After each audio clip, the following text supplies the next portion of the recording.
Outrageous power hitting, magical deliveries, jaw-dropping fielding efforts, fluctuating fortunes and edge-of-the-seat thrillers. DP World ILT20 Season 4 has truly lived up to its reputation as one of the most entertaining cricket festivals. As we soak in the Christmas spirit, the Capitals and the Warriors will be hoping for some generous gifts from Santa Claus. Though languishing at the bottom of the table, a win tonight for Sikandar Raza and his side will keep their hopes alive. For the defending champions, a victory will see them book a spot in the playoffs. So who will hitch the winning ride on Christmas Eve? The Ring of Fire in Dubai is the perfect setting for this exciting face-off. Hello and good evening. It's Christmas Eve, but in sport only one would have it merry. It's Dubai Capitals taking on Sharjah Warriors in match number 27 of the DP World ILT20 Season 4. Let's take a quick look at the points table, and you will see two teams who've qualified as Desert Vipers and My Emirates who qualified last night. So now two spots remain. It is the Dubai Capitals on number 3 taking on Sharjah Warriors on number 6. A win tonight for Dubai Capitals takes them home and they book a seat. Hello and good evening. It's Cricket Safari. My name's Ridhima Pathak, and you know it has been a good league. When you're on the business end and yet you've got 2 spots remaining, you've got 4 teams in contention for now. Let's head to toss because the 2 captains are ready with Ian Bishop.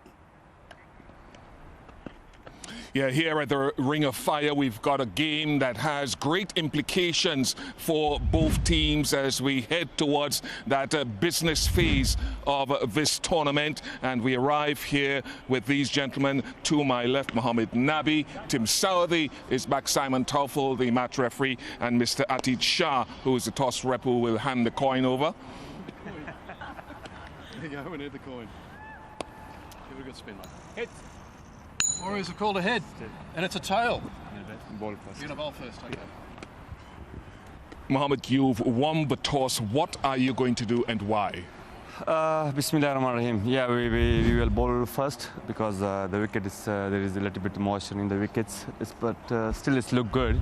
We're looking for the chase because maybe later on it will be due here. You win and you qualify. How do you plan to go about today's? What's the process of tonight's game? Yeah, the same process. We play the last two games. Yeah, we have to win the game and make a for the qualify. And yeah, the process will be the same. We will bowl on the right areas and just take them in is a low total. Yeah. It's been a staggered season where you've lost 2, you've won 2, you've won your last 2. How do you change things up and go 3 in a row tonight? Yeah, it's happening in this kind of long tournaments. Yeah, we have to find the right combination in the tournament. Yeah, and we have for the last few games we have on the right track, and hopefully we will finish in the good notes. Yeah. Any changes tonight? No, same team. All the very best to you. Yeah, thank you. Thanks. Tim, you're back out here and you're back on the field again. How do you feel as a team of setting things up with the bat? Yeah, it's obviously it looks a better wicket than what we've seen here in the last couple of games. So yeah, a nice win in the last game. So hopefully we can gain some momentum from that. Destiny in your own hands. You have to keep winning. Yeah, similar to last year for the guys that were here, we sort of found ourselves in must-win sort of territory. So yeah, for the guys that were here last year, know that we can do it. So 2 games left, we'll see what happens. Yeah, little changes in leadership in your group and stuff. How are you feeling about leading again? Yeah, good. It's, yeah, Raz has done a great job. Worked closely with him in the first few games and throughout the tournament. So I think you got leaders within sides, and yeah, just you rely on those leaders throughout your time throughout a tournament. And he's done, like I say, he's done a great job in the games that he took over. Any idea as to what you need to rack up here in order to be successful, or do you play the conditions as you see it? I think we play the conditions. I think I think we've probably been found in a couple of games not really assessing the conditions as quickly as we would like. So hopefully tonight we assess conditions and put a decent score on the board. Any changes to the lineup tonight? Ryan Burl comes in from Zimbabwe into the 12th. So yeah, it's and Dwayne Pretorius obviously gone, and I've come back in as well. So a couple of changes. All the best to you, team. Thanks, Bish. Right, just a reminder out here in the middle, the Dubai Capitals have won the toss. They will be bowling first. Right, time to find out a little bit about this trip here with Mike Hazeman alongside me. Mike, the scores here have come down a little bit in recent games as we look at it now. Give us your insights. Okay, Bish, thanks very much. So the average score batting first here is 154, so that's how it's dropped a little bit. But this track's got a bit of history. It was played on match number 7 of the tournament and also match number 8. Degrees of spin, match 8. Was 2.5 degrees, match 7, 1.8 degrees. So it spun quite a lot, 2.5 degrees a lot. So what they've tried to do this one, and yes, there's been, I guess, almost 2 weeks of break between those games here, and now the third time it's going to be used. They've tried to roll this a lot, so it's quite hard. I don't see any moisture in it at all. I think it's going to be a track which has got no live grass in it. I think it's going to be a track which is going to play not quick at all. I think it's going to be fairly true. The spinners might have a little bit of say, but what they've tried to do, I think, is to take a little bit of spin out of this track, because I think the last time they were here, there was too much spin on this surface, and of course the last game that was played here was exactly the same story as well. So I think that's been the plan. They've succeeded doing that, so I think we're going to have a reasonable track with no great pace, but I think it's going to be a little bit initially. Of course, the power plays in Dubai always play a role. And that's something that the Sharjah Warriors have got to be careful of. It is the power play. Well, hello and welcome back. I've got Uruj Mumtaz as well as Waqar Yunus. Good evening. Evening. How are you? Oh, very well. How are you? Where's your Christmas hat? Where's yours? Well, you were supposed to bring one for all of us. You were the host of the show. I've got the spirit, the Christmas spirit. Does that work for you? That works. Brilliant. That Good works stuff, because we've got a blockbuster in hand. It is a crucial match. Dubai Capitals, they make no changes. Why meant what's not broken. On the other side, of course, Sharjah Warriors making that forced change. What do you make of the matchup tonight? Yeah, I think both important games for both of the sides. A must-win game for either of them. Dubai Capitals slightly ahead on points. Sharjah Warriors come off 1 win. Capitals coming off 2 wins. So I just find do or die. I just find Capitals generally a well-rounded side. Have won 2 games on the trot. Have probably far more match winners in their ranks. Sharjah Warriors at the moment are just scrapping. And I just think that the Capitals on paper and in form all rounding a better side. And also one performing bowler out there, Dwayne Pretorius, now not there in the mixer. But on the other side, Mr. Fizur Rahman, how good has he been for you tonight on this particular ground as well? I think he's going to make a big difference. He's one of those bowlers who takes wickets. You know, he's not only who will just, you know, try to bowl dot balls. He'll come out with his tricks. He'll come out with his slow deliveries and cutters and all of that. And he will generate problem for the Sharjah Warriors. And they got to be really aware of him. He's got a beautiful slow delivery. His arm speed does not change at all, and with that sort of springy kind of wrist, he generates that slow delivery which grips also. And this surface, I feel, will probably spin a little bit more if the dew don't come, especially in the first inning. I think it'll just have a little bit more for the pacers who are ready to just bowl those cutters. Yeah, Warriors will be very, very, very off Mr. Fizur Rahman because he delivered a player of the match performance in the previous match. But he spoke about the slower deliveries. How does he develop them? Tells us Wasim Akram. Now, these tracks have had some traffic of them over the last few weeks, of course, so there's a bit of wear and tear on the surfaces. Brings the spinners into play, brings the quicker bowlers back to the game in the terms of the slower ball. We're going to know more about slower balls with Wasim Akram. Let's just talk a little bit more about these slower balls. The first thing I want to ask you is how many slower balls are there for starters, and how many, importantly, should each bowler have in their repertoire? In the 90s, there were only a couple, right. 2. But now there are about 5, 6 kind of slow balls. Either you right-hand batter, either bowler or left-arm bowler. Yep. And look at these bowlers; they're warming up already. Bowling their fast delivery, slow balls. But I'll explain what slow balls are nowadays in this day and age. If you come back to crease here, I can explain. If I'm being a left-arm fast bowler, Daisy, like for instance, Mustafizur. Yep. He does one slow ball and he goes like this. That's his bowling action. He comes here, and then from here he moves it. He moves his wrist like this. That's the leg cutter to the right-hander. And he's got like a And 360 what I used to do, wrist. some left armers, they come here, they do the same thing, but from here they open up this finger. Can you see my finger?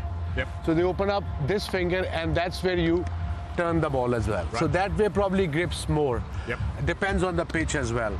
And another slow ball for the right-handers I've seen, like we're talking about the moon ball the other day that Sam Curran does. Yep. He holds the ball just here. Just here, and then he releases he runs with the same pace. As a bowler, you don't have to run slowly.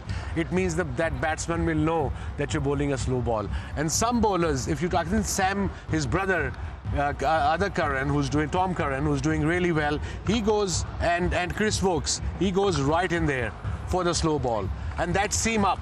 They don't move the wrist, they just run in and bowl the same pace, but ball comes out slowly because it's right inside there. And that's a pretty good way for youngsters to learn as well. It's a pretty good way to put it in the back of the hand. In the so back of the young hand, guys in can learn there, that. take control, because with there you grip it hard, but it won't be as hard as in the natural grip. Yep. And in this fourth season of DP World IL20, we have seen 3 bowlers who are impressed at lot because their variation with slow balls. Okay, well, let's have a look at those balls we've been looking at. There's Zahul Khan for starters. That very short bouncer, the slow bouncer. Yeah, that's he relies on, especially because for my Emirates, his job is to come after 13th, 14th over, give them 3 overs.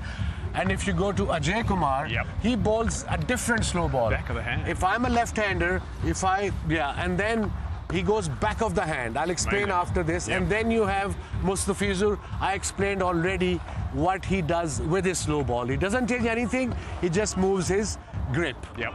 So that's why these guys have been very consistent in this. And as a left-hand bowler, if the left-hand batter is there, I was explaining it to young Wasim Akram behind me. My slow ball is very different. Just run in, same pace, come here, no, nothing. Just flick it here. Right. Just flick it like this. Right. This. And Ajay Kumar I was talking about, he does it differently. That's very different. He goes there, and then he goes like this. So the seam comes straight back. Which is the tough one to learn. You got to Which is a difficult one to learn. Yep. But any slow ball is difficult to learn. But the more you bowl in the games after nets, if you get a couple of wickets, your confidence can come back quickly. And the key is the arm speed's got to be the same as your normal delivery. Yes. And the run-up is very... What happens, some young bowlers, they run slow. And it means the batter already knew that probably will be a slow ball. Well, good stuff. Nice one. Okay, so you're going to see you. more of those throughout the game today. But that's something to learn from Wasim Akram, the great Wasim Akram, about the slower deliveries. One of those 3 impressive bowlers will be in action tonight, and Mustafizur Rahman with a slow delivery is rather lethal. And we were just capturing the reaction right here, what our experts gave as we saw his action. You guys use the word crazy, right?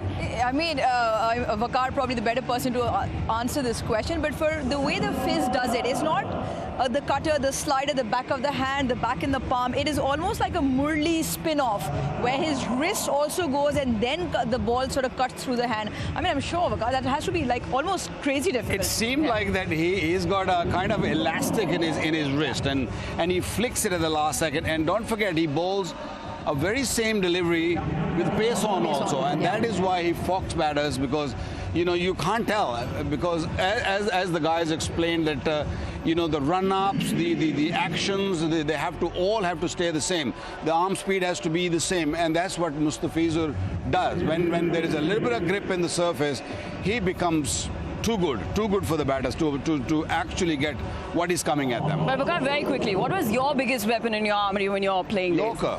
Of course. And those were the days. Those were the days. Those days are gone. Well, with that, we'll take a short break here. But as we head into the break, let me remind you that just before the match begins, it is this. You have a chance to be a part of the action. Vizzy Smart TV presents Jalwa Dikhao Inam Power Contest. Show your energy, show your passion. Participate now and win exciting prizes only with Vizzy Smart TV. A smart TV that has it all. We'll take a short break here. On the other side, we will talk a little about the Sharjah Warriors, what they can do better, because there is a certain Adil Rashid who did play a big role in their win in the last game. You stay tuned. There's more on the other side.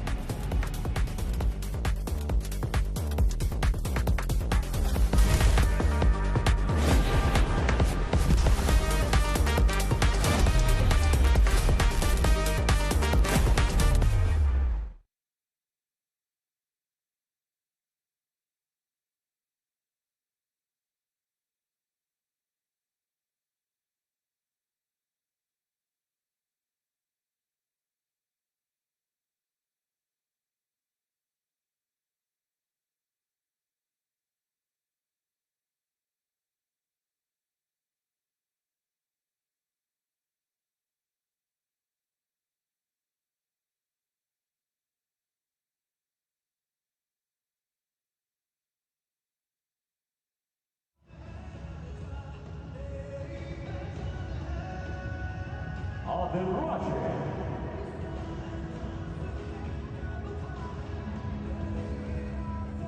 captain Bin Saudi.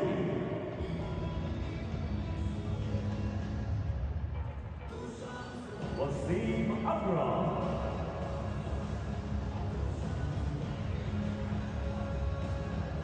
Taskin Ahmad.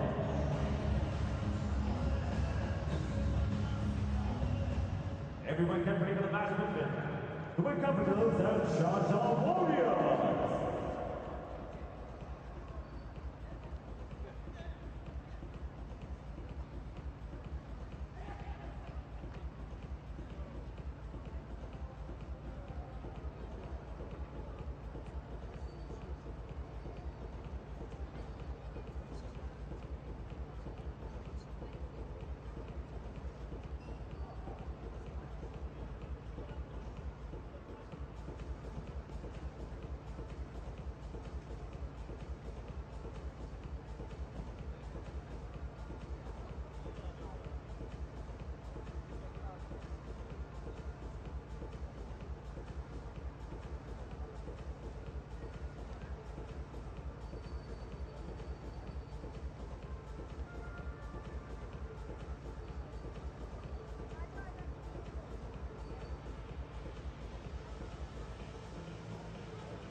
Welcome back. A gentle reminder to our viewers, the Dubai Capitals have won the toss, selected to bowl first. A Warrior would be out there with the bat. Vakar, what do you make of the team? Still a very fine side. You know, the big change we have seen in this is the skipper comes back, Tim Saudi in the side because Pretorius has just left. So Charles need to kick on. I think that is where they're missing badly. Cadmore there, Tom Bell there. They have got a very good side and they've been winning also. They lost one game, but they also won 2 games in between that. On the other side, the Dubai Capitals is the back of 2 wins. They make no changes. Like you said, why fix something that's not broken? But the top order has been going well. Shine, Jahangir with runs, Atal with runs as well. Cox, Deploy, Nabi, Jimmy Neesham, David Willey all can bat. But I'm most interested in looking at the spin duo of Vakar, Salam Khail and Haider Ali, and then the Fizz. I think they are a well-rounded side, and they might even just substitute someone in that can make all that difference like they did the other day. All right, well, I have to say that we've got a game in our hands, but their backs against the wall. They've got to make a run for it. But Rouge, right on top of the show, you asked me, what have I got you for Christmas? And? Well, I had to work on it. And in the break I did. Because there you've got a guy. Santa's here, and he's got some gifts, hopefully gifts not just for us, but also for the 2 teams who are playing. Hello, Santa. Hello there. That's a big surprise. Oh, good. Hello. You look good, Santa. Thank you very much. What have you got for our guests here? Oh, they're both wonderful. Open that bag. Very well. How are you? Bag, please. Christmas goodies? Yeah, let's have a look. Oh, brilliant. Oh, And nice. also, let me hold it for you, yeah? Oh.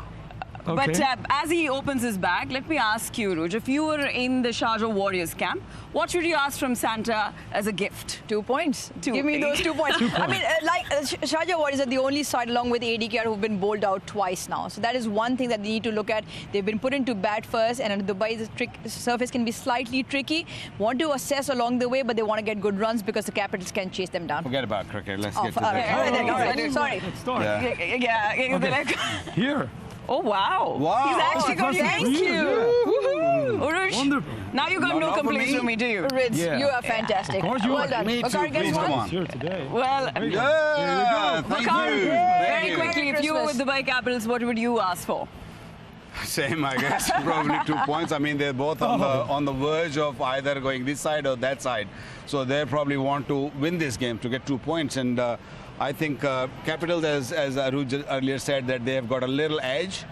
But Sharjah is probably more desperate. All right. Well, Santa, clearly you've not got me anything, but that's okay. What have you got for our viewers? You can have we that. have plenty No, of gifts. Akaza, Don't please worry. keep it. We will Please have keep it. A gift from IM. Yeah. You will all have a great more cricket match and amazing cricket every time. Lovely. Thanks, All right. Santa. Thank Merry you so Christmas, much. everyone. Thanks for coming. Merry Christmas. Merry Christmas. Well, we'll be hoping that one of these two teams, of course, will walk away with 2 points. But on the other side, Warriors still in contention. Who's winning for you tonight? I'm getting my predictions awfully wrong. Yeah. So I want the Warriors to just mix things up. So I'm going to say Capitals. Oh, Capitals. What about you? Yeah, same, I think. Capitals. Capitals it is. Well, Santa, who do you think is winning? The cricket. Oh, well, of course cricket is winning, but let me tell you, the last time these two teams met, the Sharjah Warriors were bowled out for 117. But I have to tell you, revenge is a dish best served cold, and it is a cold Christmas Eve. So you stay tuned as we bring you live action right after this short break.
towards that sharp end. It is match number 27 coming to you live from the Dubai International Stadium. Dubai Capitals versus the Sharjah Warriors.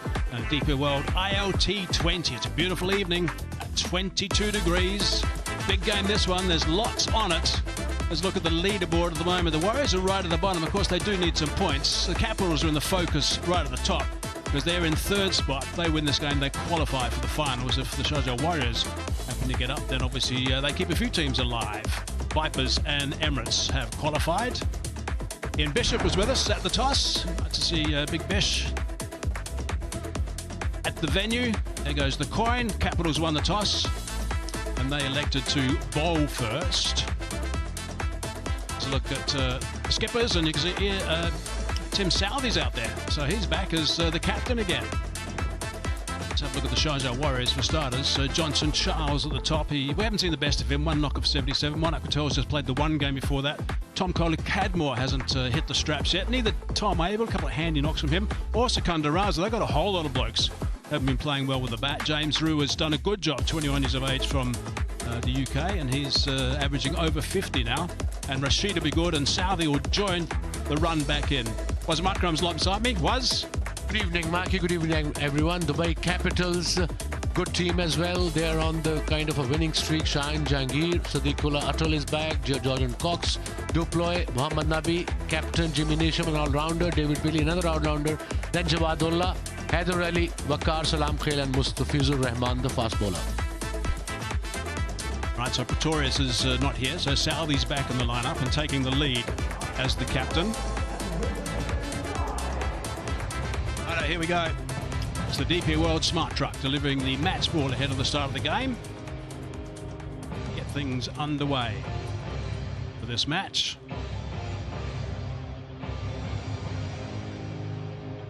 Is the man in charge?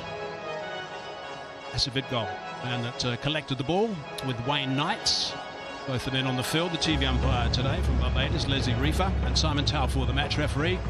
Wayne Knights from New Zealand on the left. That's a big goal. UAE on the right. Right, here we go. They're ready to go, these boys. They need to fire up. Of course, a big game for them. Waz, what are your thoughts before we kick this one off for match number 27? Back on the back end of the tournament, it is a big game for both sides. And of course, Sharjah Warriors, they just came out of a win a couple of days ago in Abu Dhabi, and so did the Dubai Capitals. So it'll be a good game between these two. Lord Dependers, the big man here, like you said early on, we haven't seen the best of him so far, Johnson Charles. But if he fires today, Warriors will have a chance because he goes with a rapid pace. He sure does. Just to let you know, the average score batting first here is 154. There's no live grass on this surface at all. The ball will come on, I think, okay with the new ball. Then it might just slow down a little bit. The beginning of the tournament, average first inning score here in Dubai was 170, 168, and now it's gone down to 154. That shows the pitches are getting slower, and obviously the ball is also gripping a bit as far as the spin ball is concerned. Look at his record, look at his strike rate with 400s and 48 50s. Experienced campaigner. Today is the day probably for the big man, Johnson Charles. It's a long time where he relied heavily on that leg side, not so much these days because obviously the bowler's kept away from his pads. Now he's developed his game nicely on the offside. Monak Patel from the USA, 57 in his T20 career, and 35 strike rate, 1,500 runs, 100. Good player, Monak Patel. I've seen him quite a bit over the last couple of years against David Willey, who's also very experienced, and a nice left armour was. Yes, he swings the ball, bowls at good lengths. Look at his average, look at his economy rate, under rate. That's brilliant. He's got the experience, he can bat, and to start off with, he's got slip in place, and it's time for a countdown. Go. Match number 27. Important game for both teams, obviously. Righto, let's play. Willie to start. Be some movement through the air. Some fall for starters. From Willie, just a little bit of a loosener that time. It was a loosener. He was lucky he was right in his slot. And Johnson Charles obviously out of nick, so he probably will take a look at a couple of deliveries. And we all know he clears his front foot. He tried to go toward mid-wicket, mid-on. but teams have been bowling him just outside off stump, hence slip in place, man on the boundary, backward point. This track has been rolled quite a lot. Match number 7 and 8 was played on the same pitch. So it's a third time it's been used. There was quite a bit of spin in match number 8. That was the last time it was used. Slow. Straight away we can see it's nice and slow. I think it's stopped a bit. There's Wayne Knights from New Zealand, standing his 103rd T20 match. Very experienced Wayne, very good umpire. As is Asif Iqbal from the UAE, standing his 14th T20 game. Oh, there we go. Secret Santa. Hello, Leslie. TV umpire, designated TV umpire.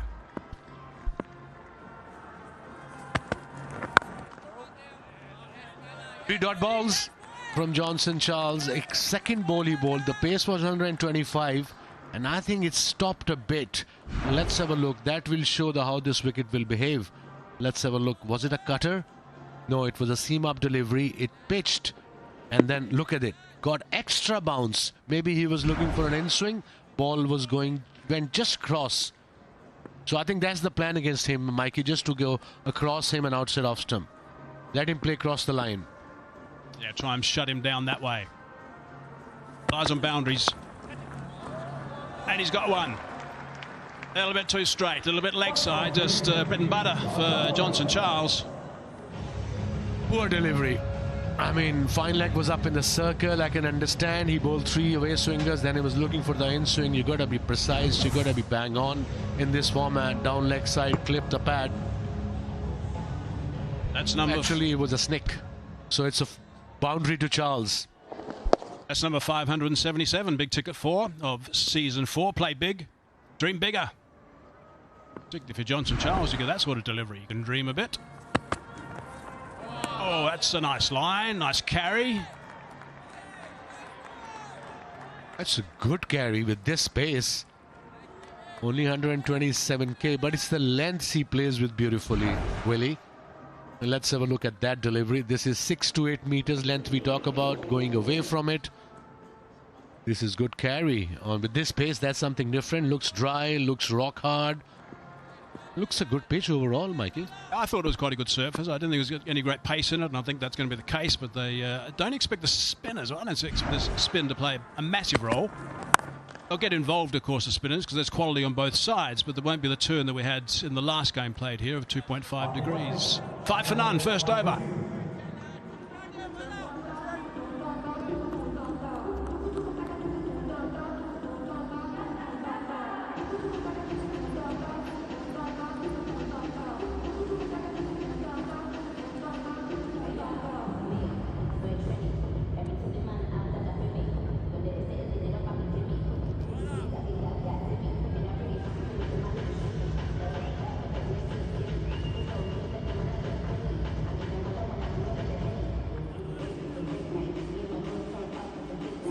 A win tonight for the Dubai Capitals gets them through to the playoffs, confirms their spots. A win for the Sharjah Warriorz keeps all 4 teams in the fray.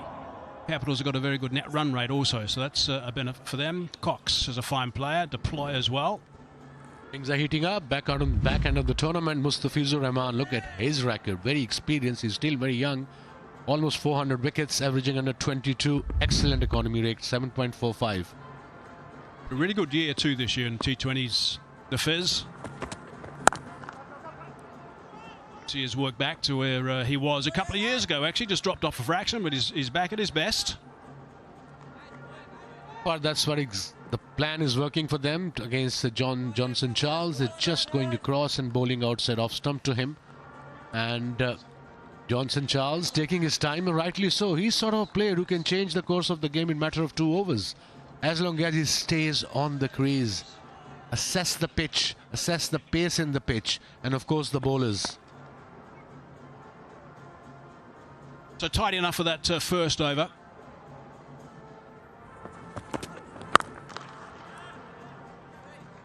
Patel now gets off the mark. Tim Southey back in charge of the Sharjah Warriorz.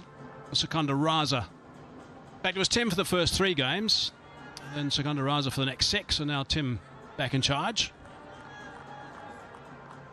Sikandar's been struggling with the bat. He hasn't scored too many runs at all, actually, Sikandar. Been his normal dynamic best.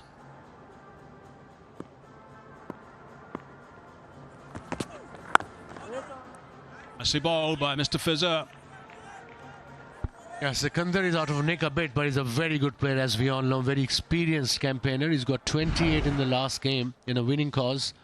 Off cutter on your left side of the screen, and of course the scrambled seam. These are the variation this young boy got. I mean, he's got almost 400 T20 format.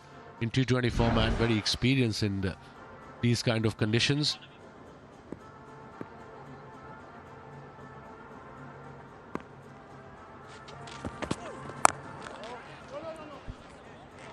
Playing totally different kind of mindset here. Johnson Charles taking his time, and I think that he's been told, look at the pitch, take your time.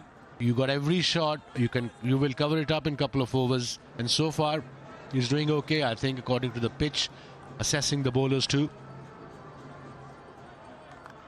Mr. Fizzer is just so effective with that cutter. I mean, he's done it forever and ever. He's got a wrist that almost goes about 360 degrees, but he's so talented.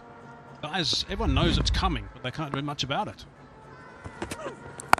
There we go again. There it is again. It's terrific to watch, really is. It's got control. It's not an easy ball to deliver, actually, Mustafizur. With the same action, same wrist position, he just moves his wrist beautifully. There, here we go. And it's difficult to read, and especially if it's gripping. You can't just play shots. You can't go towards mid-wicket and mid-on. If anything, you can wait for it and go extra cover, but that's literally next to impossible. Brilliant. Such a talent. And another one. In there for a while with a bit of a leading edge. That's great stuff from the Fizz. Just 2 from that over. 7 for none.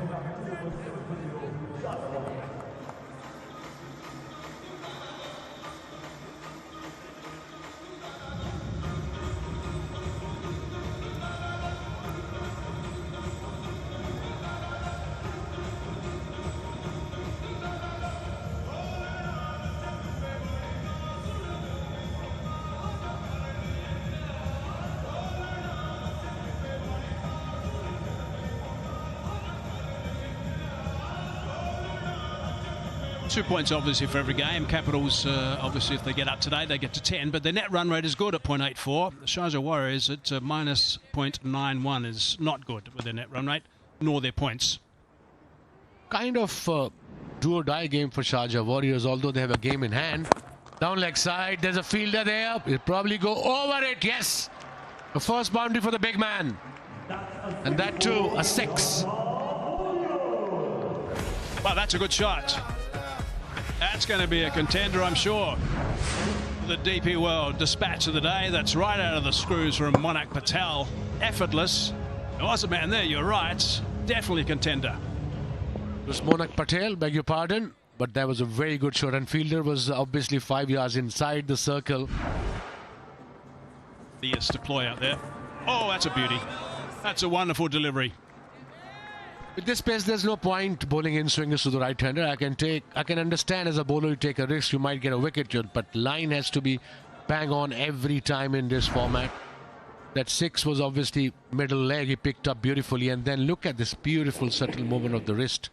Pitched and went away. This is a very good delivery. So the pace is fine, it's not quick. The bounce is pretty good. Variations are gripping. In there for a while. It's a nice little punch. Chase is on. They're doubling up. I think they're going to just stay with 2.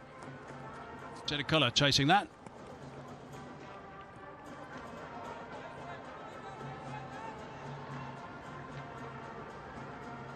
There's the other Wasim Akram. There's a couple of them. What were you saying there, Was? To Was. I was just explaining the slow ball. मैं ये बार रखता था और out swing के लिए मैं क्या करता था, मैं इसको थोड़ा ऐसे करके थोड़ा सा रिस्ट को ऐसे कर लेता था और यहाँ से आगे हल्की सी रिस्ट. अजय भी ऐसे करता, बड़ा अच्छा. देखें रिस्ट को थोड़ा बार कर ले, ऐसे पकड़ फर्स्ट स्लिप की तरफ जाएगी, किया ये इसको थोड़ा ऐसे कर, फिर ये ऐसे निकलेगा बॉल। ये And a good delivery. I was trying to explain to young Wasim Akram, the away swinger to the right-hander, and obviously I explained it, the wrist has to be a little outside, and then when you come out you have to have a little flick, subtle flick, not too much, otherwise it'll go like a leg break. So it's just a subtle wrist. It'll come with experience, and I also told him not to try this in T20 in nets, and then probably 50 over cricket, and eventually when you get the confidence you can bowl that delivery in T20 format as well. Terrific. Eased away straight to the man, but through him as well. They're going to double up, so it's perhaps a little bit unforced error. Should have only been at tops one. Misfield, every run is important for both the teams, especially Capitals. It was a misfield and they've got 2 runs. Good over so far, 10 from it. They're looking good here, Sharjah Warriors. The plan is working. Then Johnson Charles will take his time, and Monarch, if it's there, he will hit. Head to head, the Warriors have got the edge over the Capitals, 5-1. Capitals won easily in their most recent encounter. In the air, safe. Away to the longer boundary. The outfield's pretty quick. That's going to go for 4. It's a nice way to sign off the over. Ends up being a big over. 14 from the third, 21 for none.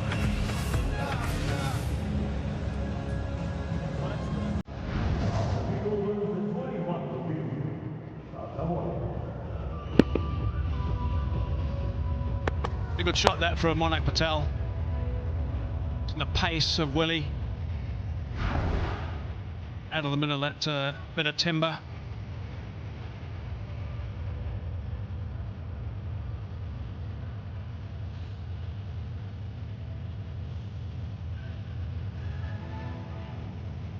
$21 for no wicket in 3 overs. A very good start considering we have seen early breakthroughs in this, especially in first 6 overs in power play. And I think the plan was today by Warriors, okay, try not to lose a wicket, and Johnson Charles should take his time.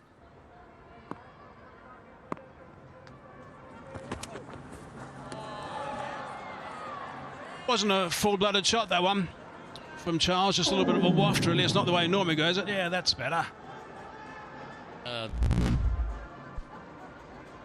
Busy presents Jawa Dekal Enam Pau contest. Which team scored the lowest total in DP World ILT20 Season 1? Capitals, Warriors, C, Emirates, or D, the Giants?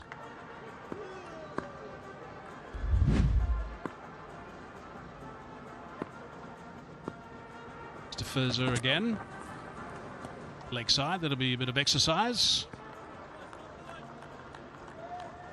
The answers and the winners will be announced tomorrow. By the way, nice prize on offer, a smart TV.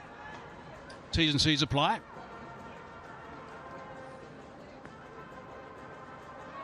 Mustafizur bowling his second over, and Capitals must be thinking a wicket right now would be ideal.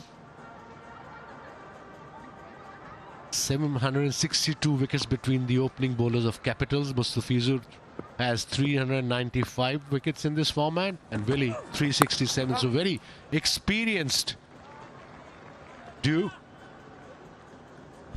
Left armers everywhere. They're everywhere, these lefties these days.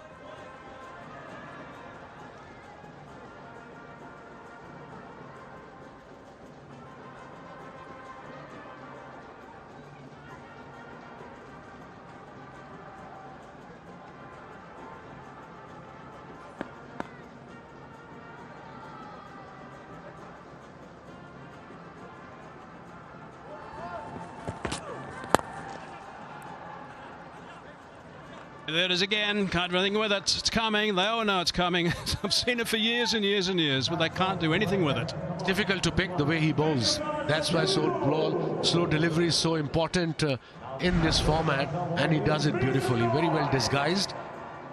Look at that wrist. Every time he comes out, it pitches just middle leg, and that goes across. If you're going to play any short cross, it's going to go right up in the air.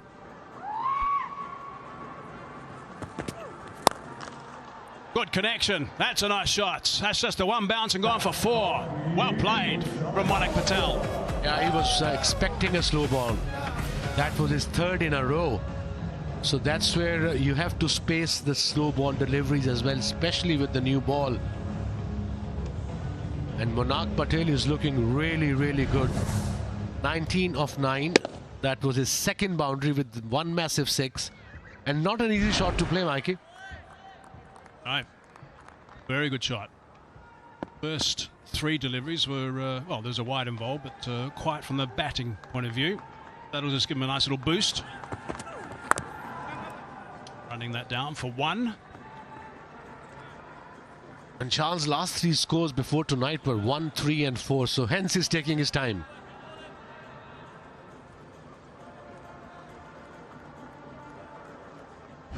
Yeah, let's have a look at a couple of dismissals. Lefties, Fizz, there we go. Slide. Catch, nice catch. Payne. Sam Curran gets him this time. A couple of left armers getting Charles. Same line. That's why they're persisting with that line all the time. Clubs that one. Again, not with full force. Chase is on. It's going to be tagged, I think. Yeah, it is. That's a good chase. Well done. Just trot back for the second, so there's a couple of runs saved. End of the over, 9 from that. 4 done, 30 for none for the Warriors.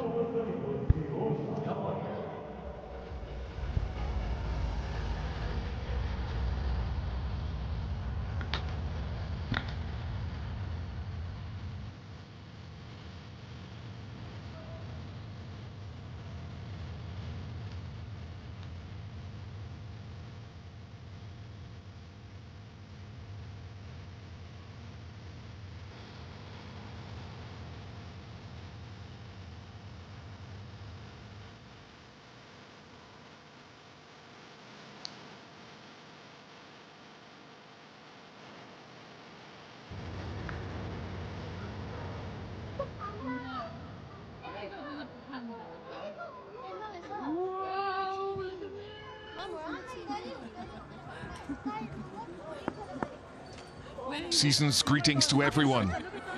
Willie.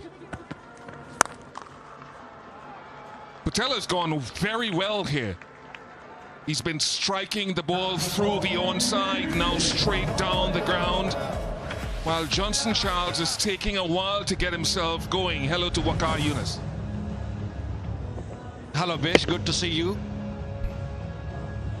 Yeah, I think the plan seems very clear that, Charles, you take your time. You don't have to rush purely because he hasn't scored many runs. He's out of touch. So take your time and let Monarch do the job. Monarch's been the aggressor in this partnership, which is 34 of 27. And throughout this tournament, Bish, we have seen that the teams have lost wickets early in the power play, and they struggle in the middle overs because once the spinners come on, it becomes very, very difficult to score runs. Early days were seamers all over because the ball was seaming, ball was moving around, but now with all these matches played on this square, there's more cutters, more bowlers using the slow. This seems very close to me, very close.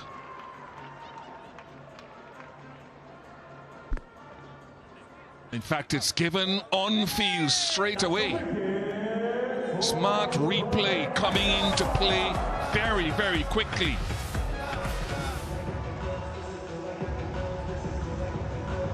Well, Monarch can go back to the dugout because he's been given on field with the smart replays. The third umpire sees it very early, very quickly to just save time. That's a good throw. Just turned very quickly, and it was a guesswork where the stumps are. Wow, that is amazing. Great work, Willie. Partnership broken. Monarch, who played very well, gone for 24, 34 for 1. Sharjah Warriors 34 for 1 after 4.3 overs.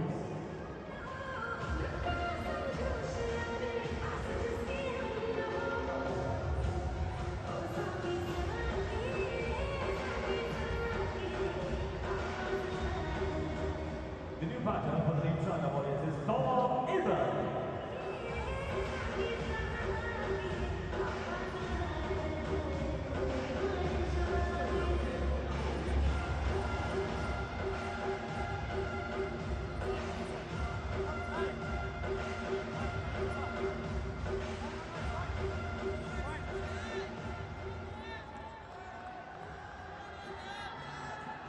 Tom Abel hoping to get into his stride quickly. Johnson Charles has been sort of working his way along the innings.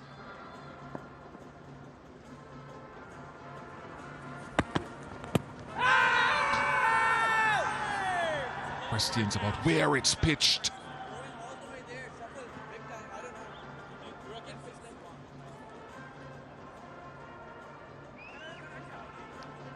Well, all about where it pitched first initially, where Nabi will make that assessment. It seems like that it is just bits outside the line of the leg stump. Yes, you could see the leg stump, but that was after the ball hitting the pad. So I think it was a smart move by Nabi not taking a review.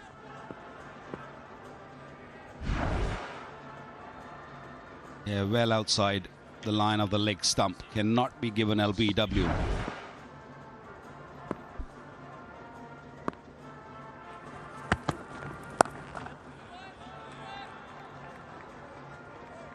Well, Willie and company not giving any pace to Charles.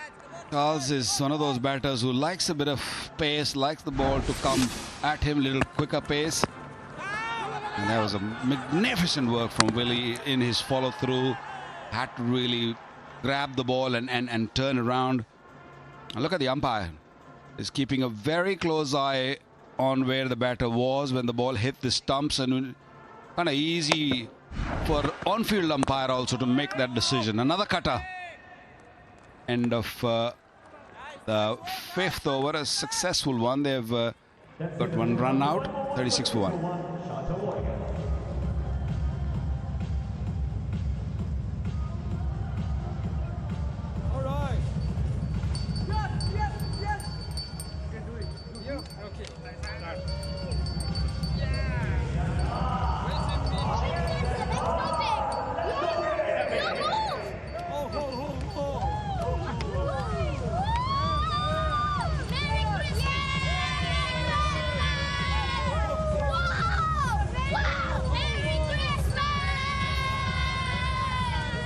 Sharjah Warriors will be hoping that the Christmas spirit rests on them and they can back up their win in the previous game with another one. Very important, festive season. And we're all going to enjoy it. On the eve of Christmas, he's getting some tips. Haider Ali. This is what you talked about, Waqar Younis. You alluded to spin being such an important part of the contest. How do you see this gentleman going? Oh, he had a lot of success. He has impressed everyone, not only by picking our wickets, but have a look at the economy. Economy under 7.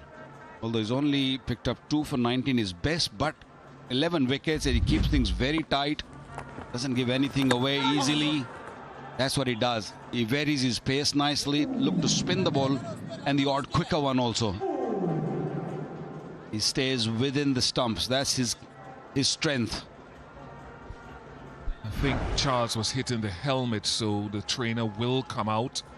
It's a shot that he's developed over the years to try to counter spin. That switch hit. I think it ricocheted off his hip onto the grill.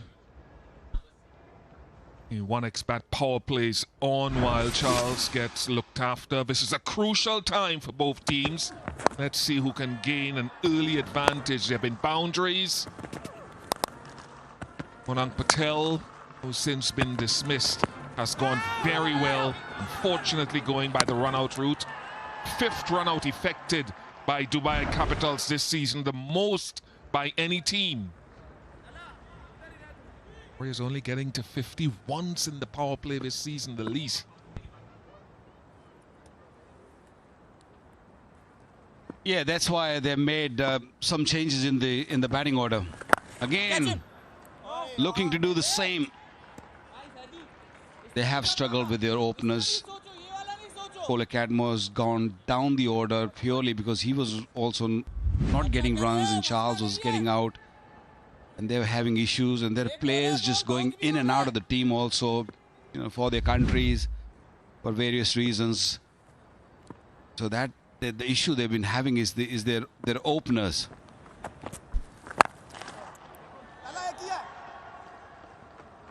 Good moving by David Willey. It was predictable that Hyder Ali would go fuller, having seen the two switch hits. Well, he has created a little bit of doubt in Hyder's mind with the length he normally bowls, just purely because looking to play that switch shot. Abel has impressed everyone. He's been rock solid in the middle when they needed him. It's a tough pitch. It's not an easy pitch because the ball's spinning. And to score quickly is hard. I guess you can survive on the surface, but when you looking to score big, that's where the trouble comes. And they still got Waqar Salam Khail, who's been outstanding in this DP World ILT20. Waqar Salam Khail has been outstanding wherever he goes in the world these days, and they've got a big side of the ground and a small side to work with. No run there, Sadi. Still struggling. Johnson Charles, 39 for one power play complete.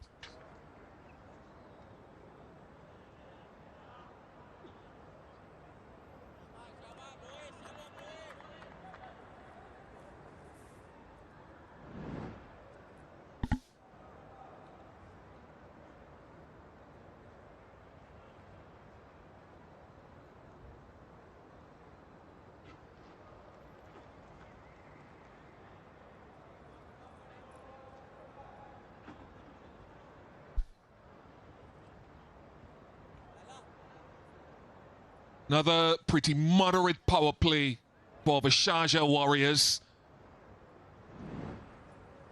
And they've got another challenge on their hand. They've already seen off Mustafizur. And now Waqar Salam Khail, with 15 wickets so far this season, is into the attack. The big side of the ground is to Charles's leg side, 72 meters.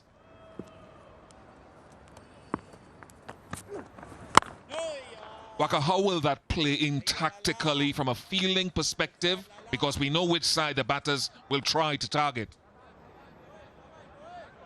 I think most of your left-arm bowlers will be looking to bowl this end to the right-hander batters. If there are two right-handers at the crease. If there's left and right, then one of them, you're going to struggle as a bowler if you either taking a ball away or bringing it in. So left and right-hand combination will be good. Captain's got to be really careful. You know, when you send your new man or your next batter, just make sure that the left and right stays out there. Not a good start from Salam Khail. And also with the left armers bowling this end, which is brilliant end, because the leg side of the right-hander is bigger or longer. So the idea will be to just bowl on leg stump, that line. Because the pitch is also slow, so even if any batter likes to give room, it is going to become tougher. It's not going to be that easy till the time the ball is dry. That's too full and too straight.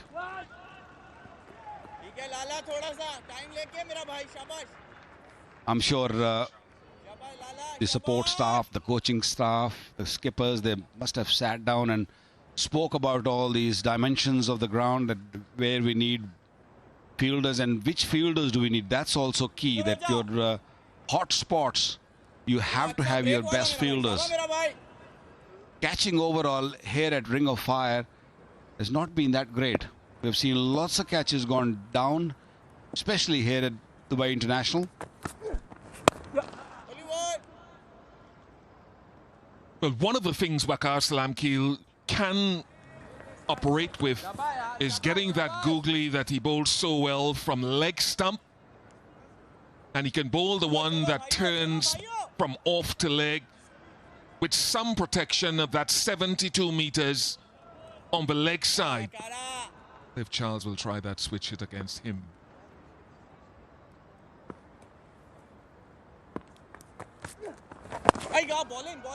Keeping it in that area because the other side is so short.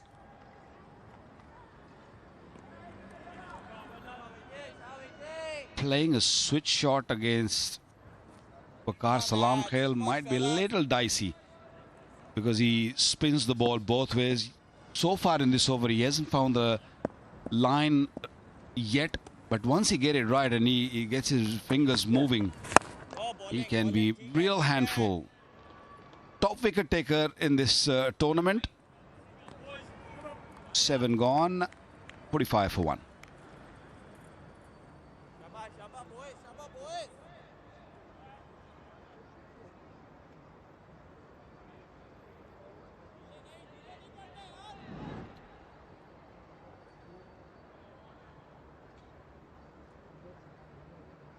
White belt point stable for the best bowler. Waqar Salam Khail well up there. Mustafizur, his teammate, in 3rd place.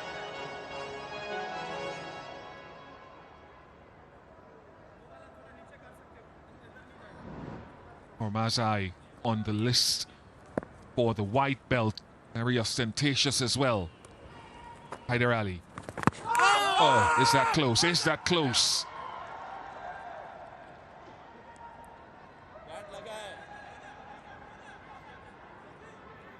Oh, that looked really close. I am very surprised that nobody has been talking about it, because that looked pretty straight to me. Ball spinning from the middle stump, straightening. The only thing I can think of is it might just go over the top, because it was nice and straight.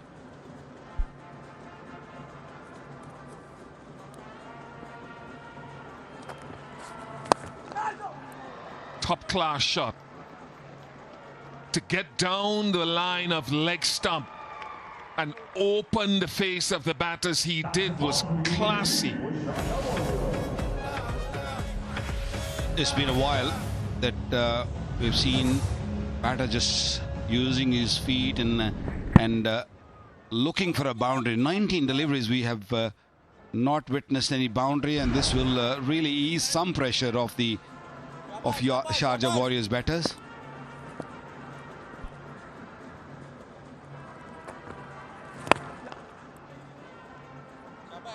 .50 comes up for the Sharjah Warriors. Let's reflect on the early part of the over and why they didn't go for the review. Yeah, bat on it.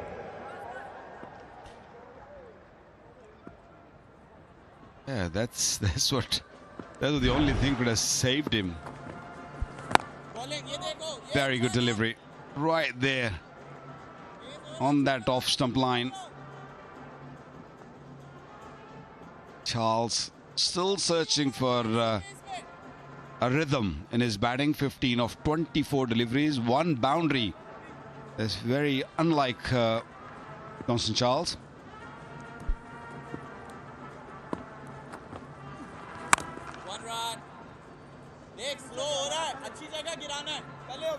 Even if the other end is going well, 16 from 25, you strike rate of 64, he's still out there, so he has opportunity to pick it up. But he really wants to get through the gears, Johnson Charles, to some extent.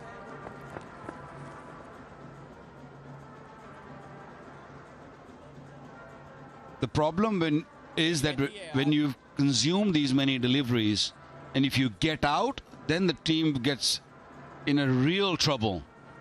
Because all these deliveries Charles have faced, 25 of them, strike rate of 64. That really pulls the entire dugout down.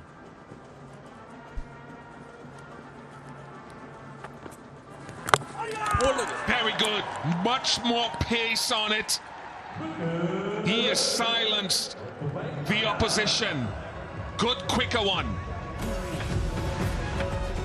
it becomes very hard for the batters to pick his length. I've seen it many times in the past that the deliveries are pitched up delivery, batters look to go back and it comes very sharply, it comes quickly. Totally misread the length on that occasion. A ball gone for 9. 51 for 2 now. And it's also time for the strategic timeout.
Sharjah Warriors 51 for 2.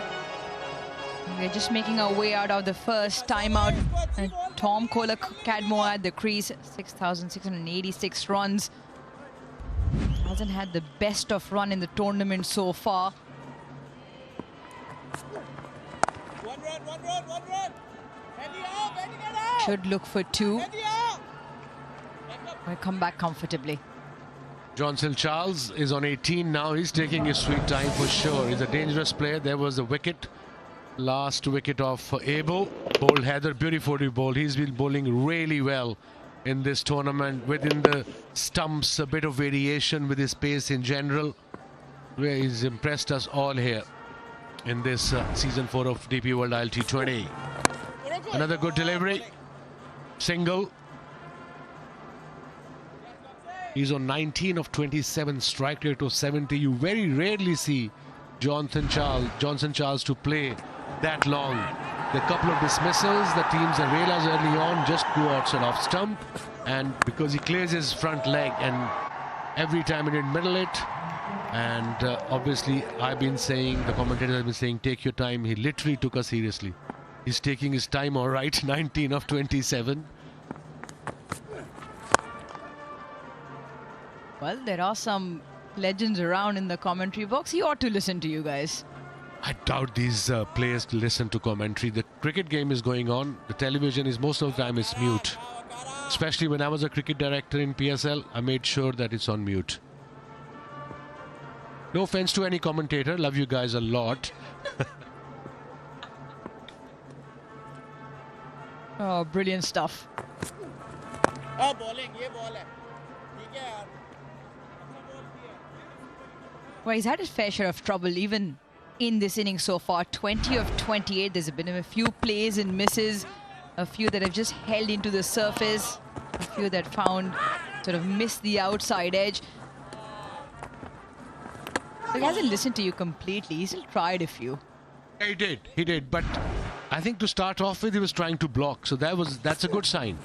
Another very good delivery. He's a very good bowler, Salam Khail. He's right up there in this wickets column in this season 4 of DP World ILT20. 6 runs on the over. I think that's the plan against him. Run a ball, wickets in hand. And played like Charles Johnson. 2 good overs, he probably will race away to 50 and his team total go 100 in about 13-14 overs.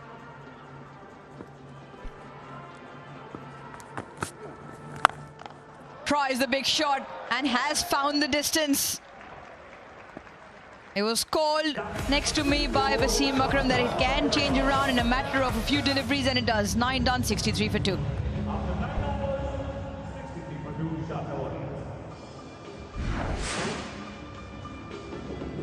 Right in his slot. It was the last ball of the over. I would have gone googly, but I think he went for the leg break, and of course a player like Johnson Charles will punish you every time. Into the stands. Big hit. Dispatch of the day maybe.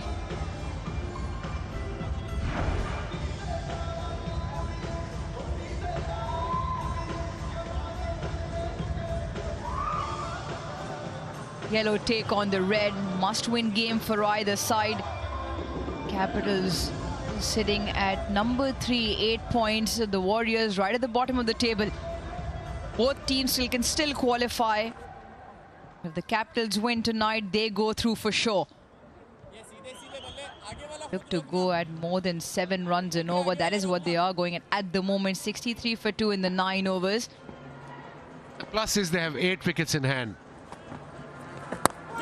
Bit of turn up in the air. Just fell short of skipper Nabi. He was lucky there, Johnson Charles. The spinners have been brilliant for the Capitals. Have picked up 30 wickets in the tournament. The best spin contingent in this tournament in terms of the wickets. And this one just holds Stearns, Tom Kohler, Cadmore. Very lucky to survive. That didn't go straight to Mohammad Nabi.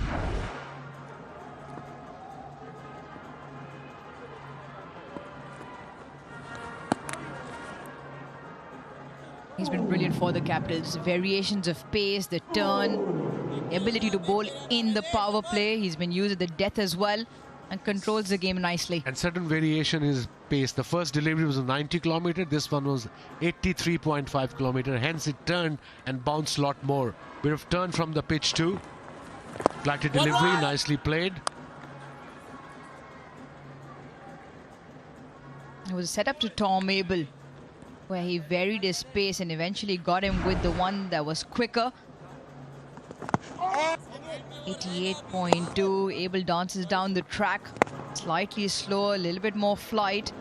This was the one that was darted in. Almost 98 kilometers per hour. 97.7 and takes the off stump. The charge and he's gone. Another one down for the Warriors and another one to the tally of the spinners of Capitals. Heather has 2.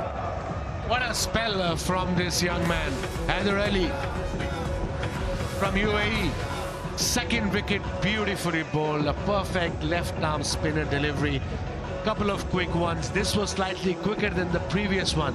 The previous one was 81 kilometers. This was 92 kilometers, and it turned. And the danger man, TKC. A lot of batting depends on him of Warriors. He's gone now. Didn't score many, and second wicket for Haider Ali. Brilliant spell, 2 for 11 into his 3rd over.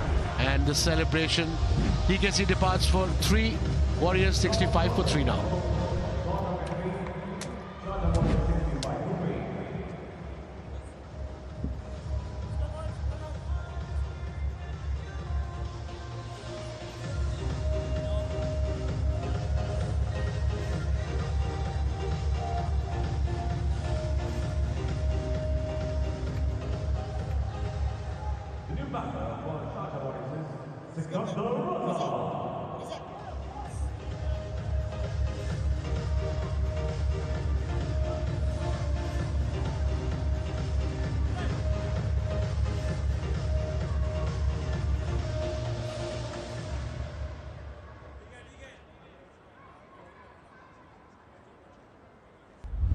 Sikandar Raza makes his way out into the middle.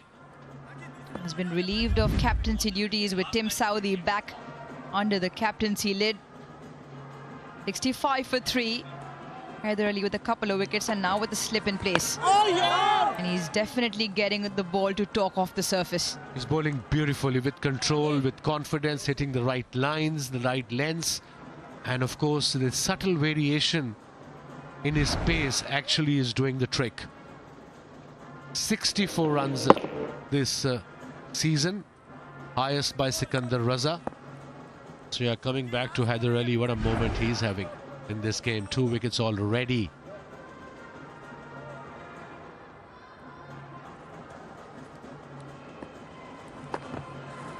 Oh, bowling. Brilliant over. Halfway mark in the first innings. The Warriors 65 for 3.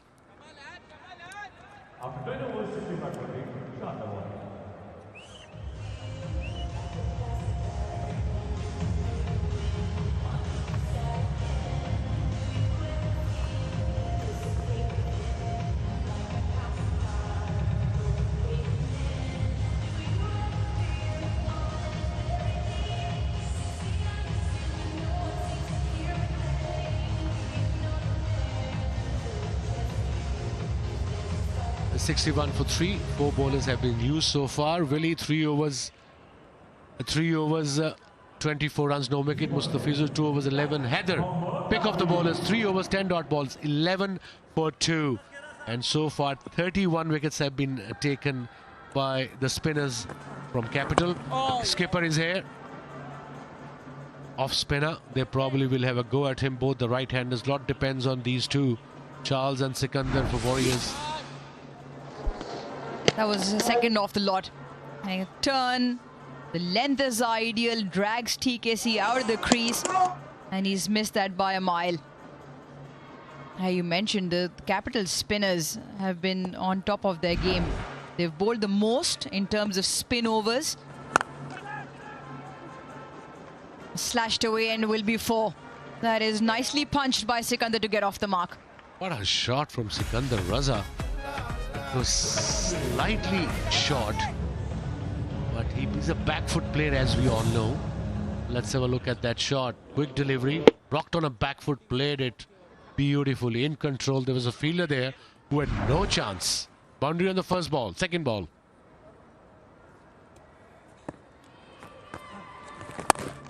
It's very lopsided competition between the two. First time in the history of the tournament, the Capitals have won against the Sharjah Warriors in the previous game in this particular season. Other than that, the Capitals haven't been able to get the better of the Warriors. And in that game, we were talking about, you mentioned 31 wickets to the spinners of the Capitals. They've bowled the most overs by spinners as well. Economy of 6.8. But in that particular game, was the Capitals bowlers picked up 8 out of the 10 wickets of the Warriors. Once again, 2 have already gone to Haider. Third being a run out. Also feel they've got the best trio of spinners. Haider Ali with his left arm spin, Waqar Salam Khail with his left arm wrist spin, the highest wicket taker of the tournament, and Mohammad Nabi with his off spin. Vast difference between 31 and 22. Oh, good delivery, bit of turn. If Nabi is turning, it means this pitch got turned in it, because Nabi hardly turns. 72 for 3 in 11.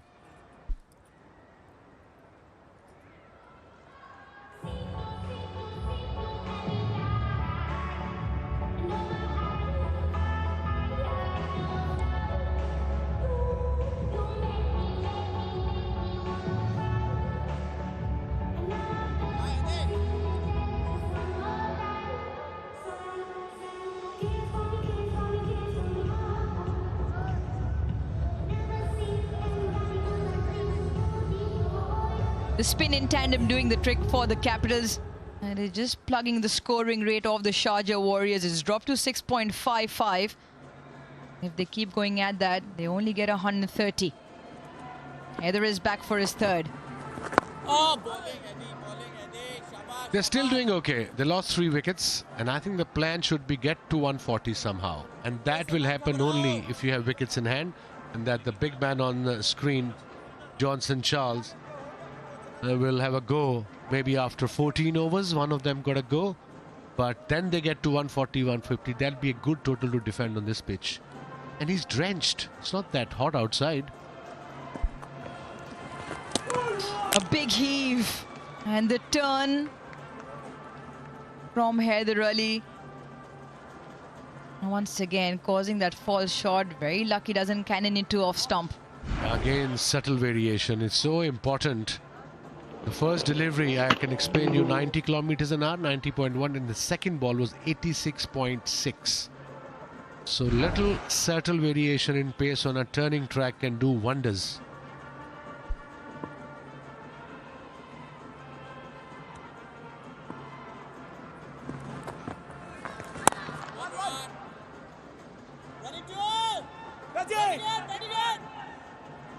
Now we keep talking about the subtle variations that Haider Ali is bowling with.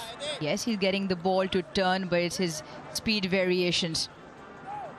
Fastest 99, can drop it way down to 81.4. That is the slowest delivery he's bowled.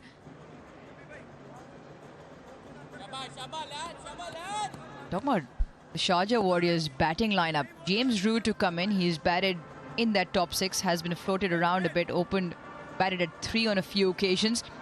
Previous game that the Sharjah Warriors won, got into a good partnership with Sikandar Raza. Catch it is the call, or the keepers put it down. Shayan Jahangir with the simplest of takes. And he has put that one down. What's going on? He probably got too excited. It was just lobbed up in the air. And that probably would have been a glove. We'll have a look in the replay right now. Here we go, reverse slap. And I think it was the glove. And look at Shayan. How is that even possible if you even try to drop it? Yeah, scoring out there getting very tough. The two batters are finding it very tough with the amount of turn that Haider is getting. That's a safe shot just for the one to the sweeper. And talk about the depth in the Warriors batting. Sikandar Raza and Johnson Charles need to put together a partnership. James Root has been impressive. The number of innings that he's played, every time he's been proactive, plays with a straight bat, can hit the ball a long way as well. Then you've got Ethan D'Souza, and then you've got a longish tail to follow. I just reckon the two of them need to bat for slightly longer, and keep trying to pick up 5s and 6s off the over. At the moment, Haider's got the ball on a string. 12 done, 74 for 3.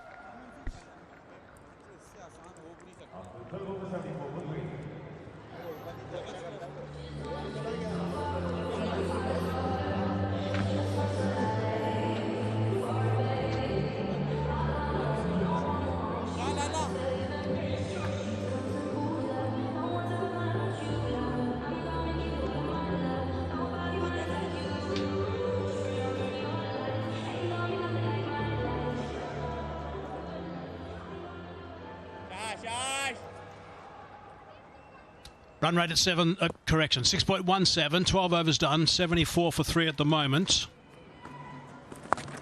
Nabi continues to 7 off his first over. Using those angles again so well, his speed through the air. Mohammad Nabi. Why he's been successful through the airs. Let's have a look at the red belt for the most valuable player. I've got Amazai on top with 486. Sam Curran just behind him, 484. Wow, it's very tight there. Sikandar Raza, 367, batting at the moment. Not on strike. St Charles, 30 off 37 balls. Setting his stall out at the moment, Johnson Charles. Realise I need someone to bat a long way through in this because the track's not the easiest. He's got good power. And that's plenty of power. That's gone for 6. That's a very good shot. Into his own change room.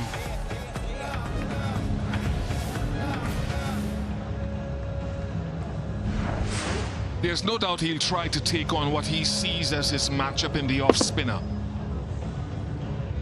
Straight boundaries here, not as demanding and challenging as the sort of square boundaries, 72-meter square. That's power again. That's another fine shot. And he's picked up another boundary on the bounce. Taking a nasty whack was the DP World smart cam truck.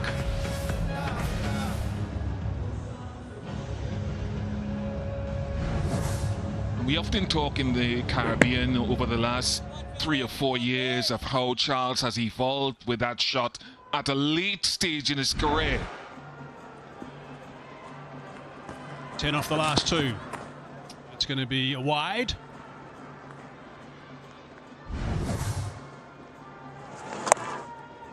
Having gone down the ground with the orthodox stroke over long on, goes in an unorthodox manner. Good sensible stuff that time from Johnson Charles. 13 off the over, still 1 ball to go in it. Trying to escalate things himself at the moment is Charles, 41 off 41, so he's back to a runner ball.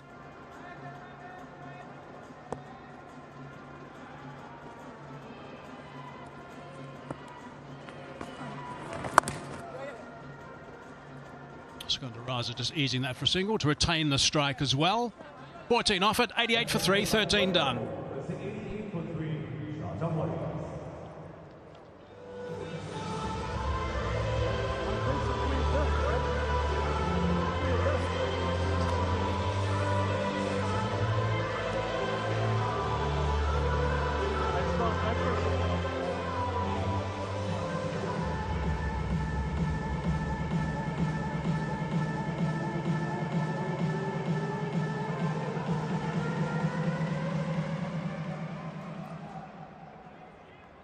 Look what happened the last time these two teams met. Match number 20 it was. The Capitals 180 for 6. Warriors 117 in the end. Really good victory for the Dubai Capitals, winning by 63 runs.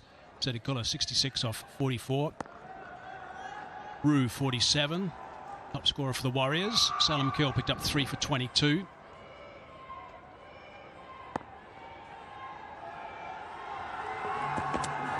Mr. Fizzer back to him. Cotton ball.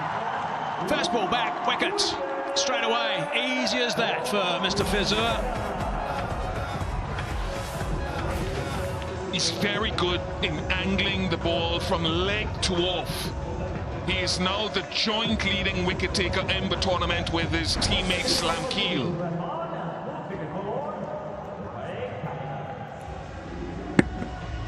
Just holds in the surface, and you're not going to drop those too often.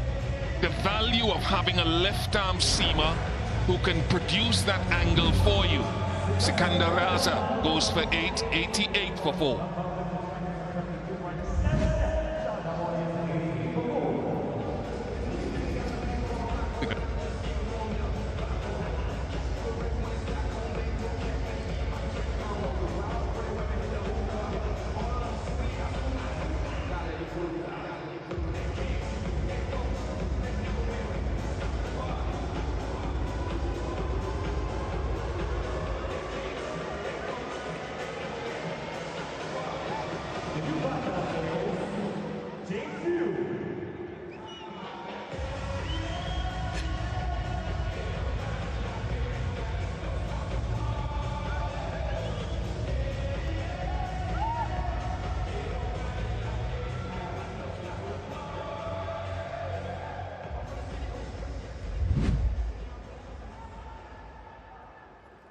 James Rue has been playing nicely, 21 years of age, averaging 50.66 in his first season.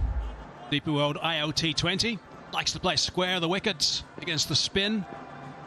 Mr. Fizzer's bowling absolutely beautifully at the moment. 1 for 11 he's got off 1 ball into his 3rd over.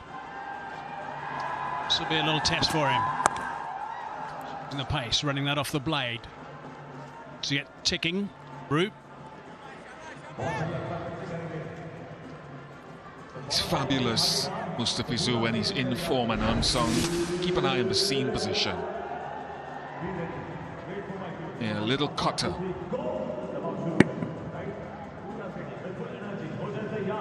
Just deviating enough and sometimes holding in the surface. He's got such supple wrists and he uses that very well across the innings.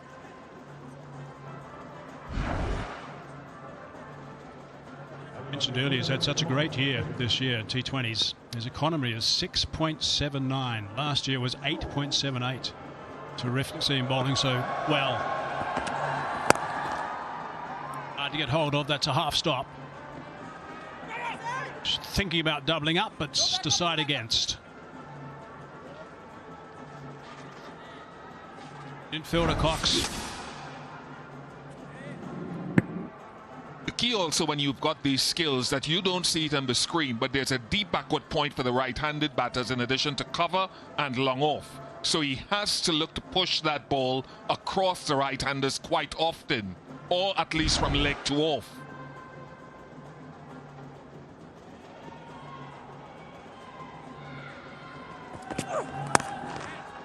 Solid shots, nicely stopped.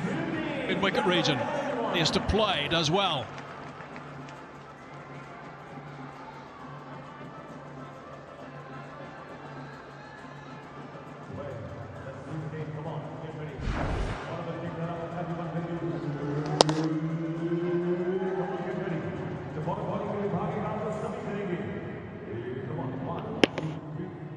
Nicely timed from James Root. That very well into the square, but he has to play it superbly. Good follow-up for Mr. Fizzer.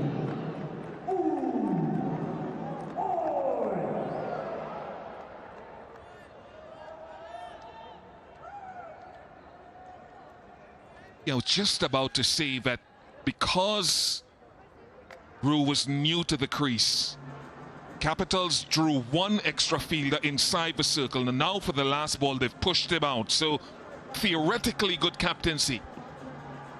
It is 2 runs off this over so far and a wicket as well. Outstanding bowling. This time they're looking to touch and turn. Yep, coming back for the second. Good aggressive running. Still a fine over. 4 from over number 14 and a wicket. 92 for 4.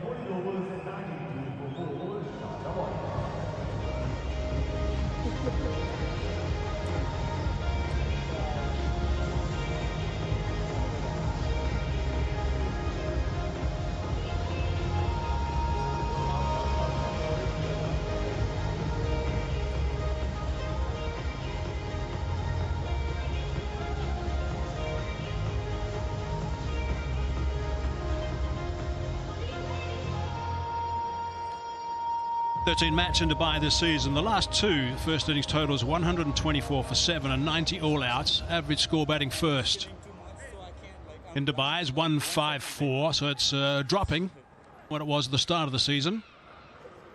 Spinners are getting a little bit of turn. Slow balls are being used a lot by the seamers.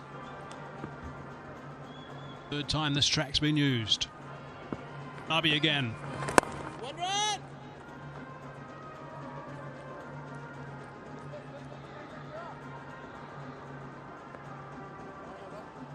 There's a shot of the DP World Smart Truck buggy cam using the latest cutting-edge camera work to give us a unique vantage point on today's action. There it is. There's a shot that the buggy cam is providing.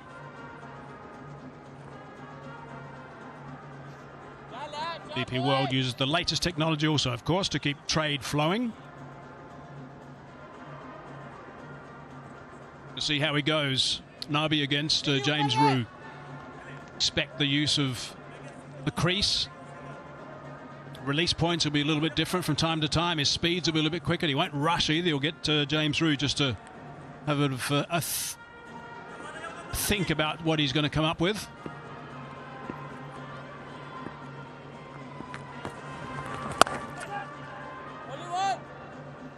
It's just going to be the one, I think. Yep. Good work from the sweeper.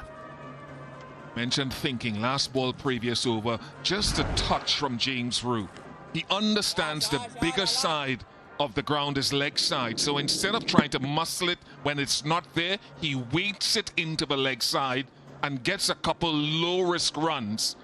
So we talk about a lot of T20 batting being boundary hitting, but in between those sorts of shots, using the dimensions of the ground very good.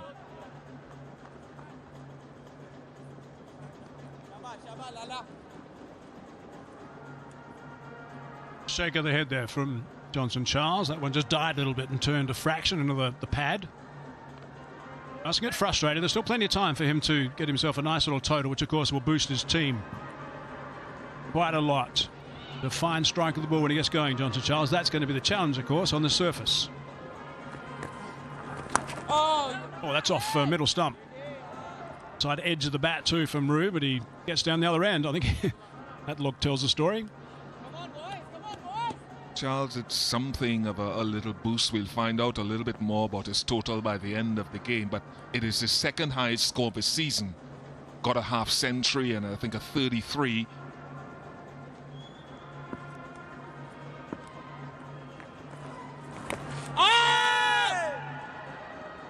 Likes playing that shot, Johnson Charles. He's very good at doing it. Big bye gets him down the other end. No real drama with that appeal.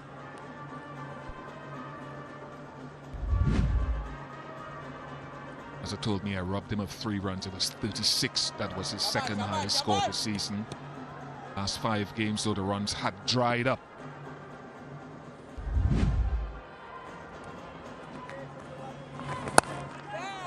One over the top this time. Little space up there, and he's in good form at the moment, Rue, so confident to do that. Only 6 though off that over, 15 done, 98 for 4.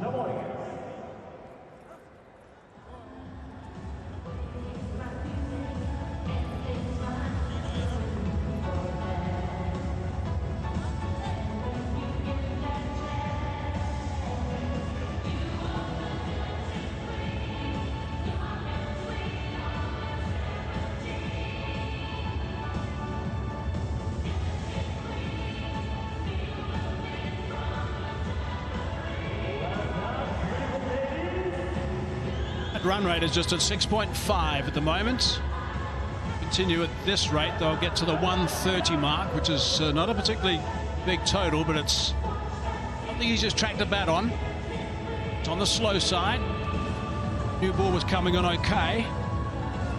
Once that shine goes off, then the cutters get involved, and the spinners, of course, are getting a little bit of turn as well. Salam Keel has been brilliant in season 4. And for 18 off his 2 overs at this stage.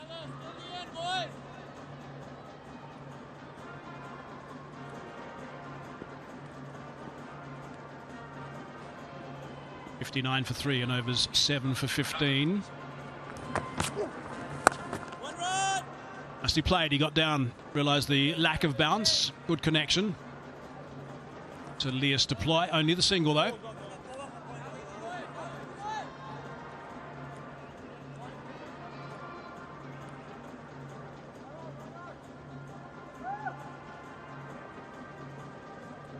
Like they've got to start getting some lift off now. Just 4.5 overs remaining in the innings. Charles has been set, still going at less than a run a ball. They need to try to get lift off.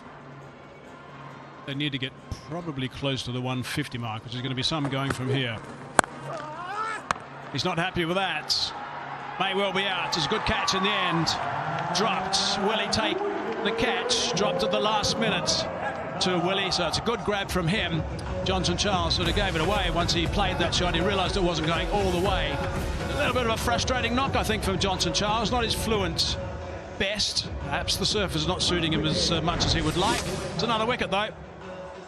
You're getting the ball to go away from him, and so he's looking to drag it from well outside. You have some smart bowling from Salam Keel again. 16 wickets now. And he cannot find the timing because he's fetching it from way outside off stump. Yeah, the 3rd time he's gotten Charles in T20s. Been a struggle. 43 at less than a runner ball, 99 for 5. And a strategic timeout time. There he goes.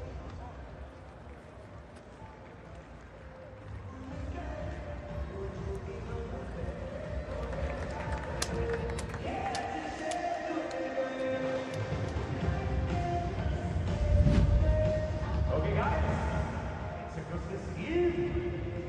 We are here at this beautiful cricket stadium, the International Stadium. So now, from the entertainment stage of GP World, ILT20 we're going to play music for you guys. Everyone stand up and dance. Come on, get out, come on, come on, come on, come on. Here we go. We're going to play it back for you guys. Just wait for that.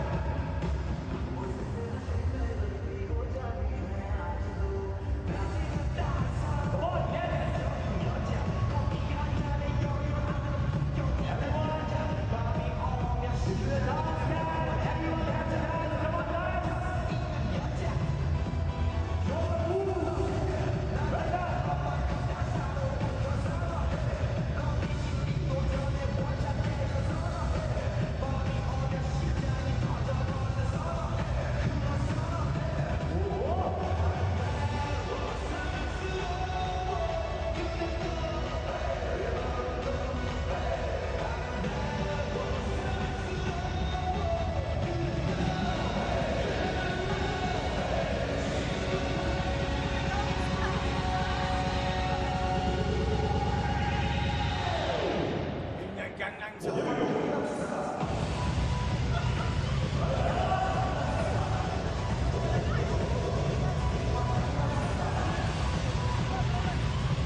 Timeout is just finished. Ethan D'Souza is there at the moment. He hadn't had much of batting to do in season 4. Against a fine bowler right now, but a high percentage of those wrong uns, and he's picking up wickets all the time. Salam Keel. And bowling from that far end, it gives him the opportunity to use that googly so much more. If you want to try to target the short side, fetch it from outside or stump if you can. Charles couldn't. That's a good catch. It really is. It's a contender for the Cycle Hub catch of the season. Really good work from David Willey. Had to come in some distance. I thought at one stage he was going to catch it quite comfortably, but just dropped a little bit, I think, at the last minute. But it's certainly a contender for the Cycle Hub best catch of the season. That winner gets a stylish and super cool bike brought to you by the Cycle Hub. Definitely a contender. Good grab from Willie. Oh boy. Got him. Terrific. Big gap there. He found it. So he's got another one on the wicket with that wrong and again.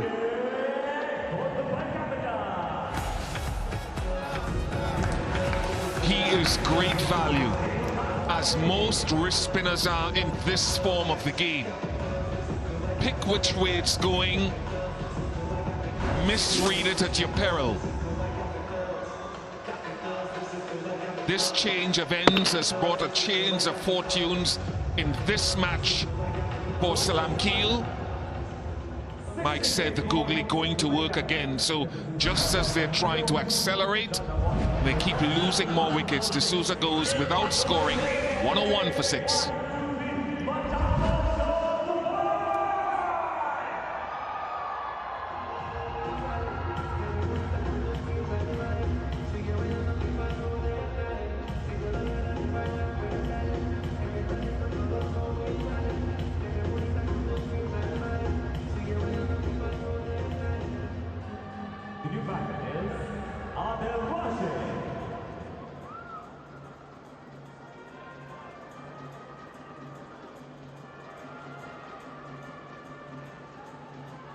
And Rashid's out there now. He would have been watching with interest the spin and the bowling from Salam Kiel. Now he's got a bat. What an outstanding over that is. Picked up a couple of wickets, only conceded 3 runs. Top bowling from Salam Kiel. 16 done, 101 for 6.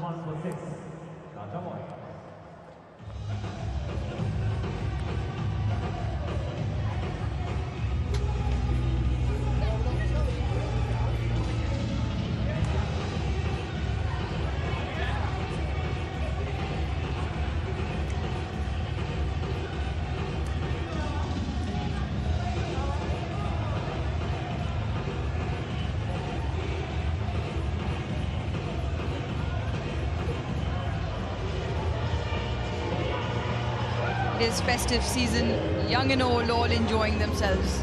It is Christmas Eve. Sharjah Warriors, well, they need a few gifts coming their way. At the moment, they are 101 for 6. Another one. Another one goes. David Willey caught by surprise, but more importantly, he holds on. That is the end of James Rue. Wheels are completely coming off. They're losing wickets right, left, center. No idea how to play spin, no idea how to rotate the strike, putting more pressure on yourself. Rue faced 10 deliveries for his 8 runs. It was a laboured sort of innings, come to an end. 101 for 7.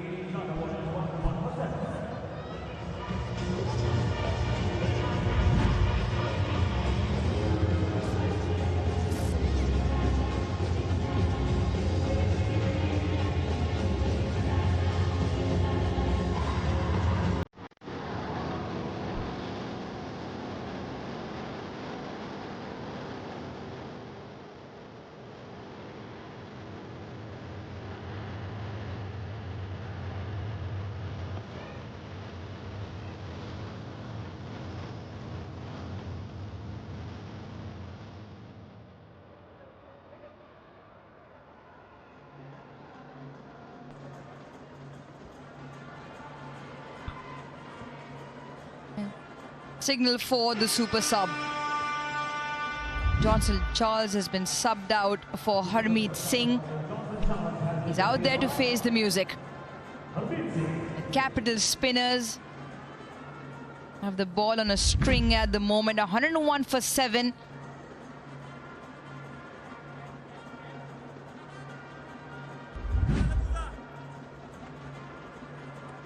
Sharjah Warriors got to play their overs. They cannot just leave deliveries and get bowled out, because this surface looks tough to bat on with the cutters from the pacers and also the spinners getting plenty of help.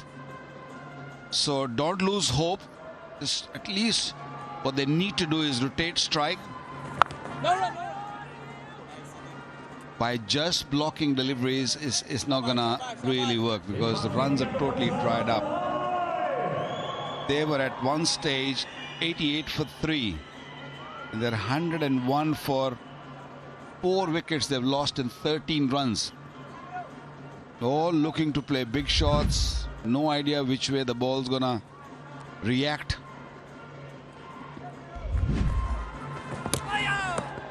Story of the night.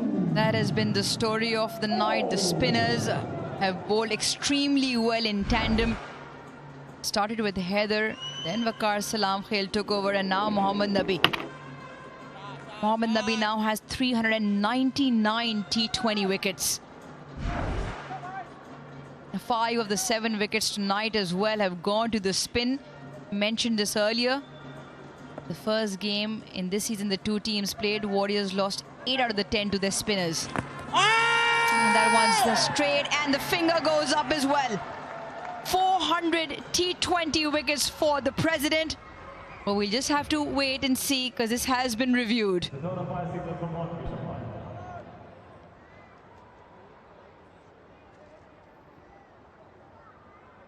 We have a player review for LBW. The original decision is out. It's a fair delivery. I'm looking at the split screen. Forward. Forward. There's a clear gap between bat and ball. There's no bat involved. Can you move on to ball tracking when available, please?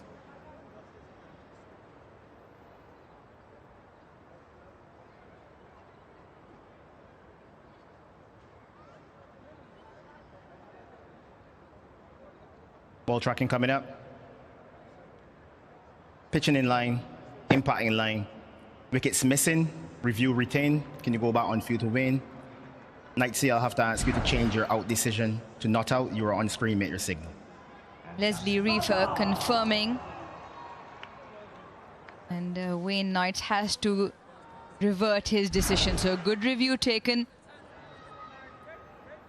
Well, the president will have to wait a little while longer for the 400.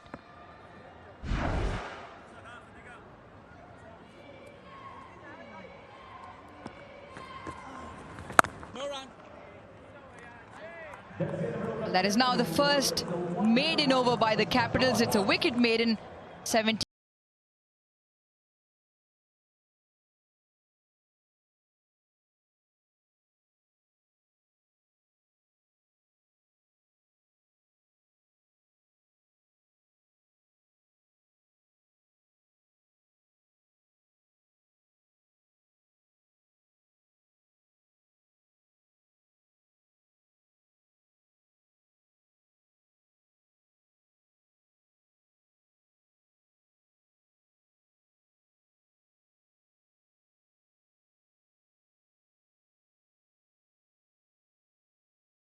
Now has a couple more, and he's got one more over up his sleeve, bowling with a slip in place.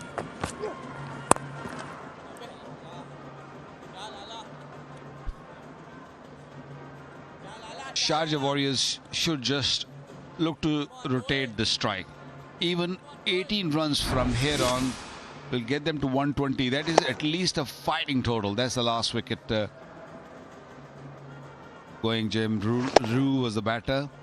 Straight to the man, Willie in the cover.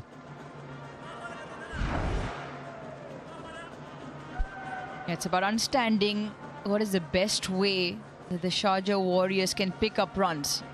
With the way the spinners are bowling, the Fizz still has one over to go. With his slow deliveries, the boundaries will be very hard to come by.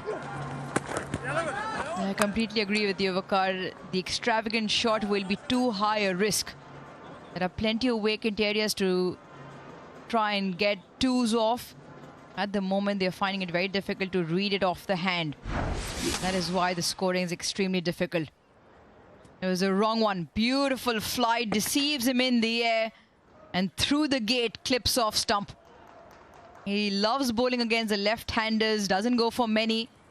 Now has 19 wickets in the tournament. Well, this is the best feeling, you know, when you bowl a wrong on and you clean the batter up. This is in the air, but just landed in front of the fielder at mid-on. You can ask Mushtaq Ahmed any day, anytime, you know, what is your best delivery, and he will tell you that when I get my googly right and he gets it online and the batter misses it from between the bat and pad and hits the timber, that's the best sound and the best feeling. Even Adil Rashid will tell you the same. I can tell you when the ball comes in and the batter sort of looked to drive, like Dominic Hawke did it once, and he looked to drive through the cover and his middle pole went off, and he thought that he can do that. He thought he can play those booming cover drives. I hope he's listening to this. Corky, if you're listening in, fond memories from back in the day. Well, it is the DP World, a smart view box. Best seats in the house, and they've got a few fans. They're cheering, they're probably the Capitals fans. Great views from there. There's something about wrist spinners. Always a wicket-taking option. Got a few of them going around in this tournament. Will that find the fence? It's been a long time coming. 31 deliveries since that last boundary. And a much needed one for the Warriors. 1-1-0 for 7.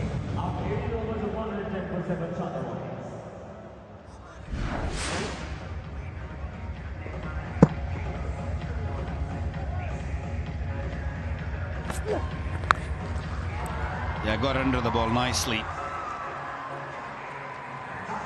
There's a longer side of the fence, longer side of the boundary, and he timed it so beautifully. Harmeet Singh, a very capable batter, and from 3 and over in the last one, he made it to 9 off the over. 7 of 8 deliveries. Adil Rashid, 2 of 4. And the difficulty is gonna get bigger now, because in comes Mustafizur Rahman. Picked up a wicket, 15 runs is so far given in 3 overs. This is last over.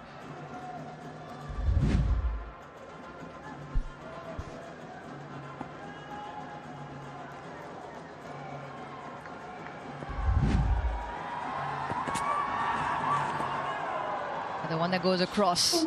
The first one, once again, is the change of pace delivery. Already picked up Sikandar Raza of the change of pace delivery. Just held into the surface because he was a cutter. Sikandar Raza, a simple cotton bowl to the fizz. Bakar, you and me were on before the show. Wasim and Michael Hazeman had spoken about the art of slow bowling, the deception, and the numerous varieties now the bowlers have. Had to run through very quickly, had to hit. And we saw a split of Ajay Kumar and Mustafizur Rahman. And there's a few bowlers, but I just find the Fizz probably has the most unique action. And it's not the only one with that wrist almost spinning like, if you may draw a comparison, like Murli's wrist used to. Obviously left hand, right hand, but it's not the conventional cutter. Yeah, he's very different to most of the left armers, should I say, or even the right arm fast bowlers who bowls those really good, cutters and have the back of the ball deliveries. And you're 100% right that because he's got such a very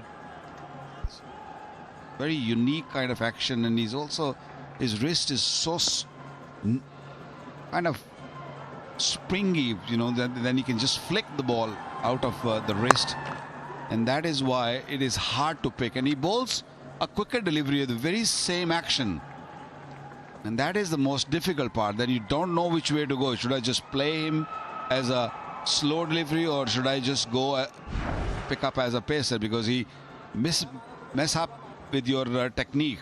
Zahoor on the left, the slow bouncer, he's bowled well in one of the games, and bowled this is a back of the hand, and a very good one. Look at that. It's such a difficult art. I don't know how these guys do that. My God.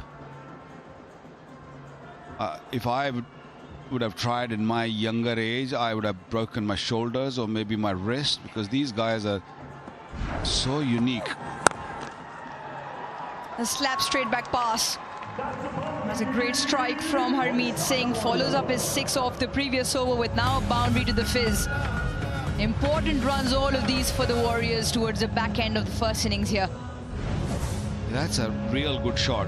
Another slow delivery. He picked up nicely. And the best thing he did, he looked to hit straight. He didn't go across the line.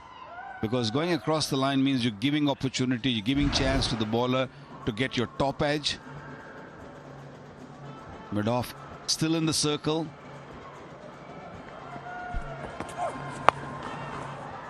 Clipped into the leg side, should be just the one. The other thing, just probably closing note on the slow deliveries, is that Mustafizur Rahman and Zahoor Khan have the highest percentage of slow deliveries bowled in the tournament. around 60 to 65% of their deliveries respectively in the innings that they bowl are slow deliveries. And the surfaces in this tournament have favored them, hence why they've used them so often. They obviously are very good at the execution of it. We saw one game against My Emirates AD KR in Abu Dhabi where Zahoor Khan bowled a great spell towards the back end, picked up 3 wickets in that death phase, all of slow deliveries. This is very effective and very smart and does find the fence. So great improvisation for Harmeet Singh. Over goes for 12, 122 for 7.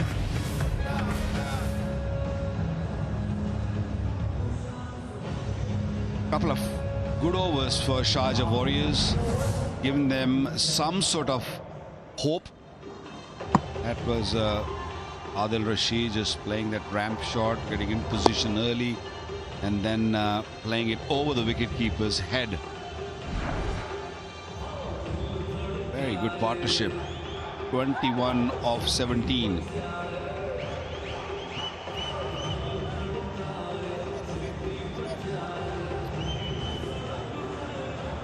Final over in the first innings. The Sharjah Warriors 122 for 7. Previous over went for 12. Before that, 9. So the last couple of overs have yielded good runs. 21 of 17 now, the partnership. Harmeet Singh and Rashid Khan. David Willey to bowl his final over.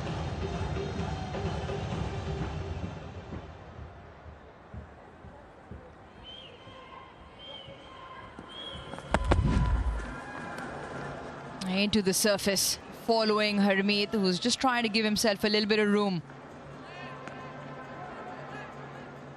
Both these batters at the crease, they're both very capable of batting. I mean, if you look at their numbers, if you look at the centuries they have scored in their careers, Harmeet also got 100, and we all know Adil Rashid has got, what, 10 centuries in first-class cricket. So they're no mug with the bat.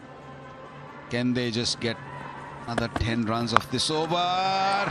This is picked up nicely, but is it gonna go clear the fence? Oh, lovely taken, beautifully taken.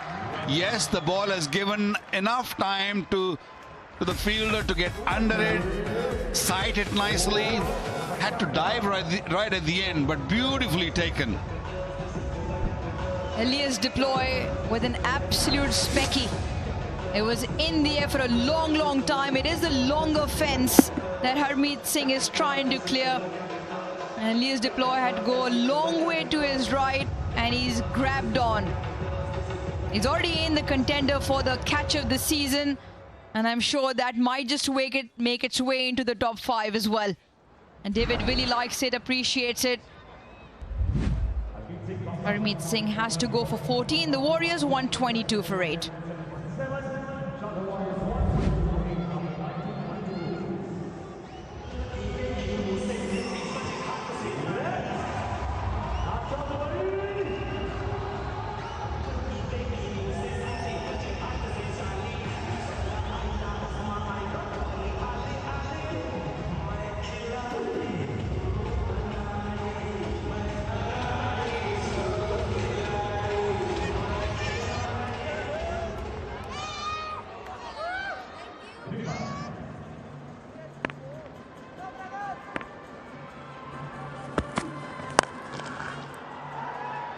Captain belts this, just 1 to Jimmy Neesham.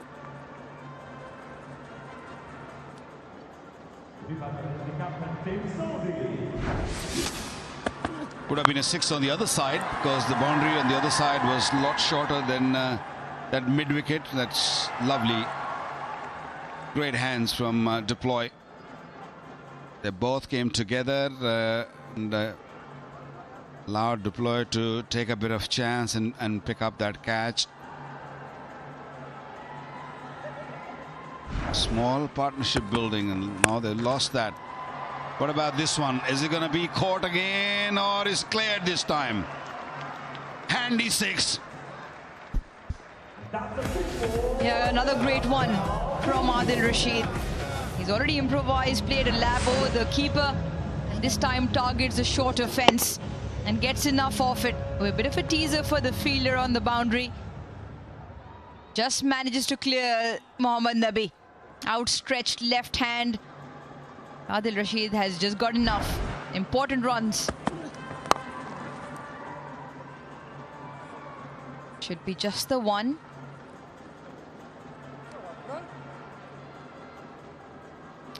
Just feel the Warriors, who look like they were down and out at 101 for 7, should have a spring in their step. The batters towards their back end, Adil Rashid with 14, Harmeet Singh with 14, just given them enough, something to bowl at. And especially the way the surface is turning. Adil Rashid with the ball, Sikandar Raza with the ball. Slashed away and slashed away to the fence for 4. Brilliant end to the innings. 12 runs of the final over for the Sharjah Warriors. They are 134 for 8, and the position that they were in at 101 for 7, they'll fancy themselves something for the bowlers to bowl at.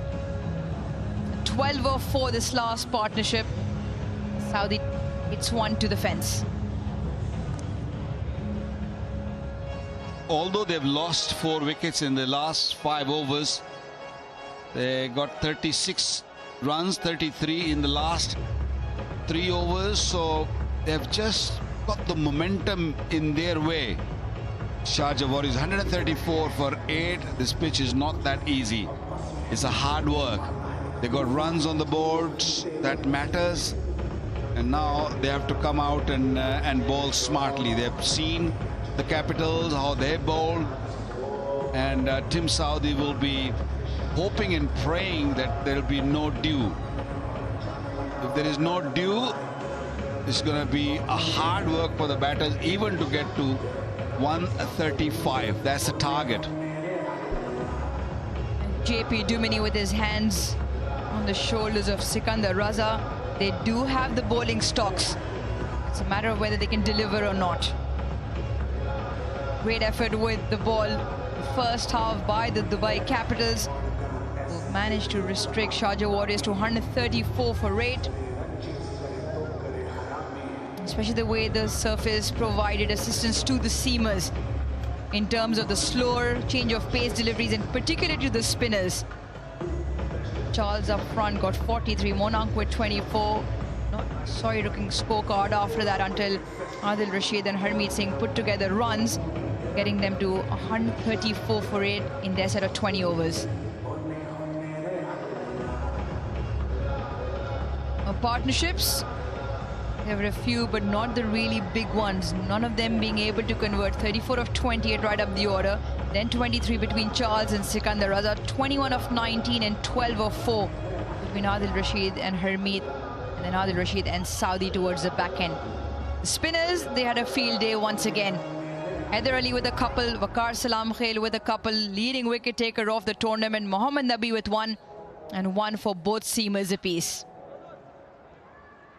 Dubai Capitals will be very happy with how the first half of the game has panned out. Right then, let's head sidelines to Ridhima Pathak. Well, I've got with me Ahmed Raza, the head of talent scouting, Dubai Capitals. You must be very pleased with that bowling performance. Yeah, I think we pulled things right back. I think they had a decent power play, and the way Johnson Charles was going, I think that wicket at that moment was pretty crucial for us going towards the back end of the innings.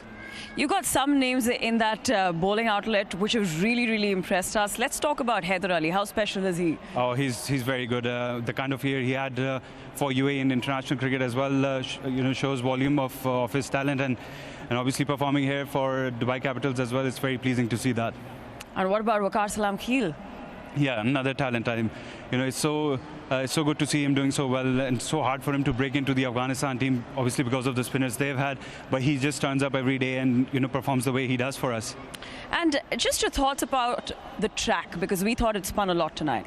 It did. I think the wickets have slowed down a little bit as well. It's not been very hot, so I don't think the wickets got enough sun, and you can see the moisture still being there. And obviously at the back end of the tournament, the spinners come to the fore, and we've got some quality spinners to do the job.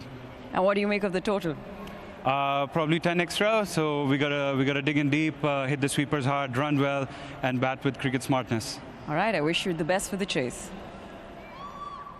And thank you from sidelines. Bat with smartness was the quote. And Dubai Capitals need 135 in their set of 20 overs for a guaranteed playoff position in that top 4. We have the chase on the other side.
Welcome back. We're halfway through match number 27. Let's look at the Sharjah Warriors cards. The bottom score 134 for 8 doesn't look great, but it's not the easiest of batting conditions. Johnson Charles 43 off 46. Monak Patel 24 off 13.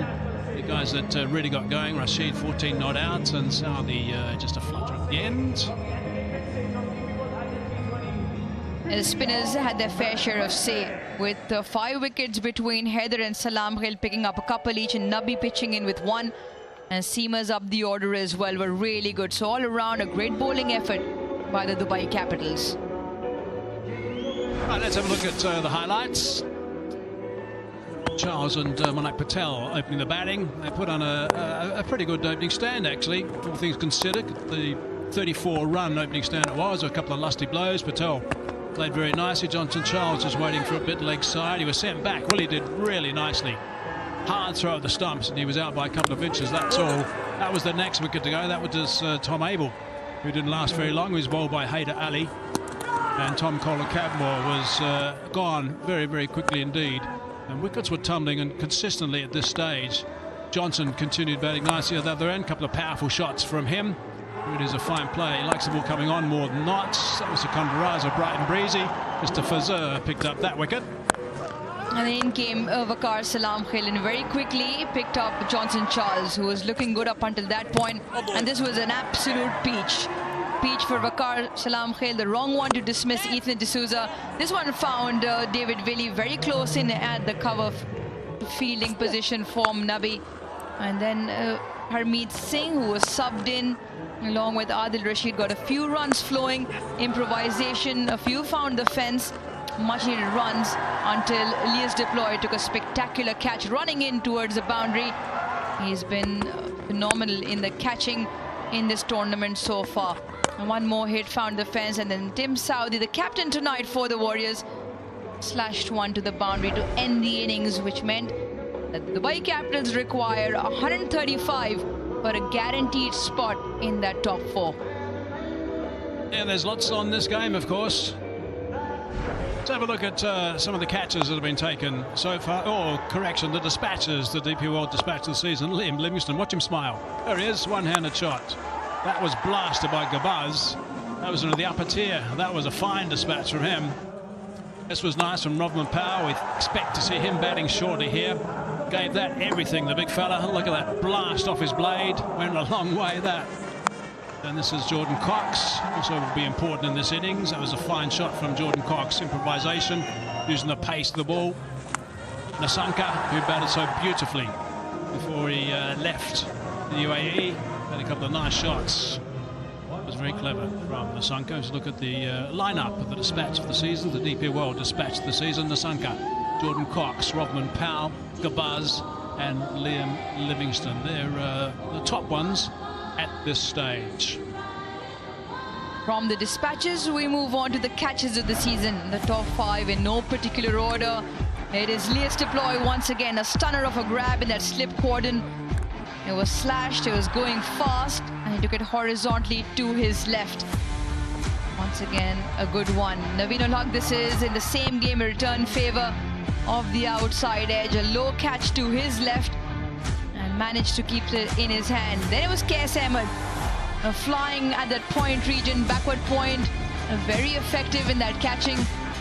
And then the Dre Russ, tumbling, turning all around, different colored shoes, and keeps that one in his hands on landing as well. Running in from the boundary, Liam Dawson with a great grab, just inches off the turf. Those were the 5 catches of the season, all of them contenders for the Cycle Hub. Brilliant set of wheels to win in no particular order. And some of us in the commentary box will eventually decide which prize or who wins that cycle in the season.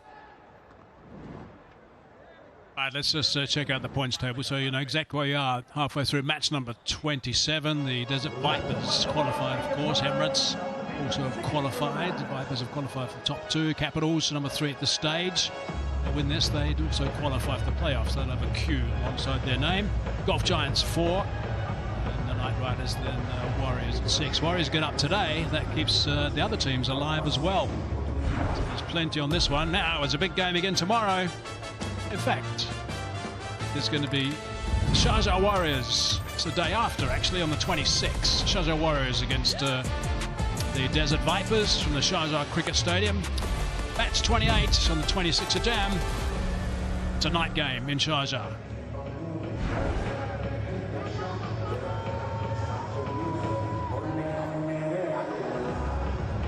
Like to have a quick look at the belts and see how they're looking at the moment. There's the best UAE player, the blue belt points table. Mohamed Wazim runs yesterday 340. Wazim at this stage. Kazai Tanveer bowled beautifully, 319. Ajay Kumar has been really special in the Night Riders, 267. Left arm. Hassan Sharaf, who's been seriously consistent, he's got 249. And Haider Ali, who bowled well today, is the 5th on that list. Some way behind the rest. exceptionally well today. And Ali, spin.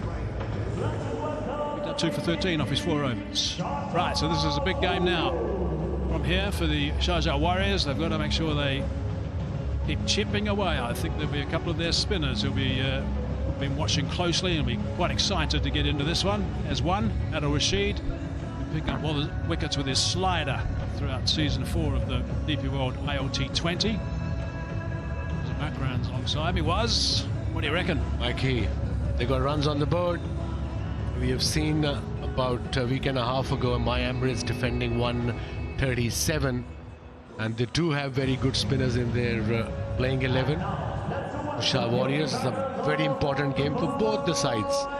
Most important is for, of course, the Warriors and Shayan Jangir. 845 runs, strike rate of 132 with 3 50s.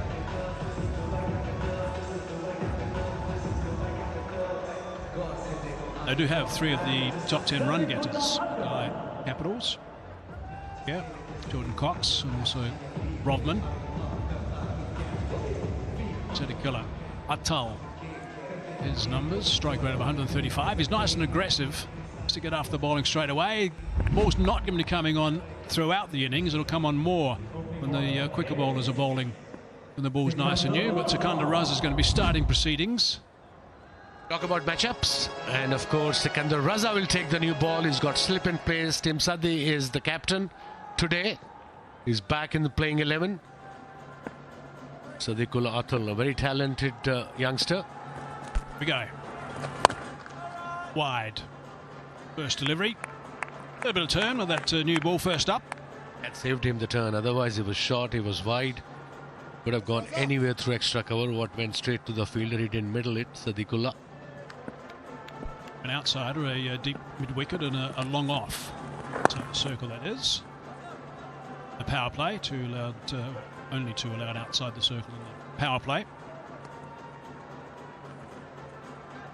Mid-wicket and mid-off on the boundary. 2 fielders outside the circle. This is match number 27 now.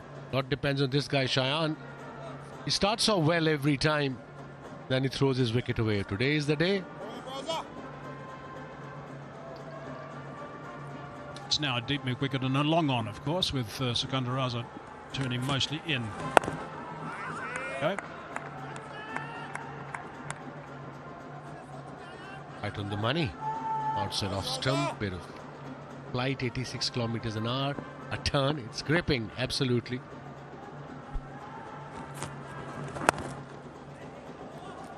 He's that away, so he's off the mark too.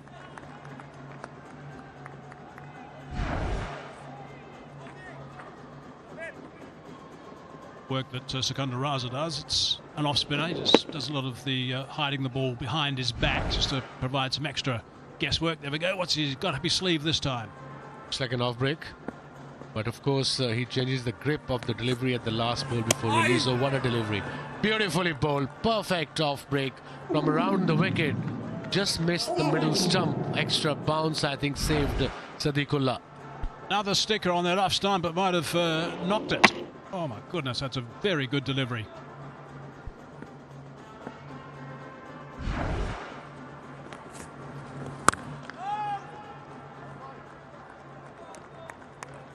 First over's done, just 2 runs from the first.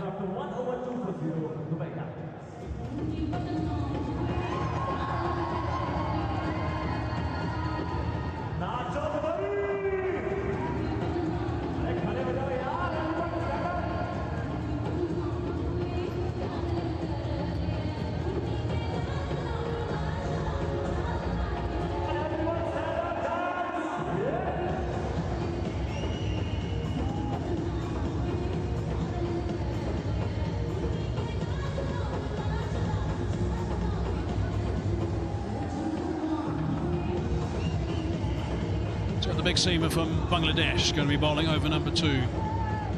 Tim Southey. Tuscan bowled very nicely in the last game, actually. Charges in, but with some pretty good pace. A little bit of tap towards the end of the innings, but he got some good numbers in the power play. Got 8 wickets in this season 4 of DP World ILT20. Very experienced, and he's a wicket taker. Got a slip in place, sprinting in. Now, was that sliding down? It's a big shout, shake of the head. Height exactly was in question. Sikandar is saying no, height was okay. I think they asked the wicketkeeper behind the stumps, James. Couple of seconds to go. No, they decided not to take the referral. They've gone up.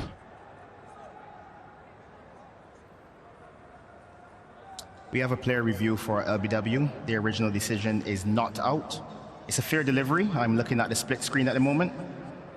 Forward, forward. There's a clear gap between bat and ball. Can you move straight on to ball tracking, please?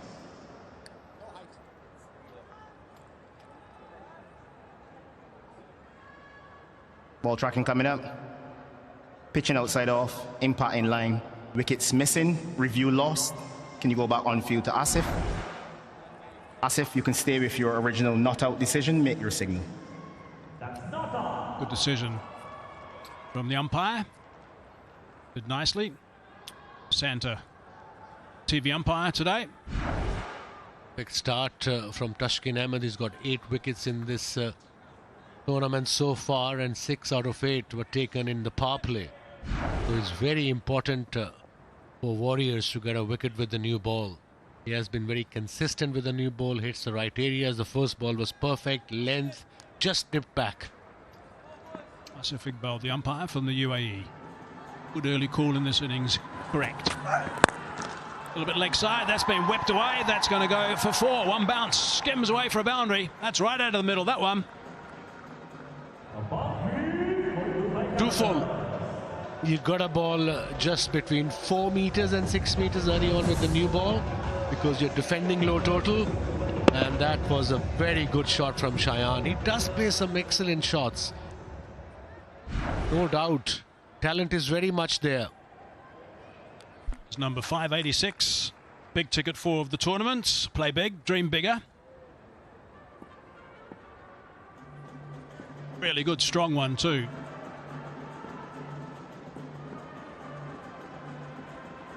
What's the response? Let's flip that away on the leg side. Might be able to come back, no. Amit Singh does nicely, gets it back. Yeah, short delivery, went straight to the fielder square leg. Harmeet Singh from USA. 5 runs from the over. Required run rate is just under 7. Early days in this chase for Dubai Capitals. Target is 135. You can see the pressure on the coaches sitting out there, because this is kind of a very important game for both the teams too, if they want to qualify for the last 4. Looks a bit edgy there, doesn't it? Tuscan, effort delivery. I've done 8 years in PSL, believe me, I was edgy all the time. And I used to trend every time our team used to lose. They used to blame me. And I said, guys, they're not even playing. I heard that actually. Yeah, in the change room, I used to put you in the corner and say, turn around, why is this your fault? Yeah, every time.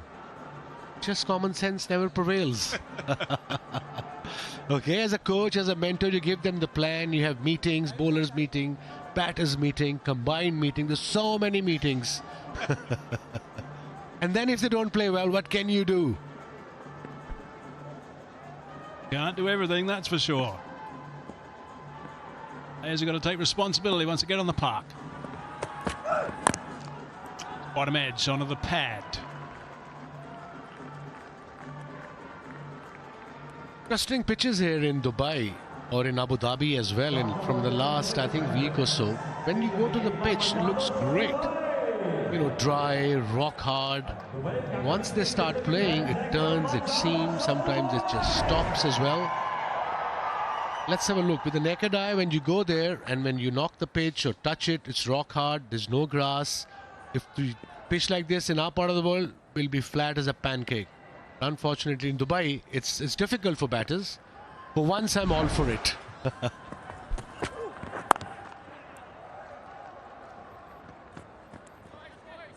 Single off the last. 6 off that over, 2 done. 8 for none.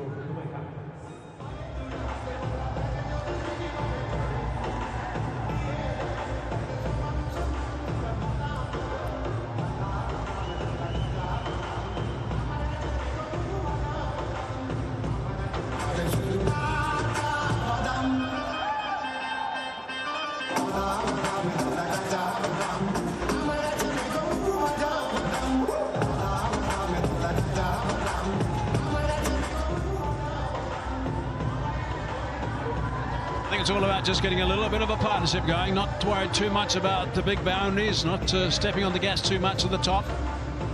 It's there to be hit, put it away, of course, but just got to make sure you bat well in this power play. Beautiful views in Dubai. The weather is perfect. Dubai is buzzing. And that's good cricket. Just play sensibly, try not to lose wicket. That should be the plan, and I think that is the plan. When you chase a low total on a kind of a difficult pitch, and the ball is getting wet as well, little the dew is there too. You've seen the towels are out. Sikandar Raza already trying to dry the ball.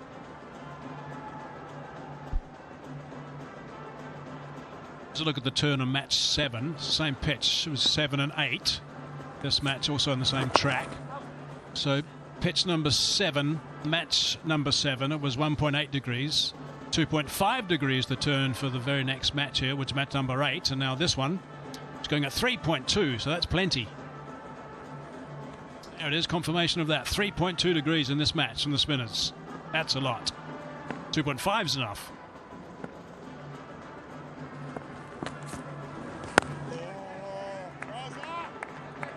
Good stuff from Sikandar Raza. We start with the bat again today. We haven't seen the best of him with the Willows so far in season 4. Well, today there's going to be still plenty of games to come. Play well from here on in. Some sharp turn. Adjustment needed at the last minute. Aserikola.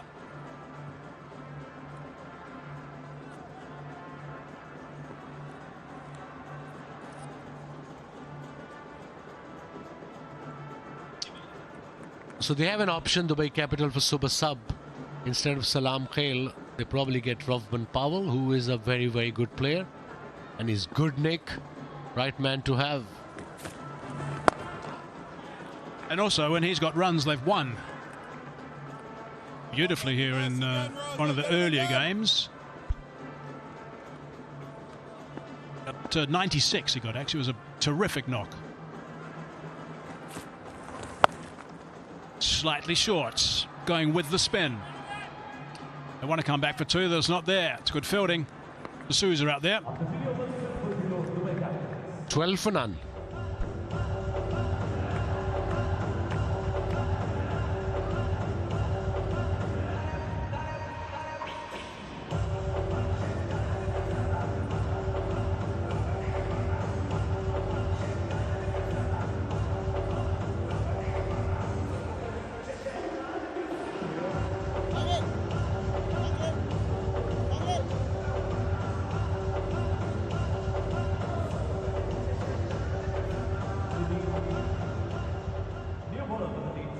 This is Dubai at its best. Weather is perfect. Festive season is packed with the shoppers, the holiday makers. Every hotel is packed. It is one of the safest places in the world, so very much recommended to come to Dubai. Yeah, it's a top city, that's for sure. Destination city. All very festive. Malls are buzzing. Hamid Singh now. Have you been to any mall recently in last week or so, Mikey? I went earlier, not in the last week or so. I thought it was best to go earlier rather than about now. Yeah. And I think best time to go to malls is about 9:30, 10. It opens up at 10. Just go there, you know, kind of focus shopping. Okay, I want to buy this for this kid, this, and then outie. Did a pretty good job actually, Hamid Singh, with the bat. Got 14 runs at an important time. Gave him a little spurt with the willow. Job to be done. The spin department. Turning in towards him, hasn't hit it very well. plenty of space out there. Sikandar Raza couldn't quite tidy that up straight away. The idea was right, that go with the spin towards the longer part of the boundary. That's why Harmeet is bowling from the Dubai International Stadium end. And this iconic Burj Khalifa, 1.2 kilometers of spectacular stuff. Unbelievable. It's just remarkable. I had dinner once there at this restaurant called 100th floor, I think, called Atmosphere. And you during the, I mean, it was a cloudy day and you couldn't see anything. We were literally in the clouds. That was the best experience I had. Food was okay as well. Some remarkable architecture in Dubai. Right, what's the captain thinking now? Looking around at his troops. Tuscan bowled the last. Like to just give one from the seamer first up and then make a change.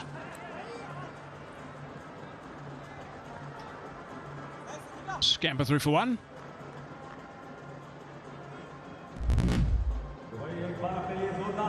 Vizzy presents Jawa Dakal Enam Pau contest. Which team scored the lowest total in the DP World ILT20 Season 2? A, Warriorz, B, My Emirates, C, Knight Riders, or D, Golf Giants? Answer and winners tomorrow. As prize, Smart TV. T's and C's apply, of course. Inside edge onto the pad. The slog kind of a shot. He left the crease before the ball was delivered. And obviously Harmeet, being experienced bowlers, he just adjusts his length. If you got to leave the crease, wait for it.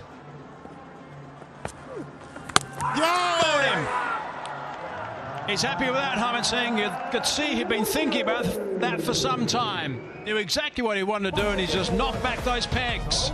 It's an important wicket at this stage. Lost their first, the Capitals.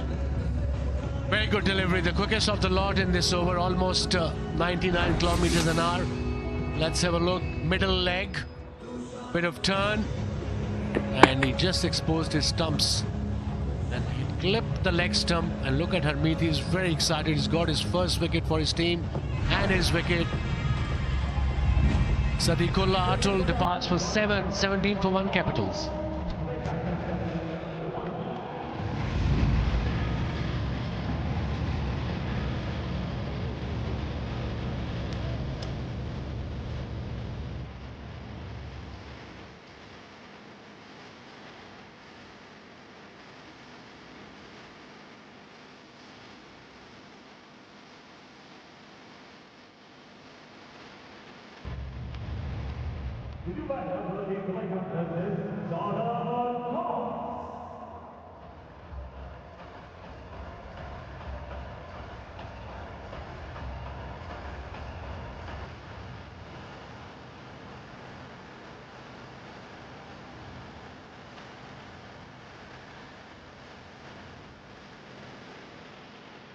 Jordan Cox.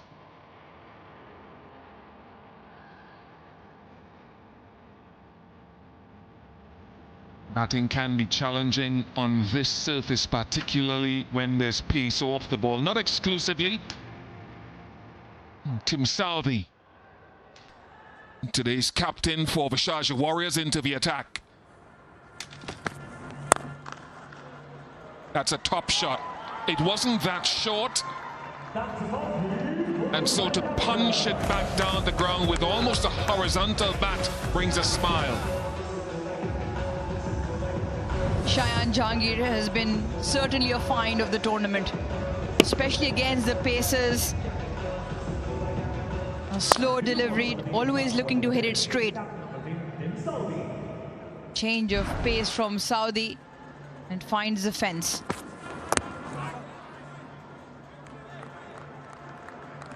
Bit more pace on that one. Have a look at the first wicket that fell. Yeah, Harmeet Singh. Sadiqullah Atul moves a touch too far across his stumps. The ball cannons into leg stump. Important wicket bowled round his legs. Once again, the spin effective very early on. Change of tactics as well from the Warriors, starting with Sikandar. And then Harmeet Singh to follow.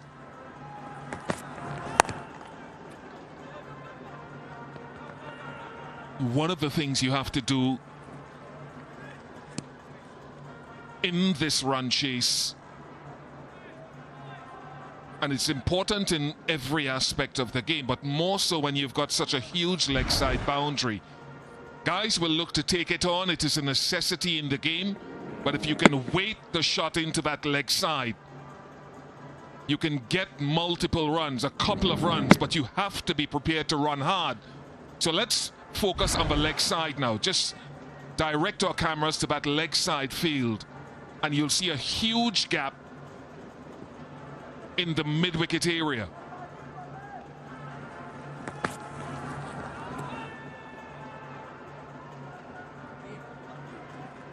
Wide helps in a run chase, but Rogers, I'm looking at the leg side there, and obviously you're still looking to take away boundary scoring as a bowler in the power play, but you can be also smart.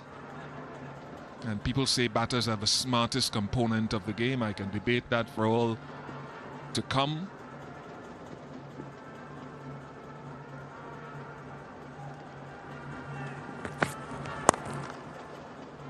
It's not bad. He didn't get it as square as he would have wanted. But the idea is absolutely correct. At the moment, the leg side boundary or the leg side to both these right-handers is that longer part of the ground. Plenty of acreage around. There are two fielders on that leg side boundary. Now change of field for Jordan Cox. A solitary fielder, deep backward square. Mid-wicket has now come in to try and just curtail that single.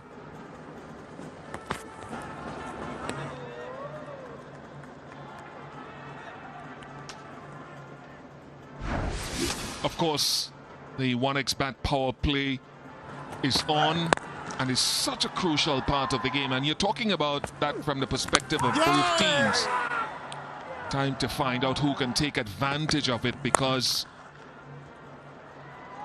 the Warriors got 39 for 1 in their power play.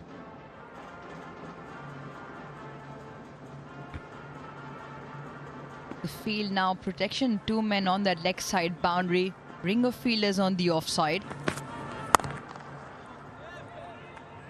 Once again to the right of that mid-on fielder, but that does result in 1.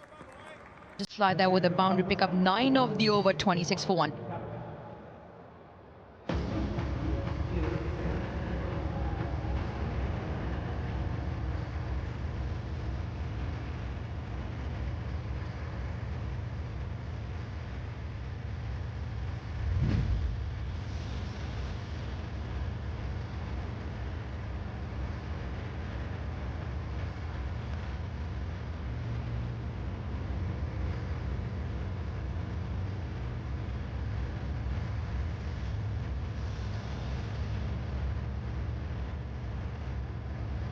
So James Rule, the keeper, has the helmet when the spin is on.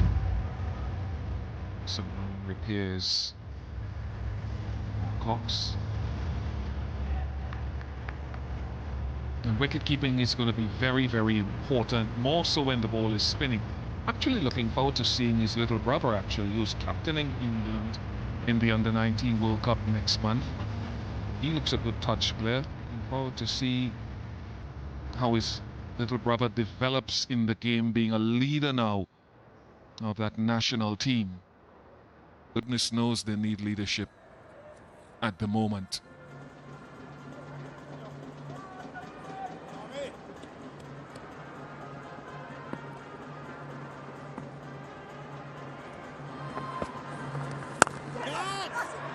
Just it, and that's why it's not a straightforward run chase, folks. It is not. The ball is holding. Very similar to that first innings. It was Haider Ali who gave the ball a little bit of air. Very similar. Revs on the ball and it just holds.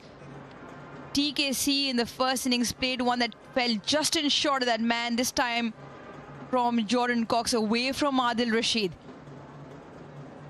Spinners will be key here. Want to keep things tight, the Warriors.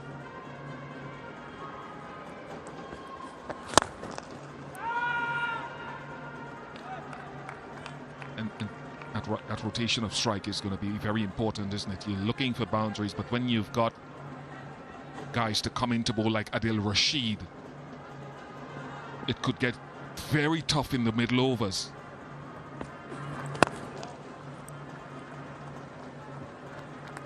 We've seen this a lot, in fact, in this DP World ILT20 Season 4. Just understanding of the cricketing smarts of what is required on surfaces that have been challenging. The effectiveness of just good. That's straight up in the air. Long off running in. Oh, TKC puts it down. He made a long way in from the boundary and eventually could not hold on. A little encouragement from Tim Southey, the captain, but it's good bowling, because with the man up at mid-on, he's asking him to try to target over mid-on against the spin, and it's just hit too high up near the heel or near the wrist, and so it wasn't pocketed in the palm of the hand, but the ball is turning, it is spinning. So your matchups have to be good as a batting unit. Is there on the joint between the wrist and the start of your palms, the hard part of your hands, just bounces off from there. End of an excellent over from Harmeet Singh. Just a 3 off it. Power play done by Capitals, 29 for 1.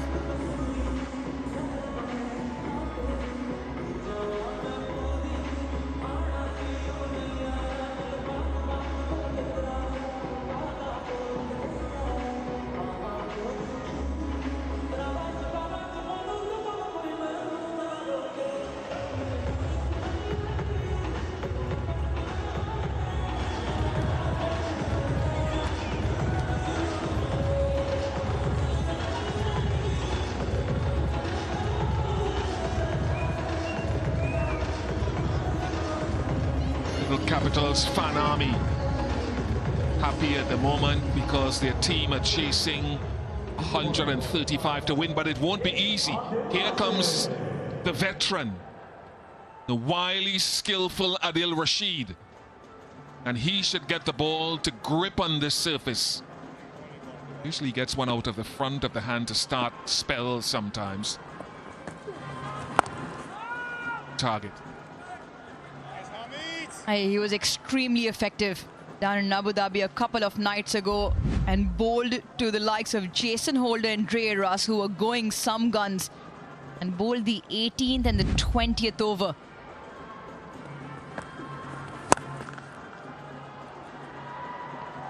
Oh, brilliant stop. Absolutely outstanding. Ethan D'Souza is usually a very good fielder, very energetic and vibrant. Turning back my hands of time. I'm only joking. Oh, this is brilliant. Excellent to watch. He's been a live wire, skims through the turf. Has taken some extremely good catches in the outfield. Once again, they were in Abu Dhabi with the ball swirling around. That was a great effort from the youngster.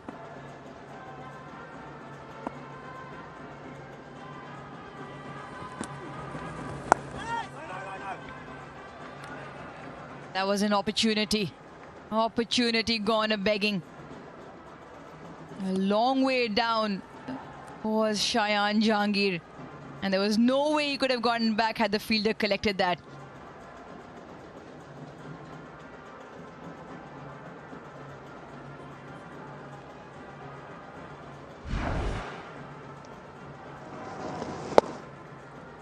You need to stop these. Get two hands there. You really need to go with two hands. Who knows whether it could come down to the difference of a run. There's the one out of the front of the hand, but dragged down. That's a good shot. Deserved the treatment to the bigger side. It's a big ticket for. Tournament count moves up to 589. Dream big and play big and dream bigger, they say. And this one just dropped it short. A rank long hop Not many will you ever see from Adil Rashid, but it was important for Shayan Jahangir to pick up that opportunity. Picks up 4. Significant degrees of spin. 36 for 1.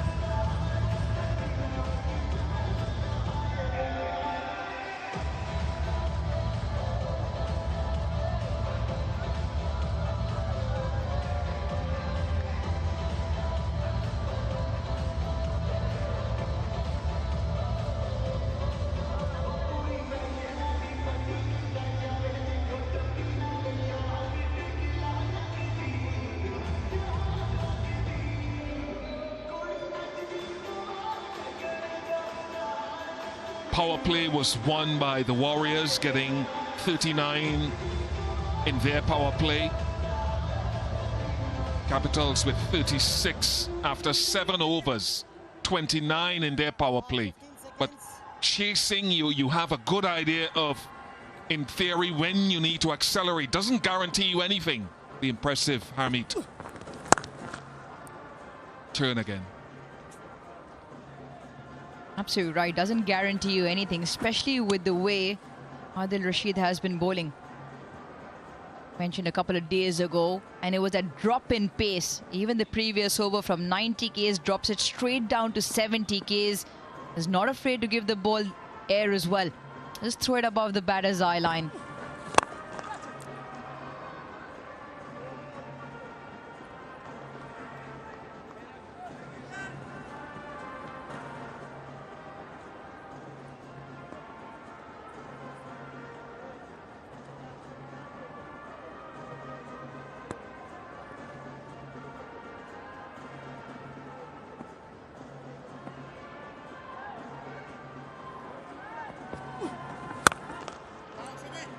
You feel that the left-handed top-order batters, or wherever they come in, guys like Nisham and Loy, even David Willey, could be important in matching up against the multiple spinners that Southee has at his disposal against the dimensions of the ground. Again, there is no guarantee.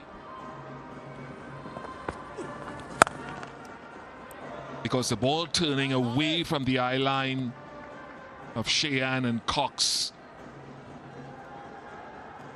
is a challenge. Doesn't mean they can't get it away. We've seen that in the last over with that 6 of Adil Rashid.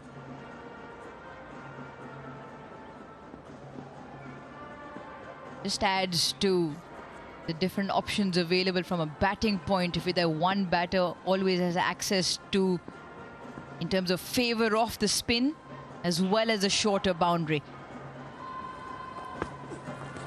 Catch. Nice rush. Just need a protractor to measure the deviation off the surface. You can see the challenge.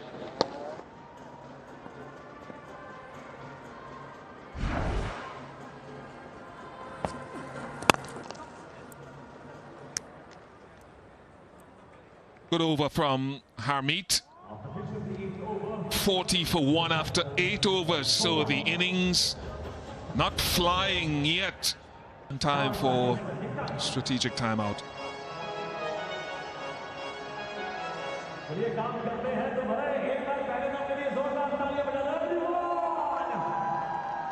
अब music play करेंगे। I request each one of you, it's a Christmas Eve, so I request each one of you, सभी अपने mobile phone की flashlight on करेंगे।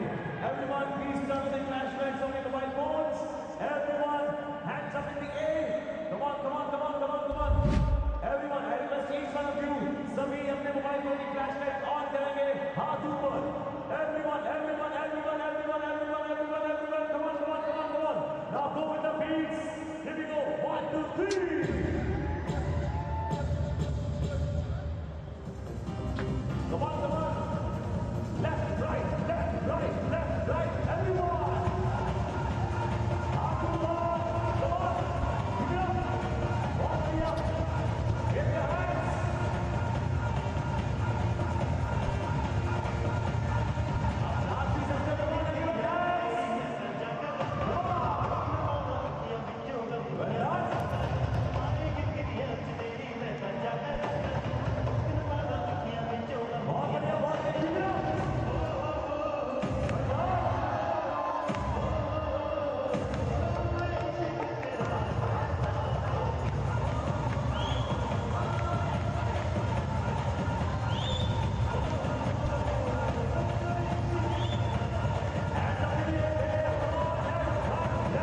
Bottom line, 95 from 72. Capitals 40 for 1 at the moment. The same stage, the Warriors were 51 for 2, so 1 wicket worse off, but more on the run stakes. 134 by the Warriors, loss of 8 in the first innings. Timeout is done. Opportunity for the coaching staff. Get out there and have a chat to their respective charges.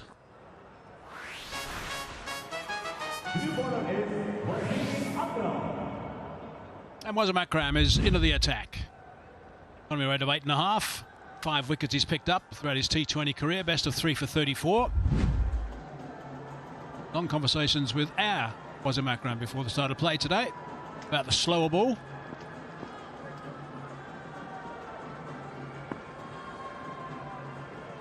Shine on 24.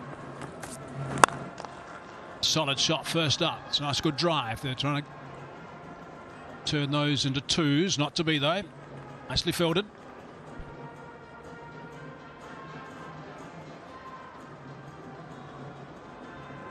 If you remember, Mikey, when Wasim spoke to him, or when he was talking to you, doing that masterpiece regarding the slow deliveries, he told Wasim Akram not to do what I'm telling you right now.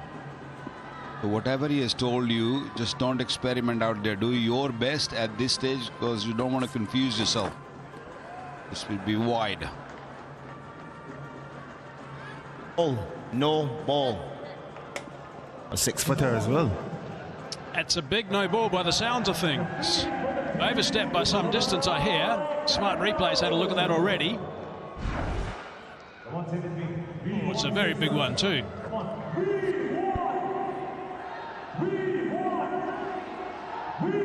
This is probably the biggest no ball we have seen in this DP World ILT20 Season 4. He's totally got his run up wrong. I guess he's feeling a little bit of pressure, because low scoring games, every single delivery matters. And this is a free hit now to Jordan Cox, who gives the ball a bit of a nudge, and he's hit that for 6. So it is the maximum penalty for the big overstep. 6 runs for Cox. You overstep, you have to pay. And that's what happened with Wasim Akram. Went around the wicket and he gave it away very early, you know, that he is going to go and bowl that cutter. You know, taking his thumb off the seam and trying to bowl that cutter into the surface. It was easy picking, set up nicely for Cox to put it away. Definitely a contender for the DP World Dispatch of the day, that one. Try and hit him for the maximum if you can, and he did that easily, Jordan Cox. It was the right line and the right length for him to get underneath that. Didn't climb very high, but it went far enough. So suddenly there's 8 runs off 2 deliveries in this over. So it's a tough introduction to the crease.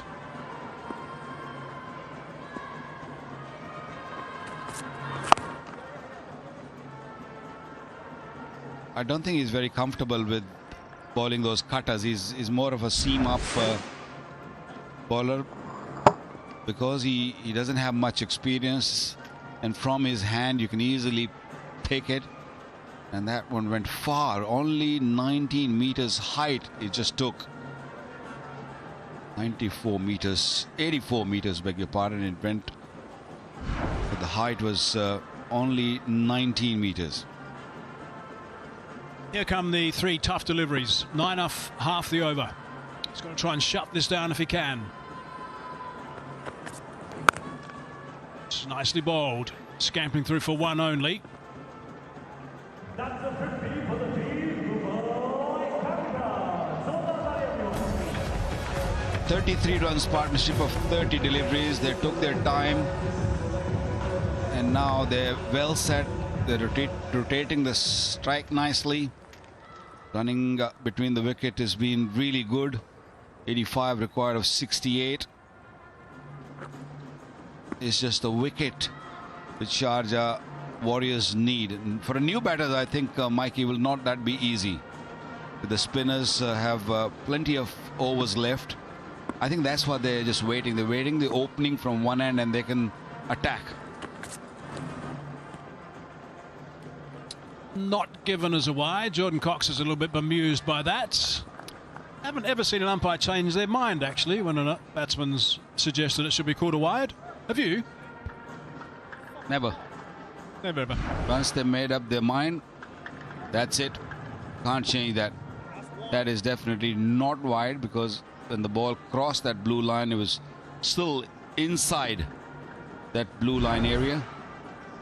The right decision made. I agree.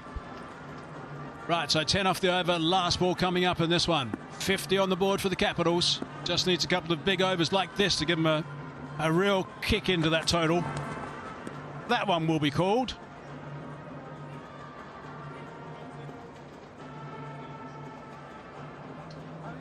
Oh, it's a no ball as well.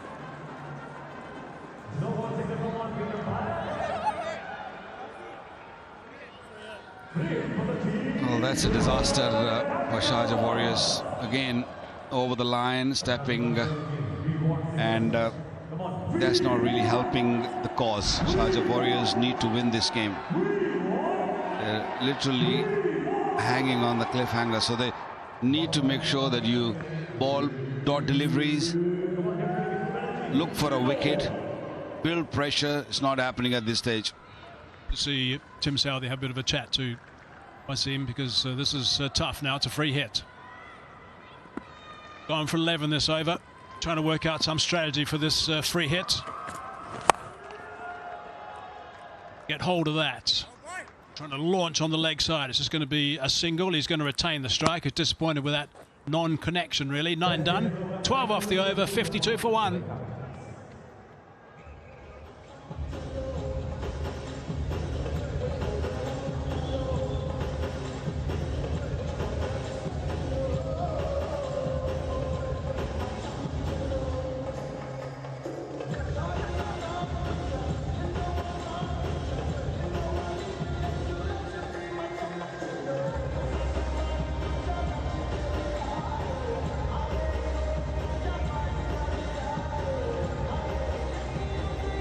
Those knots in the Warriors were around overs number 16 to 18. They lost 3 wickets for just 2 runs. It was in the middle of a fall of, just before that, 4 for 13. So a couple of hiccups, and that's what can happen in this sort of situation. This partnership worth 35 now. Adil Rashid. Slider that's been the wicket-taking delivery of late for Adil Rashid.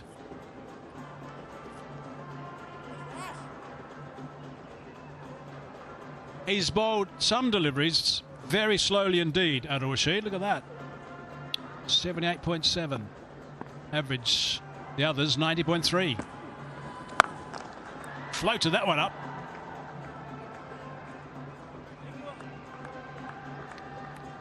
.77 k's per hour, that delivery. He does take a little bit of risk, because when you give that much air to the ball, there's always a risk involved.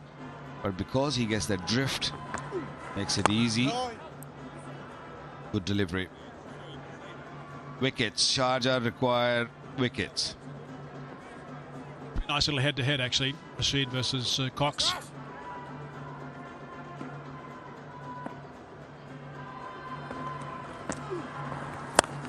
Turn, tried to drag it on the onside, but turned too much, really. Just going to be the single.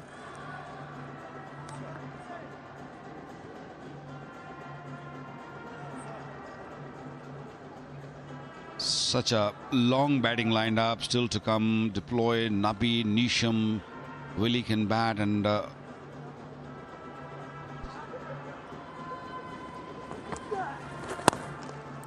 of course Ravan Powell will come as a sub.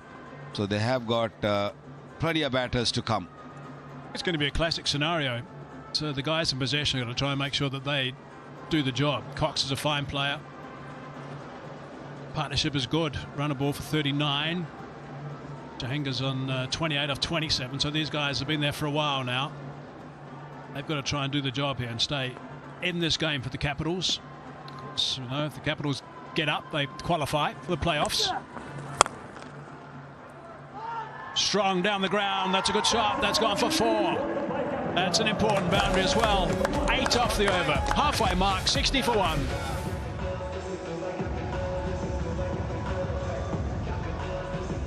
Well, so far, they have dealt the spinners quite nicely. Wasn't really short. He rocked back. He saw the ball spinning. He knew it's going to come slowly, so he waited. But the best thing about that shot was that he picked the gap. He hit it straight.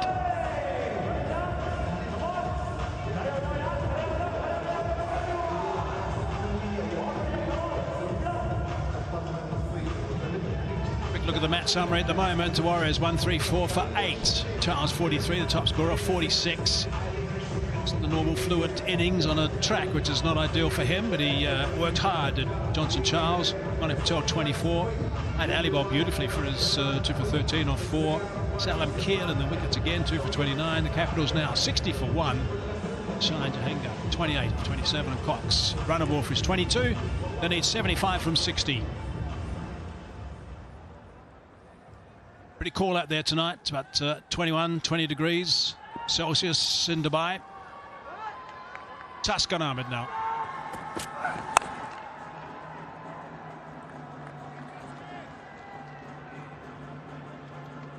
Well, so far, what we've seen, I think the major difference between these two sides is their paces. The Capitals' paces, they had good variations. They bowled good cutters, slow deliveries, and they made scoring very hard.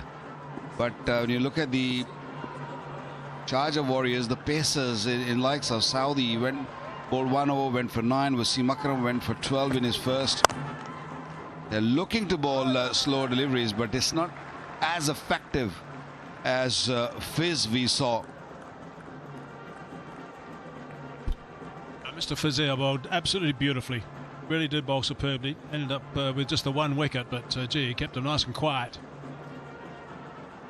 He's outstanding with the work that he's doing, and he's bowling superbly throughout season 4 of the DP World ILT20.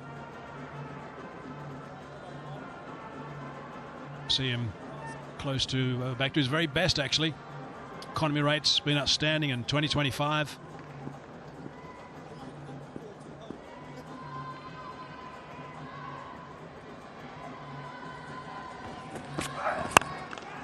Now that's gone very high indeed. It's going to be in a safe spot. Trickles into the advertising triangle. 4 runs. Very impressive. Cheyenne had a couple of really quality knocks in DP World ILT20 Season 4. And the best shot is played when you look to hit straight with the full face of the blade, and he keeps the fielders in his vision. He knows where to hit. This was a beautiful shot, safe and effective.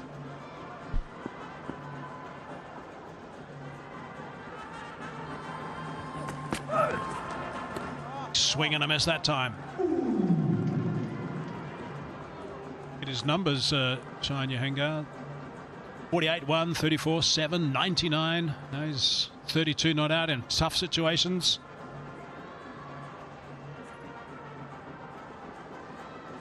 Not at any stage he looked under pressure, or he looked any stress. Great numbers. He's at number 1 spot right now. 266 runs he's got for the best batter, green belt. Top stuff.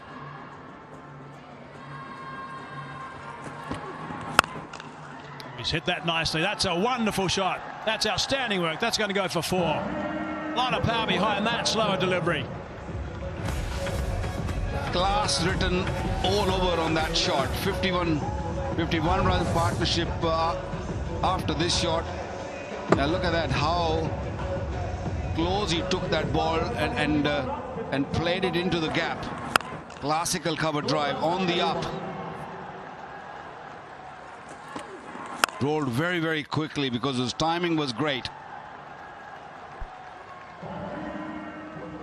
It was a really, really fine shot, that. Second boundary off the over. 8 off it with still 1 ball to go. First over was good. Tussin kept nice and tidy. It's just getting a little bit of treatment here. Slow delivery. He's waited and he smacked that. 3 extra cover for 4. Lovely cricket. Sharjah Hinga, 3rd for the over, 12 from 11 done, 72 for 1.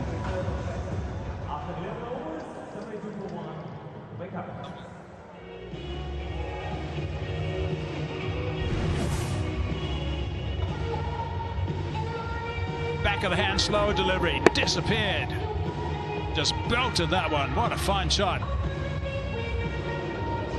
Well, he's cashing in now because he's spent enough time at the crease. He knows what is coming.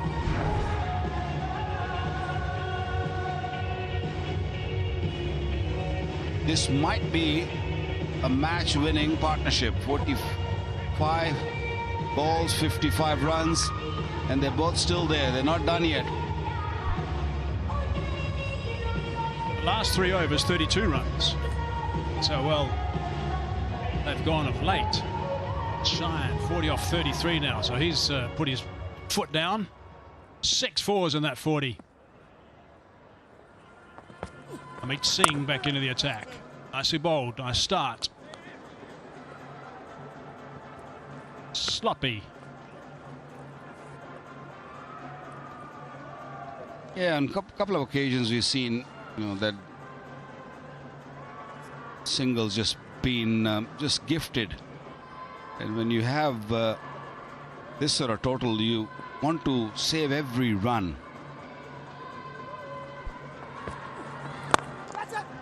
Eyes of catcher, but that's gone over the top on the bounce. And the last thing that Harmeet Singh wants is a sloppy bit of fielding after that first ball, because he wants to keep that batsman tight down that one end so he can work at him ball after ball and try and get him to do something out of his comfort zone. Pressure is at least, then suddenly ticks over. It's batsman.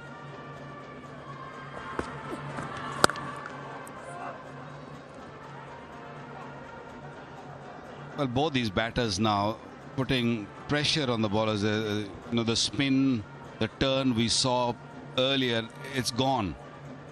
I think it's just purely because these two have put so much pressure on the bowlers. They're searching for wickets and they're looking for boundaries now. Those have gone fairly quiet out there for the Sharjah Warriors. Not a great deal of encouragement from anyone. Captain's got his work cut out trying to work out what he's going to do with his bowlers. James Rue maybe should be the one that should try and liven things up a little bit. He's just 21 years of age, but still, you've got to some encouragement going for some of these fielders. Try and get them buzzing a little bit. Just need a wicket or two and things are different again. Nicely bowled by Harmeet Singh. Well, let's have a look at what are the options Team Saudi have got. Sikandar Raza's bowled 2 overs.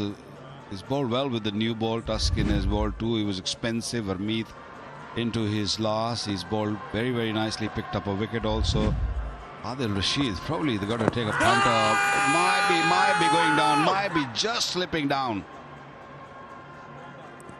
I think that's a pretty good decision. We'll have to wait and see whether Tim Southey decides to go upstairs with it. Keep always is the one that provides information, although I'm sure he's blinded by that. What's Tim going to do? Counting down, 2, 1, and nothing. End of the over, 12 done, 76 for 1.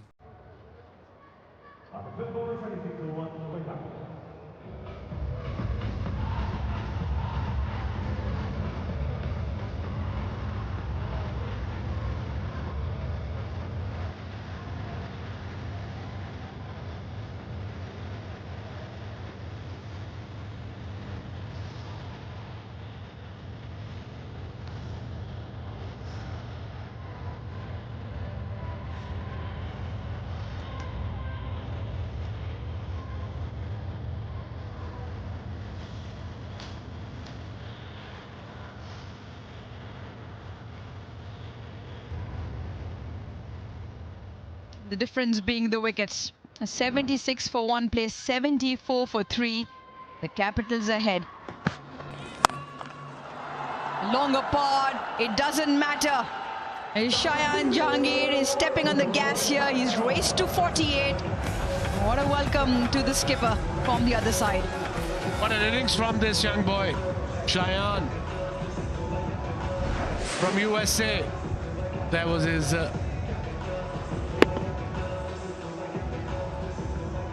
first six, and a biggie. Short ball picked up beautifully, 85 meters into the stands. 53 required now. Will pick up one, moves to 49. This is the highest run scorer in terms of innings score of this tournament. Shayan Jahangir with the 99. Highest individual score this season. This was Harmeet Singh's last ball of the previous over. Conversation was whether it was sliding down, and technology tells you it was. I can tell you without technology it was going down like miles. Guruj.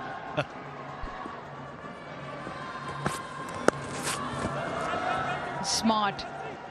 The plug for two. Didn't middle it, but they've got two in the end.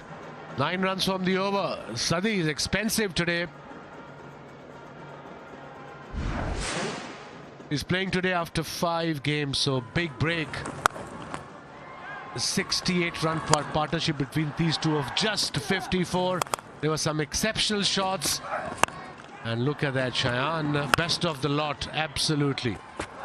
Played some good cricketing shots, back foot, front foot, and 6 fours and a 1-6. You look at the way they constructed the partnership, yes. Played themselves in, played with the full face of the bat, used that long leg side field to pick up ones and twos earlier on. And then with the slower delivery, just waited on them. Whether Shayan Jahangir was belting them into the leg side, or whether that over to Taskeen where the slow ones went through the offside, just looking to play it in front of square because there was no pace on.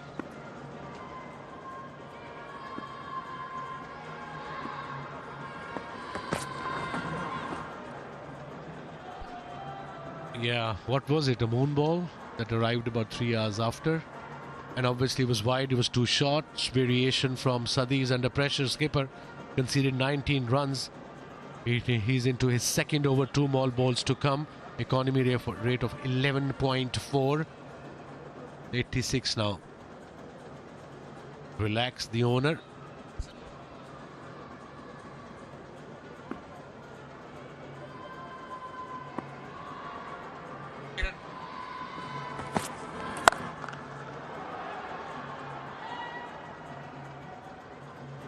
Not even swinging now.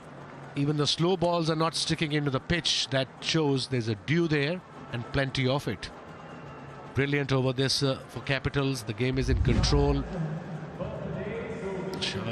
Jahangir is on 49, 1 shy from his 50. And today, his birthday as well. Birthday boy is on 49.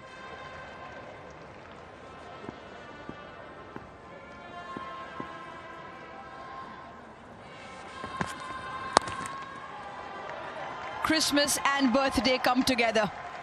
For Shayan Jahangir, picks up a couple of runs to bring his 4th 50 in T20s. Applauded by the dugout and the crowd. Second in the DP World ILT20. 13 done, 89 for 1.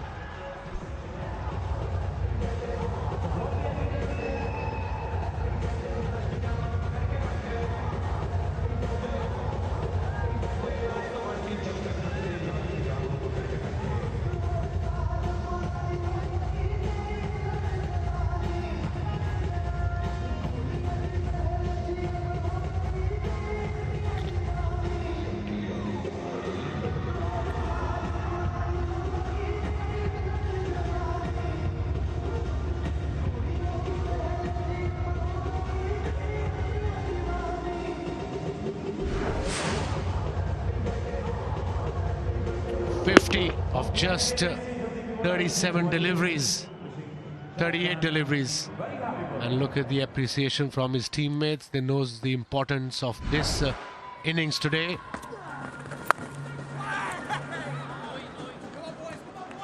And why it's important this innings? If they win, they qualify for the top 4.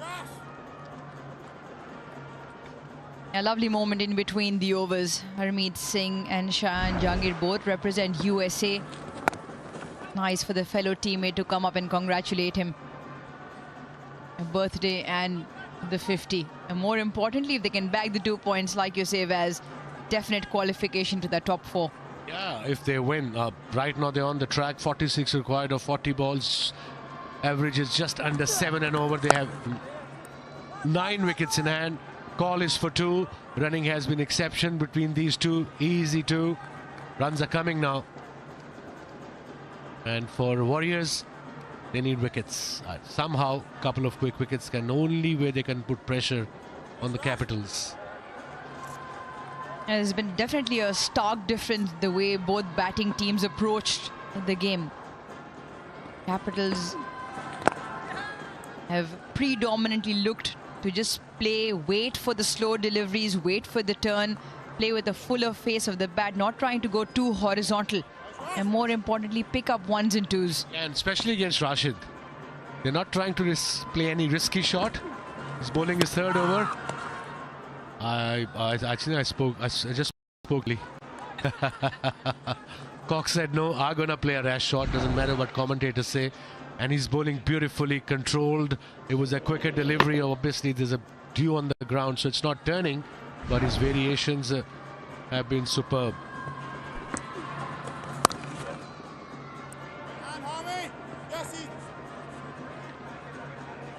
Once again, brilliant. Very quick across the turf. Now, James Rule likes this. Harmeet Singh, a little bit of an applaud.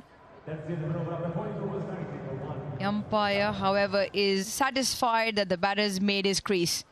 14 done, 93 for 1.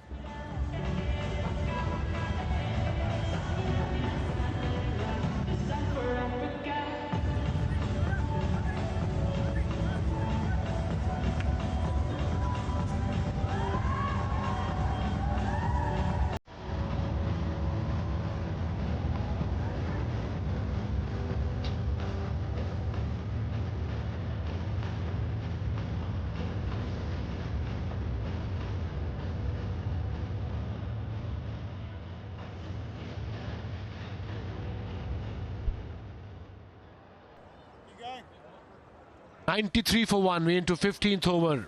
42 required, and what an innings from birthday boy Shayan. 51 of 38. Slog sweep. There's a fielder there. Straight to him. And yes, TKC is the fielder. The breakthrough Warriors wanted, and they got it. The man in good nick. Shayan departs. Important, really important. Sikandar Raza back with the ball, and the very first delivery, Shayan Jahangir holds out to long on. Takes him on, trying to dispatch it over that fielder. Toe end of the bat. Probably knew from the minute he made contact that does not have the distance. Simple catch, TKC. Much needed breakthrough. 76-run partnership comes to an end. Shayan Jahangir has played a really great knock. 51 of 39. Capitals now 93 for 2.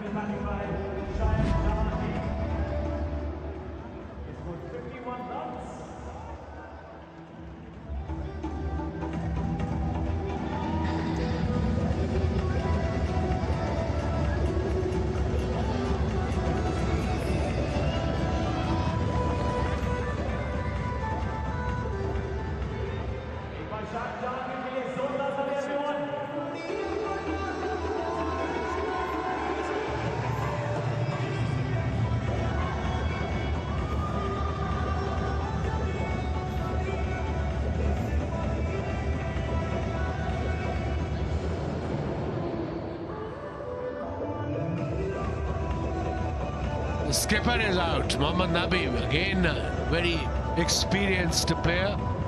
1850s, 393 innings, almost under 7,000 runs.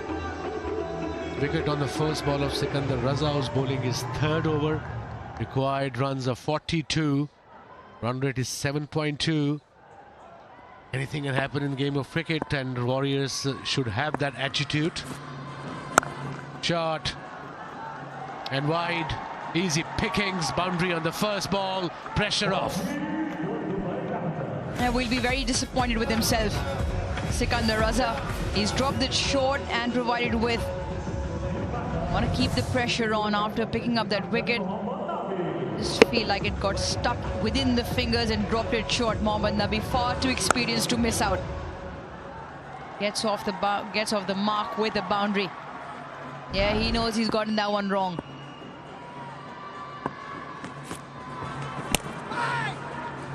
And drops it in pace better. Just feel with the way surface is played throughout the day, yes, there's a little bit of dew, so the ball coming on a little bit better, doesn't have that much hold that we saw earlier on. But it still won't be easy for the new batter to come in. Not turning as much because the ball is little wet, the seam is wet as well, hence Nabi was trying to play the off break. It was an off break, but he pitched and just went straight on because there's wetness in the seam. So good bowling, lengths were great from Sikandar Raza with the spin. There's a fielder there, straight to the fielder. Second wicket in that over. Are they back in the game? Maybe. Said it's not going to be too easy, and it wasn't. Mohammad Nabi thought that he could have the better of Sikandar Raza to the longer part of the ground. And Sikandar Raza now double wicket in this particular over. Comes back. The captain asks for him to strike, and he does, 2 on the trot now. In the very same over, holds out to Ethan D'Souza. He's not going to drop those simpler off the takes that he has taken throughout the tournament. Signature celebration from Sikandar Raza. He's the back of the opposition skipper. Nabi goes for 4. Capitals now 97 for 3.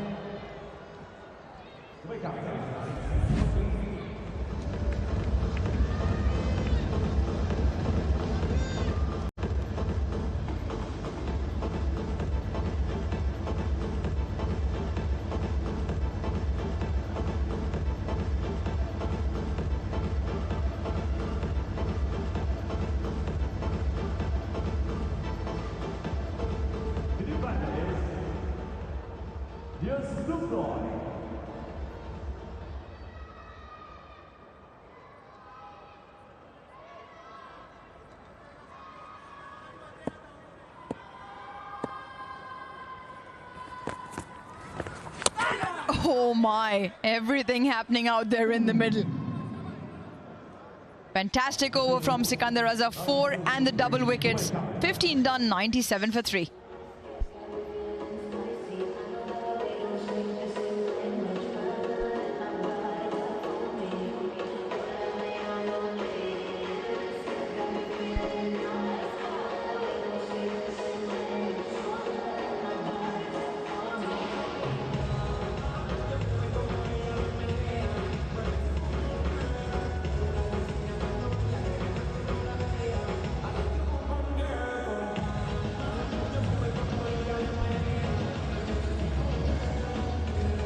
Is there a twist in the tail here at the Dubai International Stadium?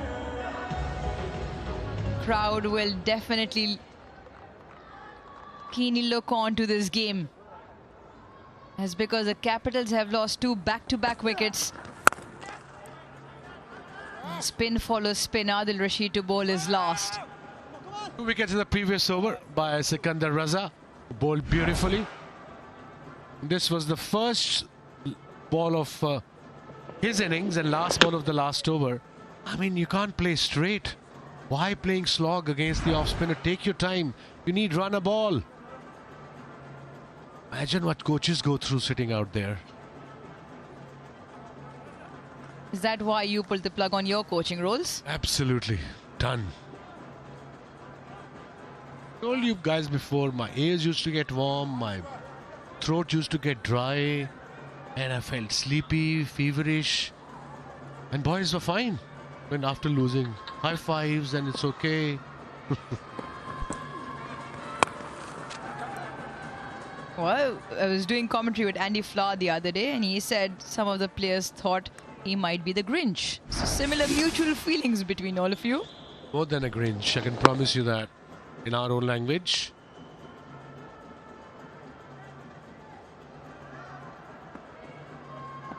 Mohammad Nabi and D'Souza, one of the best fielders in this DP World ILT20, took 4 catches the other day in the game. I mean, he's a gun fielder. He runs, he sprints, he's a safe fielder. Actually treat to watch when some good fielder runs around, especially at the hot spots. Mohammad Nabi started off okay and then played that silly shots towards mid-wicket. That's his last over. Just see him off.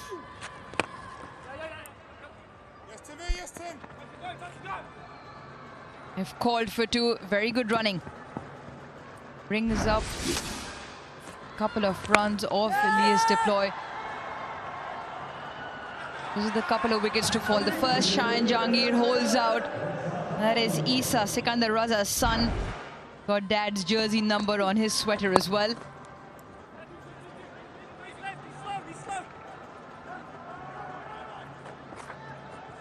Sent back just in time. Just in time. So they're dealing with 1s and 2s to the final over of Adil Rashid. You can see the ball is getting wet because the last delivery was a googly and he was turning miles, but that googly turned a little bit because wetness, dew factor.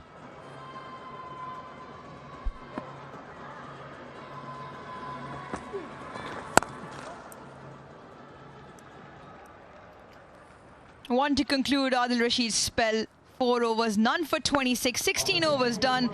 Capitals require 31 of 24. It's just time for everyone to take a breather for the timeout.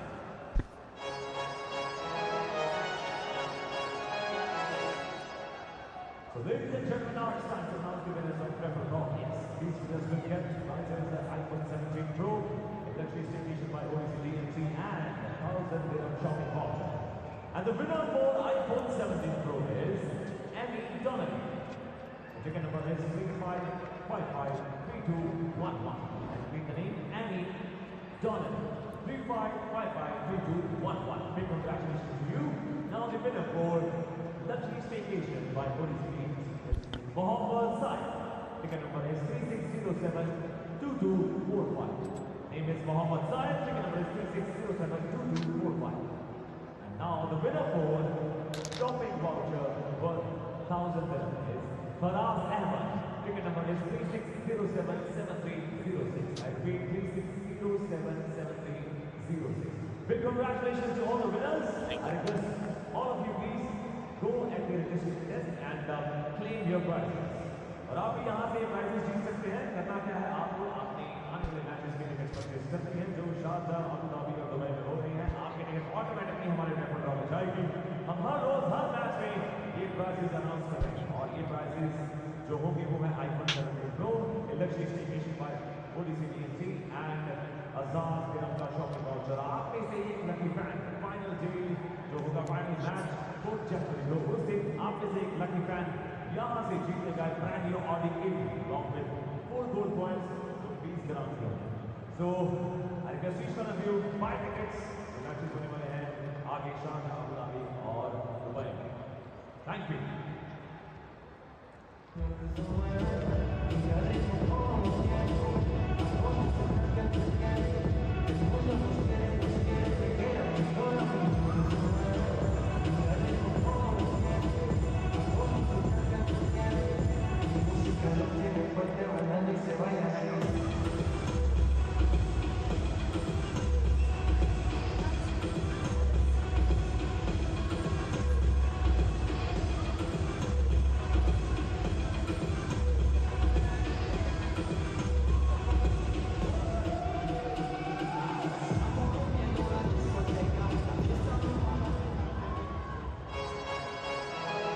Match number 27 here at the Ring of Fire continues with the Warriorz limited to 134 for 8.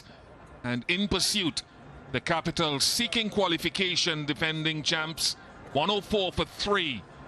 Another 31 required from the last 4 overs.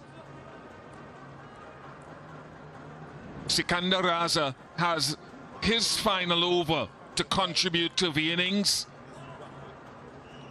Cox has set himself up very well, experienced enough as a T20 batter with 100 in this format of the game and 10 half centuries.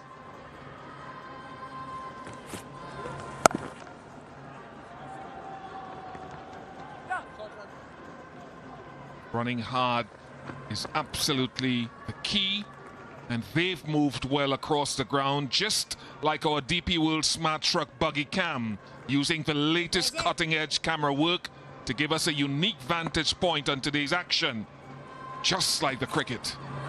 Oh, yes. DP World uses technology to keep trade flowing. Wakar Yunus, Cox must keep flowing, whether it's running hard. Sikandar Raza to deploy. Sikandar Raza to deploy.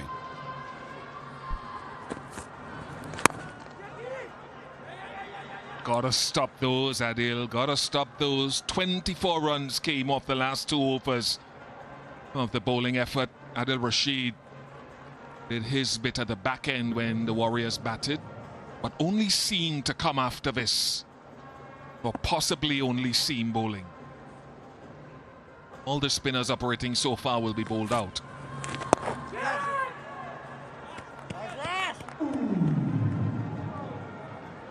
Living dangerously, bowling really slow. That last delivery is 76 kilometers an hour. I think it's crucial for the Sharjah Warrior to give a breakthrough before the pacemen come and bowl. But they're playing smartly, very smartly. 17 gone, 109 for 3. After 17 overs, 109 for 3 to play captains.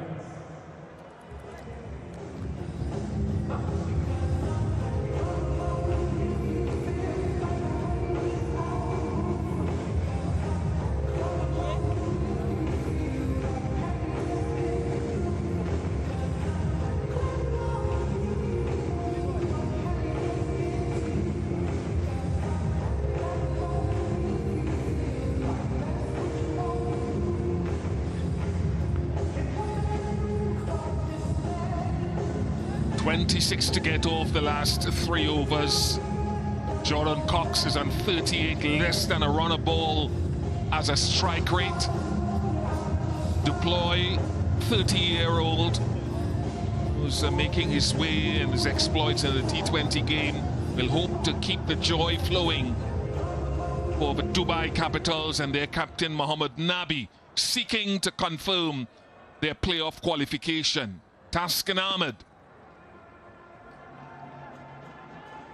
Well, he's got 2 left, Taskin Ahmed.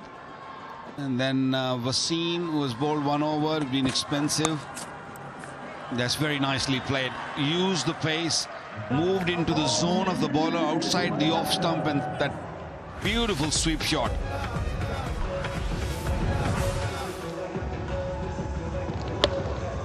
A lot of what we see, Wakar, in T20 cricket is about know-how and experience from both bowlers and batters. Playing the field short side of the ground, no deep fine leg. Southee pushing his backward square leg a lot finer. Top right of that fielding graphic, that marker moving to its right.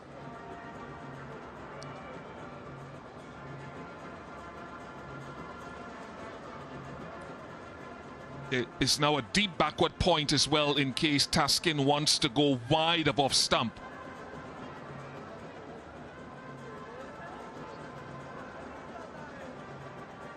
So short fine leg is going into mid-wicket, I think.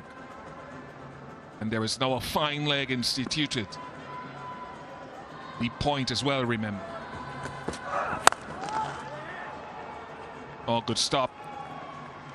Targeting where he thinks the fielders are in that circle.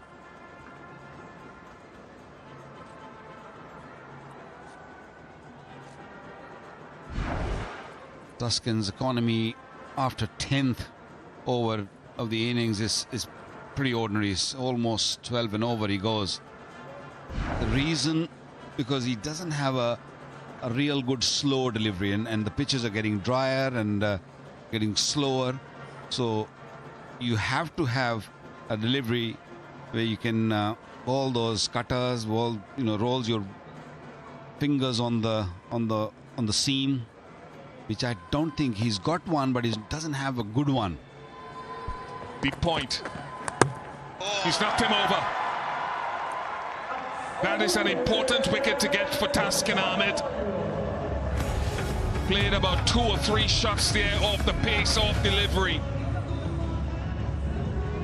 Yeah, he wanted to scoop it over that short third man. There are so many different ways of losing wickets. How about that one? Wanted to scoop it, got the under edge or inside edge, dragging back onto the stumps. Will this wicket make a difference? Soon we will find out. 8.4 required now, the run rate. 114 for 4.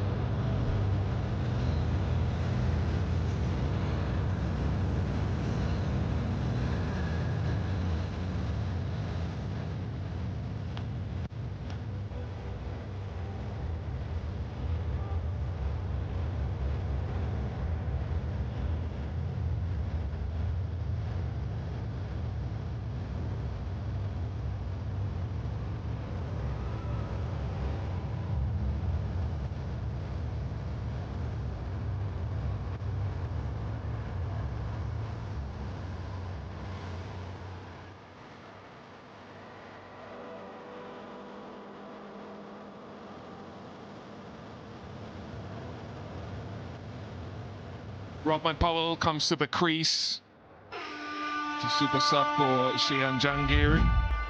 He was the leading run scorer for the Dubai Capitals before this game started. Overtaken now by his batting partner and the man he's replaced. He can strike the ball.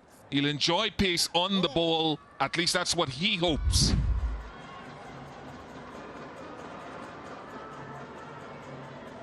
Very clean striker of the cricket ball. 3 fielders on the onside, on the boundary. That was a quicker one. And a good pace on that from Taskin Ahmed. 21 of 14. And this is how Deploy got out in inside edge, or should I call sideways edge, and dragging the ball back onto the stumps.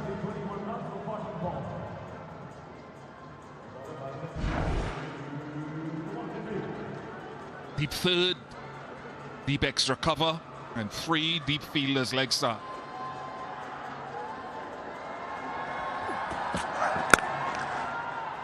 Stop, dot ball, Tom Kolakatmo, and more importantly, another dot.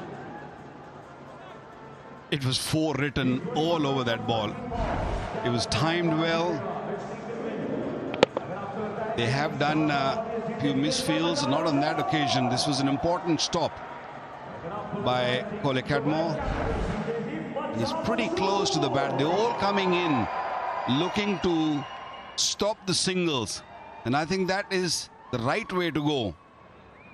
If you can come out with another dot delivery or pick up a wicket of Raman Powell, things can change.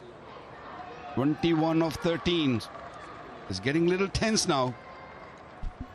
Pushed out the deep point again, so there's that deep point and that deep extra cover. It's an option to go wide. It's not the only option for Taskin. Oh, he missed out on his favorite shot. Excellent over from Taskin Ahmed, just 5 off it. 114 for 4.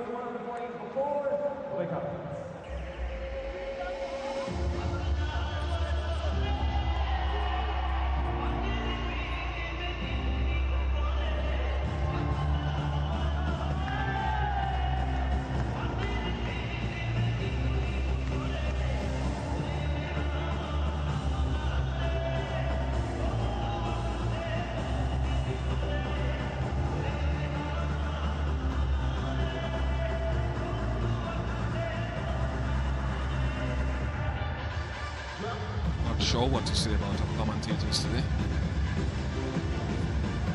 Find out in 2 overs. Wish you came late. You haven't seen earlier games. There were some very ordinary decisions made by commentators. All right, big over. Tim Southee. It is a welcome boundary for Cox. He took his time to get into his innings and has tried to pace it. He'll be hoping that he will do so to perfection. Yeah, pace on delivery. It was in the arc. He just moved away a touch. He plays that shot so well through cover. On the ground or over the top. This was hit hard. Fielder had no chance to stop that. 17 of 11 now.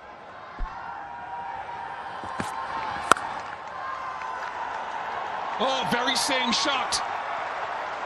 Jordan Cox gets a half century here of great significance, starting with that partnership with Cheyenne to create a foundation. That is magnificent. Earlier it was in the air, he hit it up. This time, it was a same shot, but played it all along the ground. A man in serious form.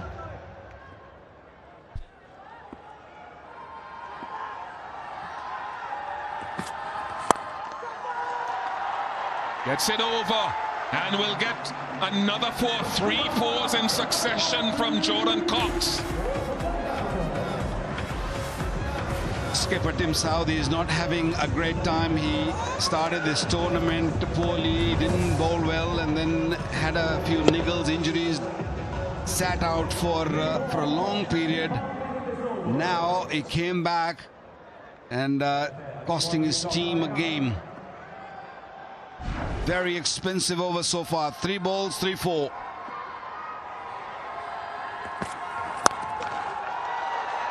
He will get 4 in a row. Jordan Cox is seeing his team home. Just 5 more runs required from 8 deliveries, and they're happy. That is unbelievable batting. So much in control, and knows exactly what he's doing and knows exactly where he's placing the ball. And Tim Southee had no clue where he is placing the ball at this stage. Cannot believe this, what I'm seeing right now. We thought it might go into the last over, but Cox have different ideas. He's looking to finish it in this over.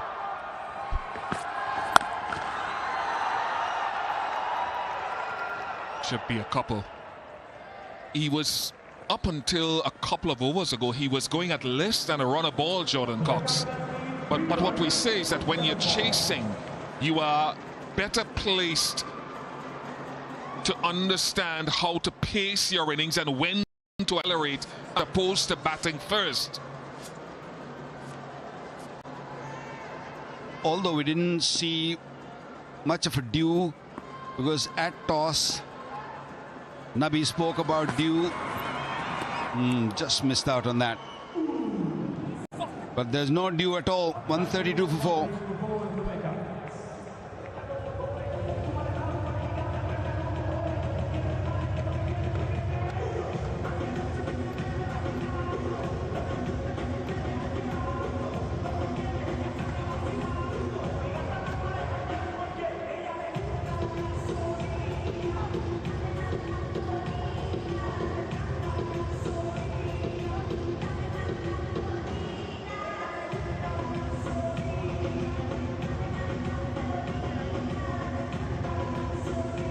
Impressive innings in the end from Jordan Cox. He allowed Cheyenne to do the bulk of the aggressive work in their half-century partnership. 76 between Cheyenne and Jangir. Just 3 to get. Taskin.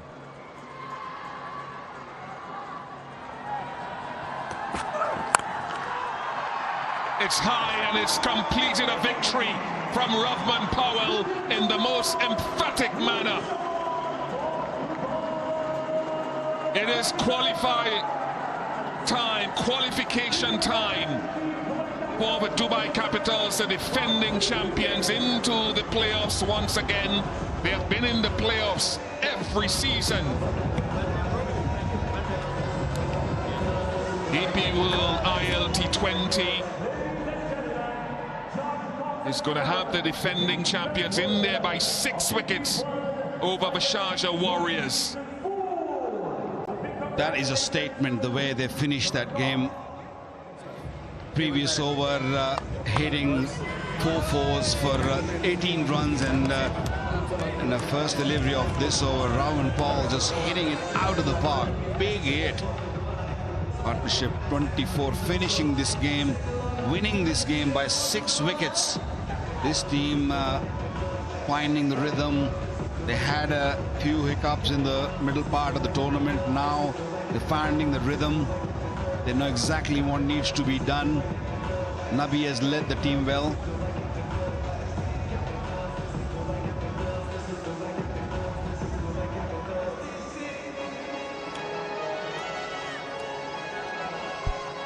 Twice this season now, the Dubai Capitals have gone past the Sharjah Warriors. And it's 3 games in a row now, 3 wins in a row for the Dubai Capitals. All season it's been lose, lose, win, win, lose, lose, win, win.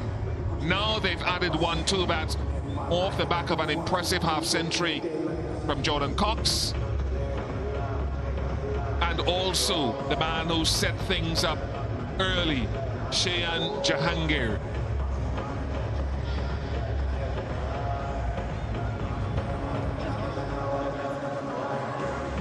Important couple of points for the coach.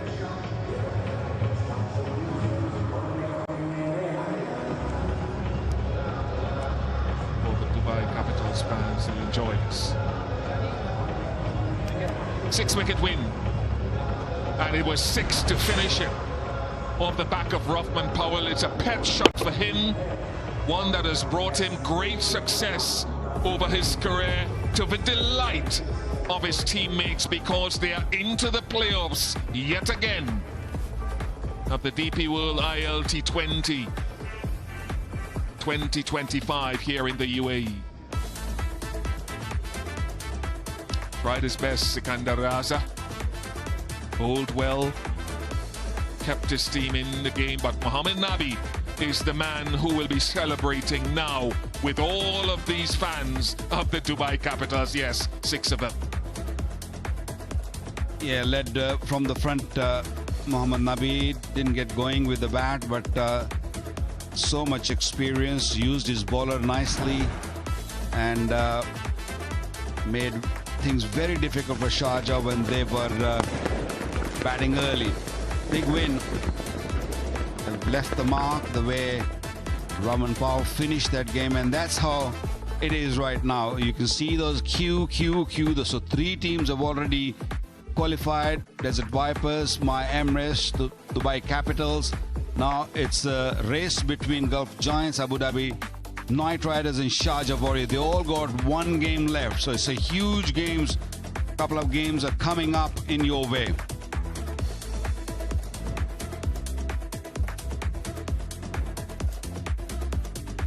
Wonderful partnership of 76 between Shayan Jahangir and Jordan Cox set things up for Rovman Powell to come in and wish the Dubai Capitals a Merry Christmas with a 6.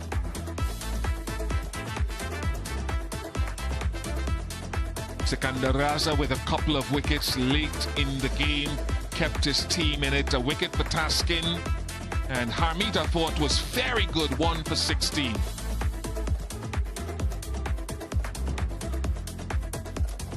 But it is a Christmas send-off for the fans of the Dubai Capitals. They win here by 6 wickets, and they seal their qualification to the playoffs for the DP World ILT20 Season 4 here in Dubai. Don't go anywhere. We'll take a short break, and when we come back, we will hear from the captains.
Back here in Dubai, we have the culmination and a result in match number 27 between the Sharjah Warriors and the Dubai Capitals. The Capitals electing to bowl first and winning the toss, and once again prevailing, limiting the Warriors to 134 for 8 with Johnson Charles less than a runner ball 43. Haider with 2 for 13. Salam Keel, the leading wicket taker in the tournament, with 2 more. And then the Capitals winning with 5 deliveries to spare by 6 wickets and qualifying for the playoffs on the back of Cox and Sheahan's half centuries. Let's join Mike Hazeman. Ladies and gentlemen, welcome to the post-match presentation of match number 27. Of course, another very close game. We've had so many of those in seasons 4, and of course the Capitals getting up by 6 wickets. We'd like to thank all the sponsors of the DP World International League T20 Season 4, DP World, 1xBat, Big Ticket, TCL, the Cycle Hub, Exchange On and Crypto Cash. DP World ILT20 would also like to thank all the government organisations, stadium authorities and all those who are involved in the smooth conduct of this match. Before we do go any further, we've got a green belt to hand over to the best batter. And it's nice to see Ian Bell here to present the belt to Jordan Cox. Jordan, congratulations. Well played today. You've now gone to the #1 spot on the green belt. Congratulations. The first award for today's presentation is the DP World Dispatch of the Day. That winner gets a trophy and a cheque. And the award goes to Cheyenne Jahinga for a terrific 6 off the bowling of Tim Southey. Just belted that one. It was a great shot at exactly the right time. DP World Dispatch of the Day, right out of the middle of that rather broad bat today. Mr. Khalid Al Ali, Vice President of Customer Care and Business Process Improvement at DP World GCC, will be presenting the award. If I can please ask Tim Southey to come forward. Tim, come on up. Righto, Tim. How do you reflect on that game? We got a bit close towards the end. You were getting pretty excited and animated out there. Yeah, it was. We got ourselves right back into it. Obviously, my over towards the end there was probably the defining moment. But I think the fight we showed to get ourselves to a score in the first innings, and then I think with the ball to be able to keep taking wickets throughout, push it deep, and take it to the last over. Outside of that 19th over, we would have been in with a chance. You've played in quite a few of these franchise tournaments. Just remarkable in season 4 how many close games we've had. Yeah, I think the nature of the wickets keeping both sides in it for a long period of time. But yeah, it's great to see close games. We've been on the wrong side of probably too many. Another one tonight. Now your task is pretty simple, I suppose. Win the last one, and you've got to hope on a result or 2 going your way. Yeah, it's not over. I think we've got one game left on the 26th. If we win that, then we give ourselves a chance. But now we probably have to rely on other teams as well. Okay, Tim. Good to see you back in action today. Cheers, Hazy. Tim Southey, of course, disappointed with the fact that he didn't get up today. It's now time for the winning captain to sign the match ball, please, for the DP World representative.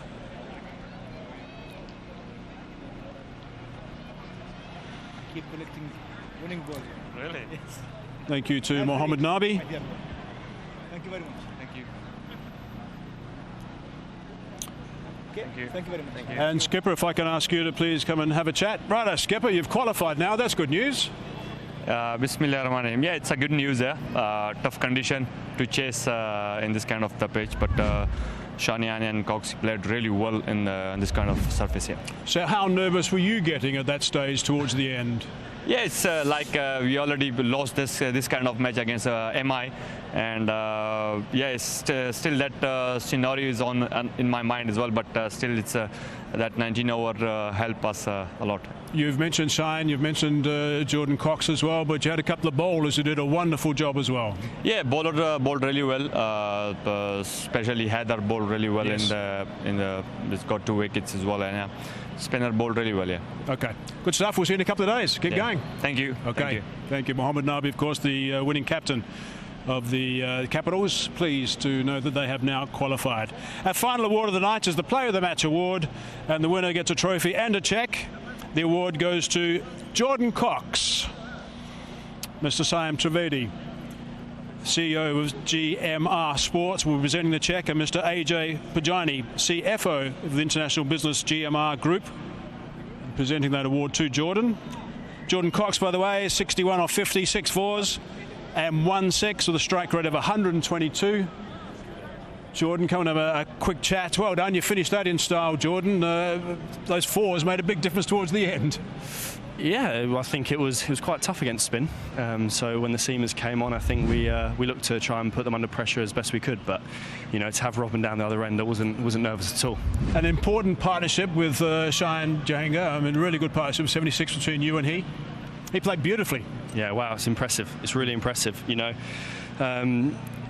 He's been awesome this whole comp. We've been telling him to go after it, play aggressive, do your thing, and he's been doing that. It's been awesome to watch at the other end. It's made me be able to, and a lot of the other lads, just to tick over when he's going at such a rate. And when he got out, obviously the responsibility then fell on your shoulders. What was going through your mind for the remainder of that innings? Probably, oh no. But no, look, it was his option. So, it was his option to take it down. He went for it, unfortunately, mis-execution, but that's cricket, Another day that goes for 6 and we're chuffed. But no, it's just about taking it on your shoulders and taking, don't leave it to the next man, basically. Okay, terrific, Jordan. You played beautifully tonight. Well done. Congratulations. Cheers. Play of the match, Jordan Cox played absolutely superbly. And that concludes the presentation. Thank you very much to Mike Haseman. And of course, we've got more DP World ILT20 coming up on Boxing Day, 26th of December. We'll be on air at 6 p.m. for the Sharjah Warriorz, who are still in it against the Desert Vipers. So that's something to look forward to. In the meantime, Merry Christmas to all. Hope you've enjoyed this. Look forward to your company in a couple of days' time. Thanks and goodbye from Dubai.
On Christmas Eve, we had a blockbuster match where you had the Dubai Capitals taking on the Sharjah Warriors, and it is indeed a Merry Christmas for the Dubai Capitals as they seal a playoff berth.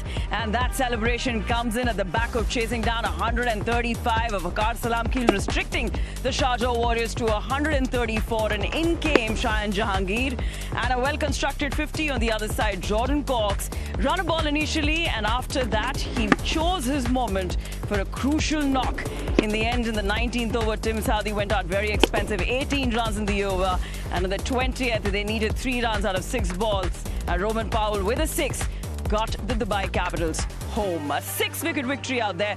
Let's take a look at the points table. We now have 3 teams that have qualified in the playoffs. It's Desert Vipers, My Emirates, Dubai Capitals. 4th spot remains, and 3 teams still in the hunt. It's Gulf Giants, Abu Dhabi Knight Riders, as well as the Sharjah Warriors.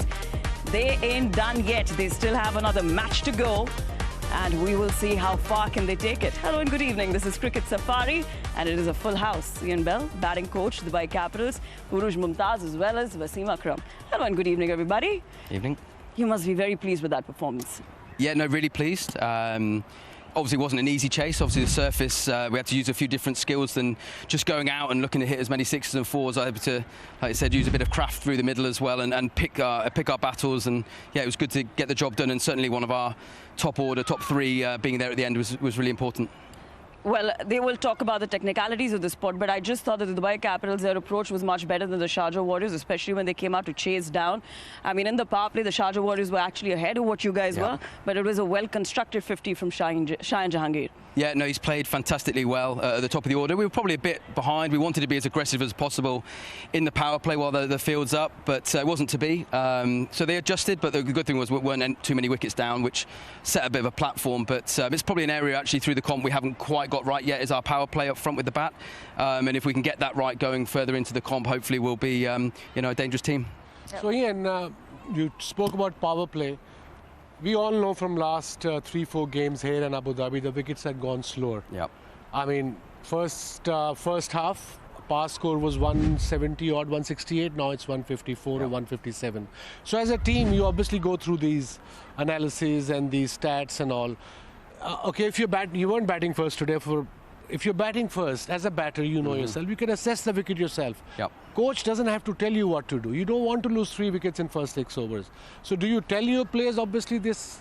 Look, I think we obviously look at the data and we go through it, but we allow the players to. We want thinking cricketers, we want smart cricketers. That's what we've talked about, and we've known, as you said here, obviously we'd love a flat wicket that we can go out and take the game on, but you have to adapt. And that's part of the skill of being a top order batsman. We talk about the guys, if you want to keep going, keep getting better, you have to sometimes get the job done on tricky wickets like this. And to be fair to the guys in the first time out, they identified that maybe we're going to have to rotate spin well, run hard, but when the seamers come on, we're going to put the throttle down and target the seamers through the middle overs, which, credit to them. That was a great message back to the dugout. It's one mistake, in my opinion, you guys made today was this Wasim Akram guy. He got 2 wickets early on with the no ball. We all know, you know, and I know. He swings the ball. And plus, there was a due factor today. Oh, sorry, beg your pardon. He was with Warriors. But coming back to the batting again, when Nabi came out at number 4, obviously the skipper said, okay, the off spinner is there. So the idea was to see him off, am I right? But they didn't. They did the opposite. What do the coaches go through then? Yeah, you obviously you do sometimes have to. You trust the players to make the right decisions, right? Sure.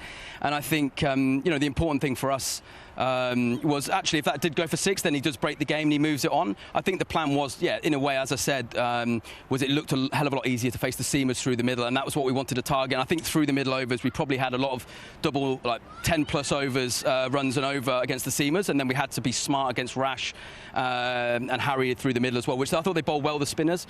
So respect that, run hard, and then when the seamers came on, it was as many boundaries as we could get in that middle period.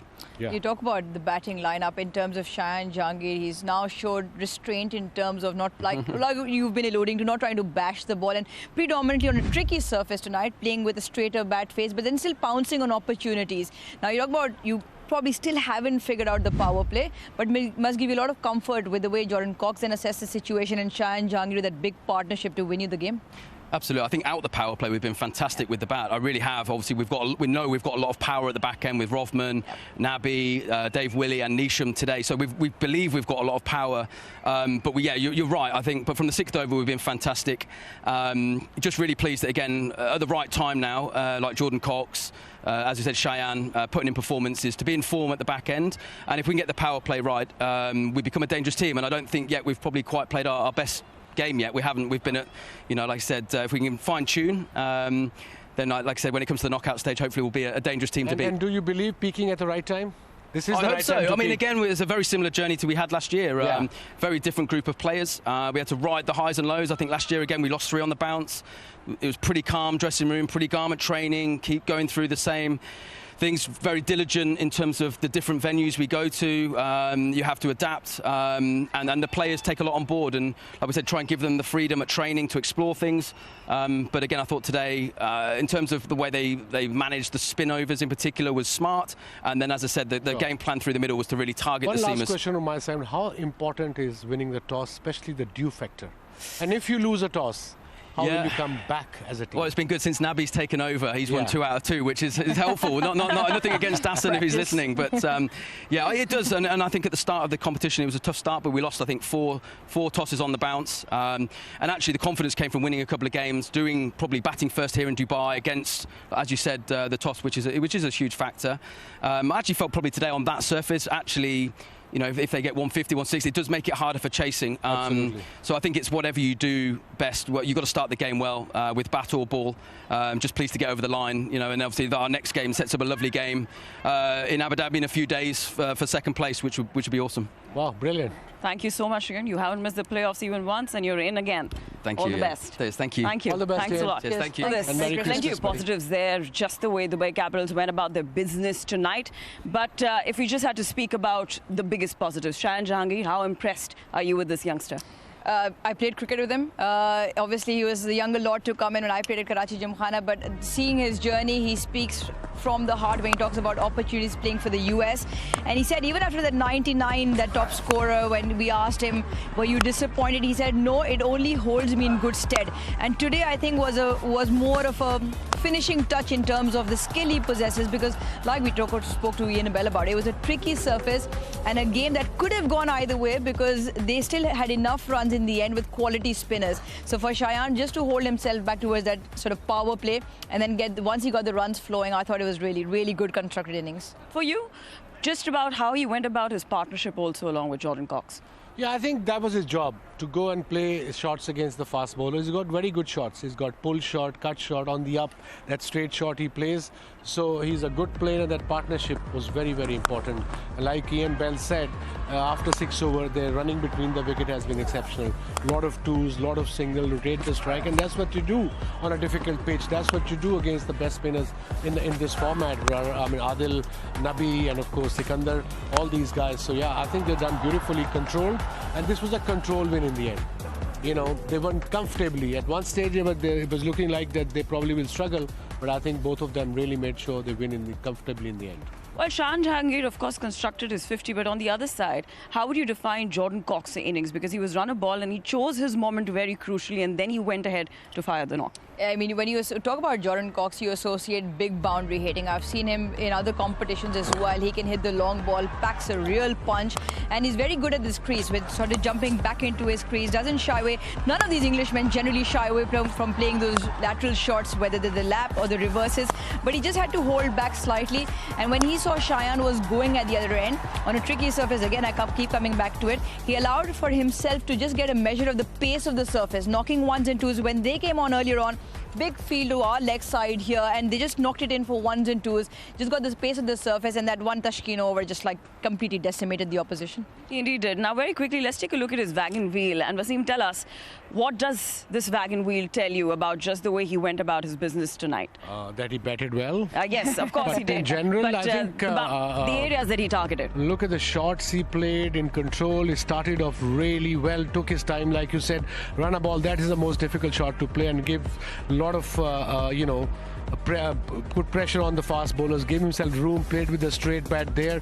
And of course, the helping hand was their captain, Sir Tim Southee, who struggled, bowled 3 overs, went for 40 runs. And it was ideal innings, just over run a ball, 61 of 50 deliveries, need off the hour, under pressure, qualifying game. They have qualified now. And then look at the percentage, 23%, 32% mid-off, 24% towards mid-wicket, mid-on. So everything was a straight bat, hardly anything cross. Perfect for this kind of pitch.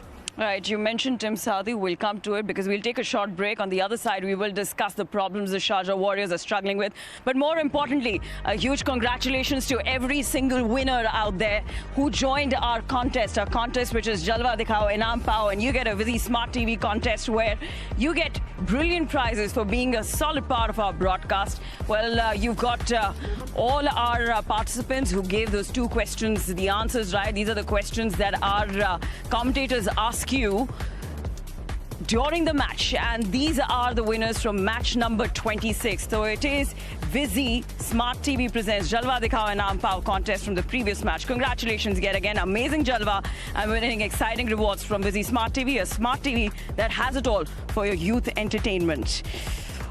Well, that is a big thank you to everyone who's joined our broadcast. We ain't done here because we still have that 1 spot remaining. Who takes it? 3 teams still in contention. We take a short break here and we discuss Sharjah Warriors on the other side. You stay tuned.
Welcome back to Cricket Safari. Let's take a look at the numbers. Well, you had the Dubai Capitals who won the toss, elected to bowl first. Warriors put to bat first.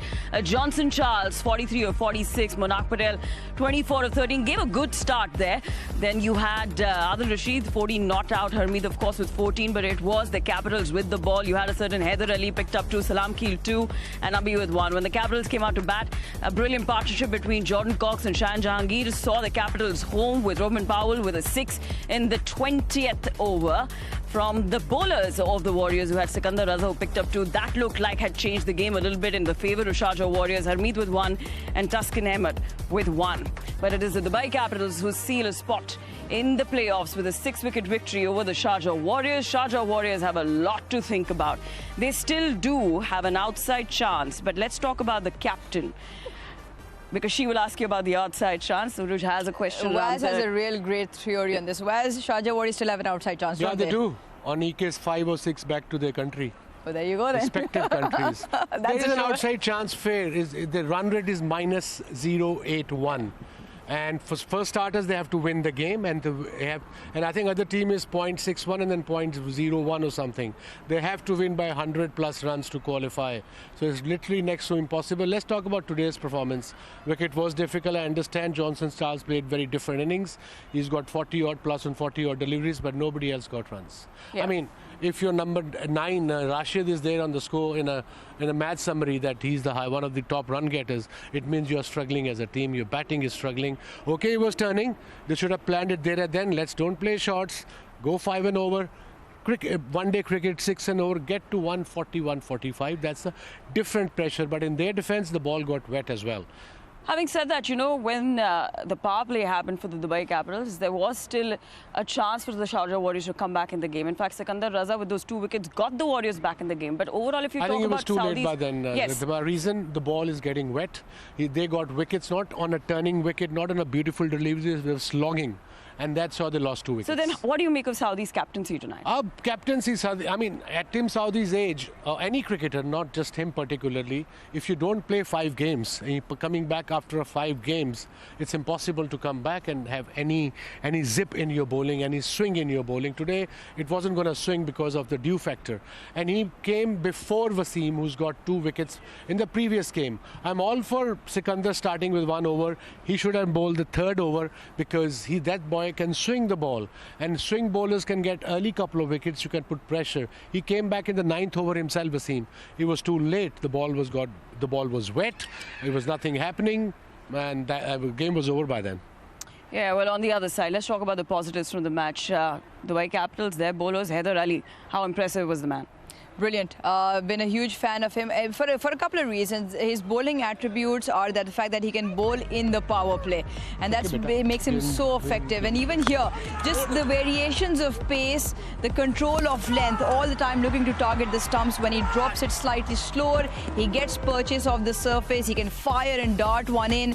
And a lot of times, Mohammad Nabi, first Dasan Chanaka have gone to him for exactly that reason. Speaking to him a little while earlier, he plays a lot of cricket here, and I was just asking him how does he control the length in terms of it being a wet ball. A little bit of confusion. It wasn't Harmeet. We're talking about Haider Ali.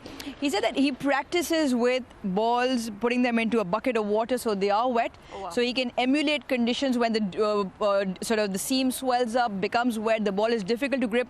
So he with a chuckle said, I practice in these situations, and hence why I know how to control the ball, and that's why I don't sort of get deterred when the ball is slightly wet. And he felt that this is far less moisture or dew than what he's used to playing in. And practicing. So brilliant. Yeah, on the other side, Waqar Salam Keel, of course, the man has been stellar in every single season. This is not an odd season for him. Yep. But tonight, how special was he on this pitch? Exceptional. He's just a mystery bowler who bowls well with good pace.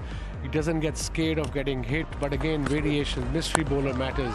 And he's got the main man out, 2 wickets for 29 in his 4. Brilliant catch there. Here we go, what a delivery. Googly to the newcomer, D'Souza, who opens actually for UAE, but I think the game was over then. And you have a wicket-taking bowlers. I mean, he's a wicket taker. Every time he comes, he gets a wicket for his team, and he's the ideal person to have in this format for any team.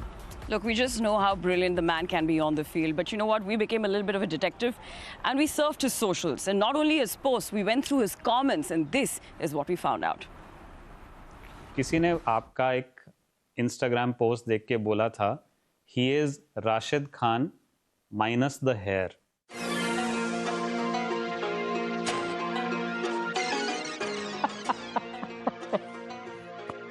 मैंने तो यह post नहीं देखा है भाई, किसने किया है?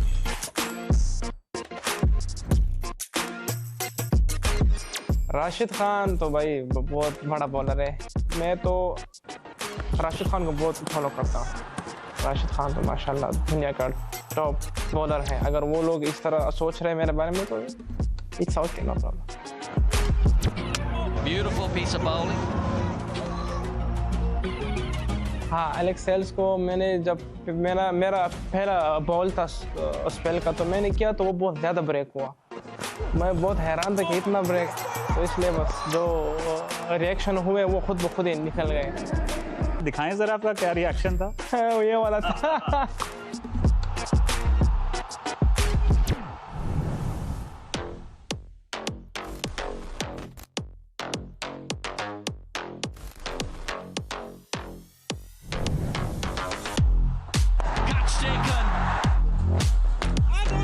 मुझे तो बोल्ड करना बहुत अच्छा लगता है।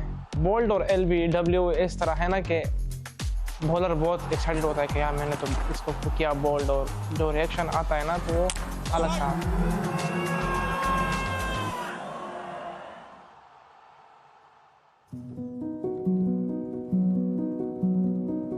टारगेट तो मेरा पहला यह टारगेट है कि इंशाल्लाह मैं टॉप 3 बॉलर्स में आ जाऊँ ना, तो मैं अगर अच्छा करूँगा तो हमारा टीम भी जो है ना आगे मतलब जा सकता है। तो मेरा तो पहला ये गोल है। Bowled him, it's gone right through him. Salam Khil. अम्मी अब्बू तो यार वो खुश होते तो मैं खुश होता। सबसे बड़ा ड्रीम है अम्मी अब्बू को खुश रखूं।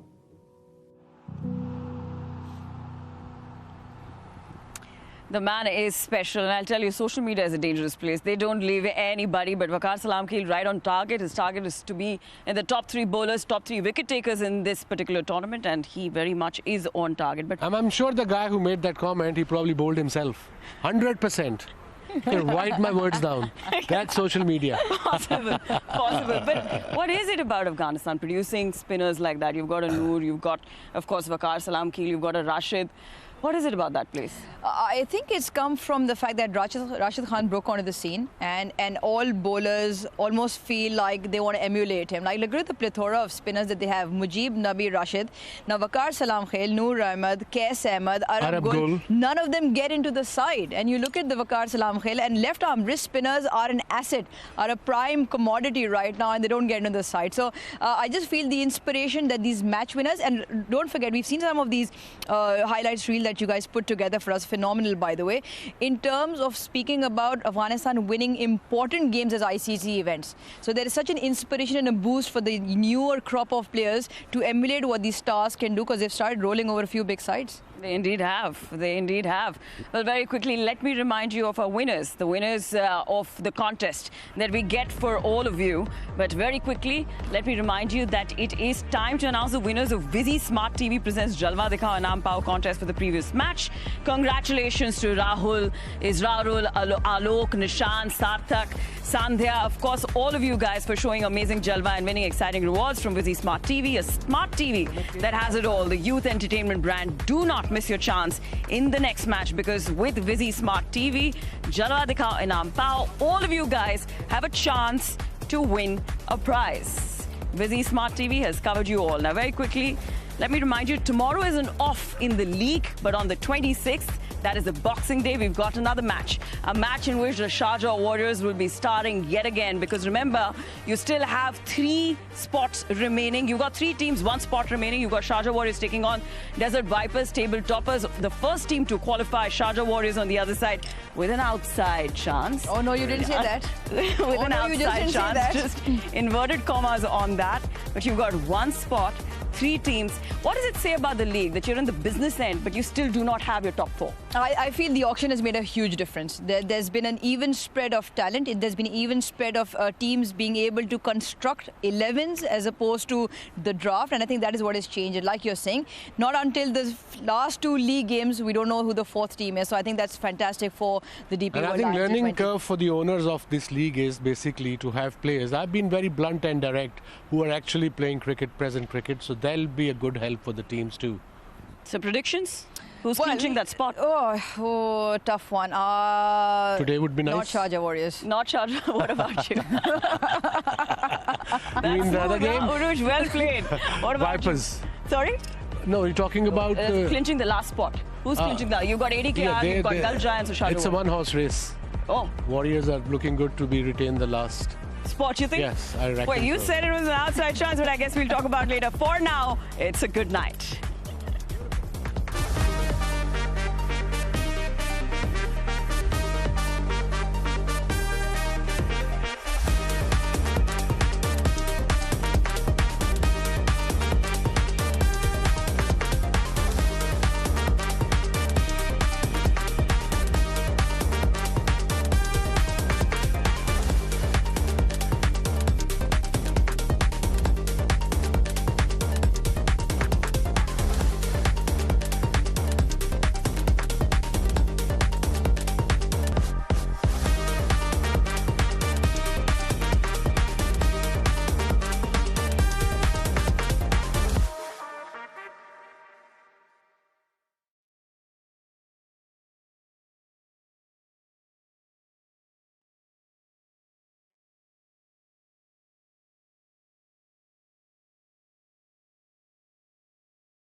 Oh.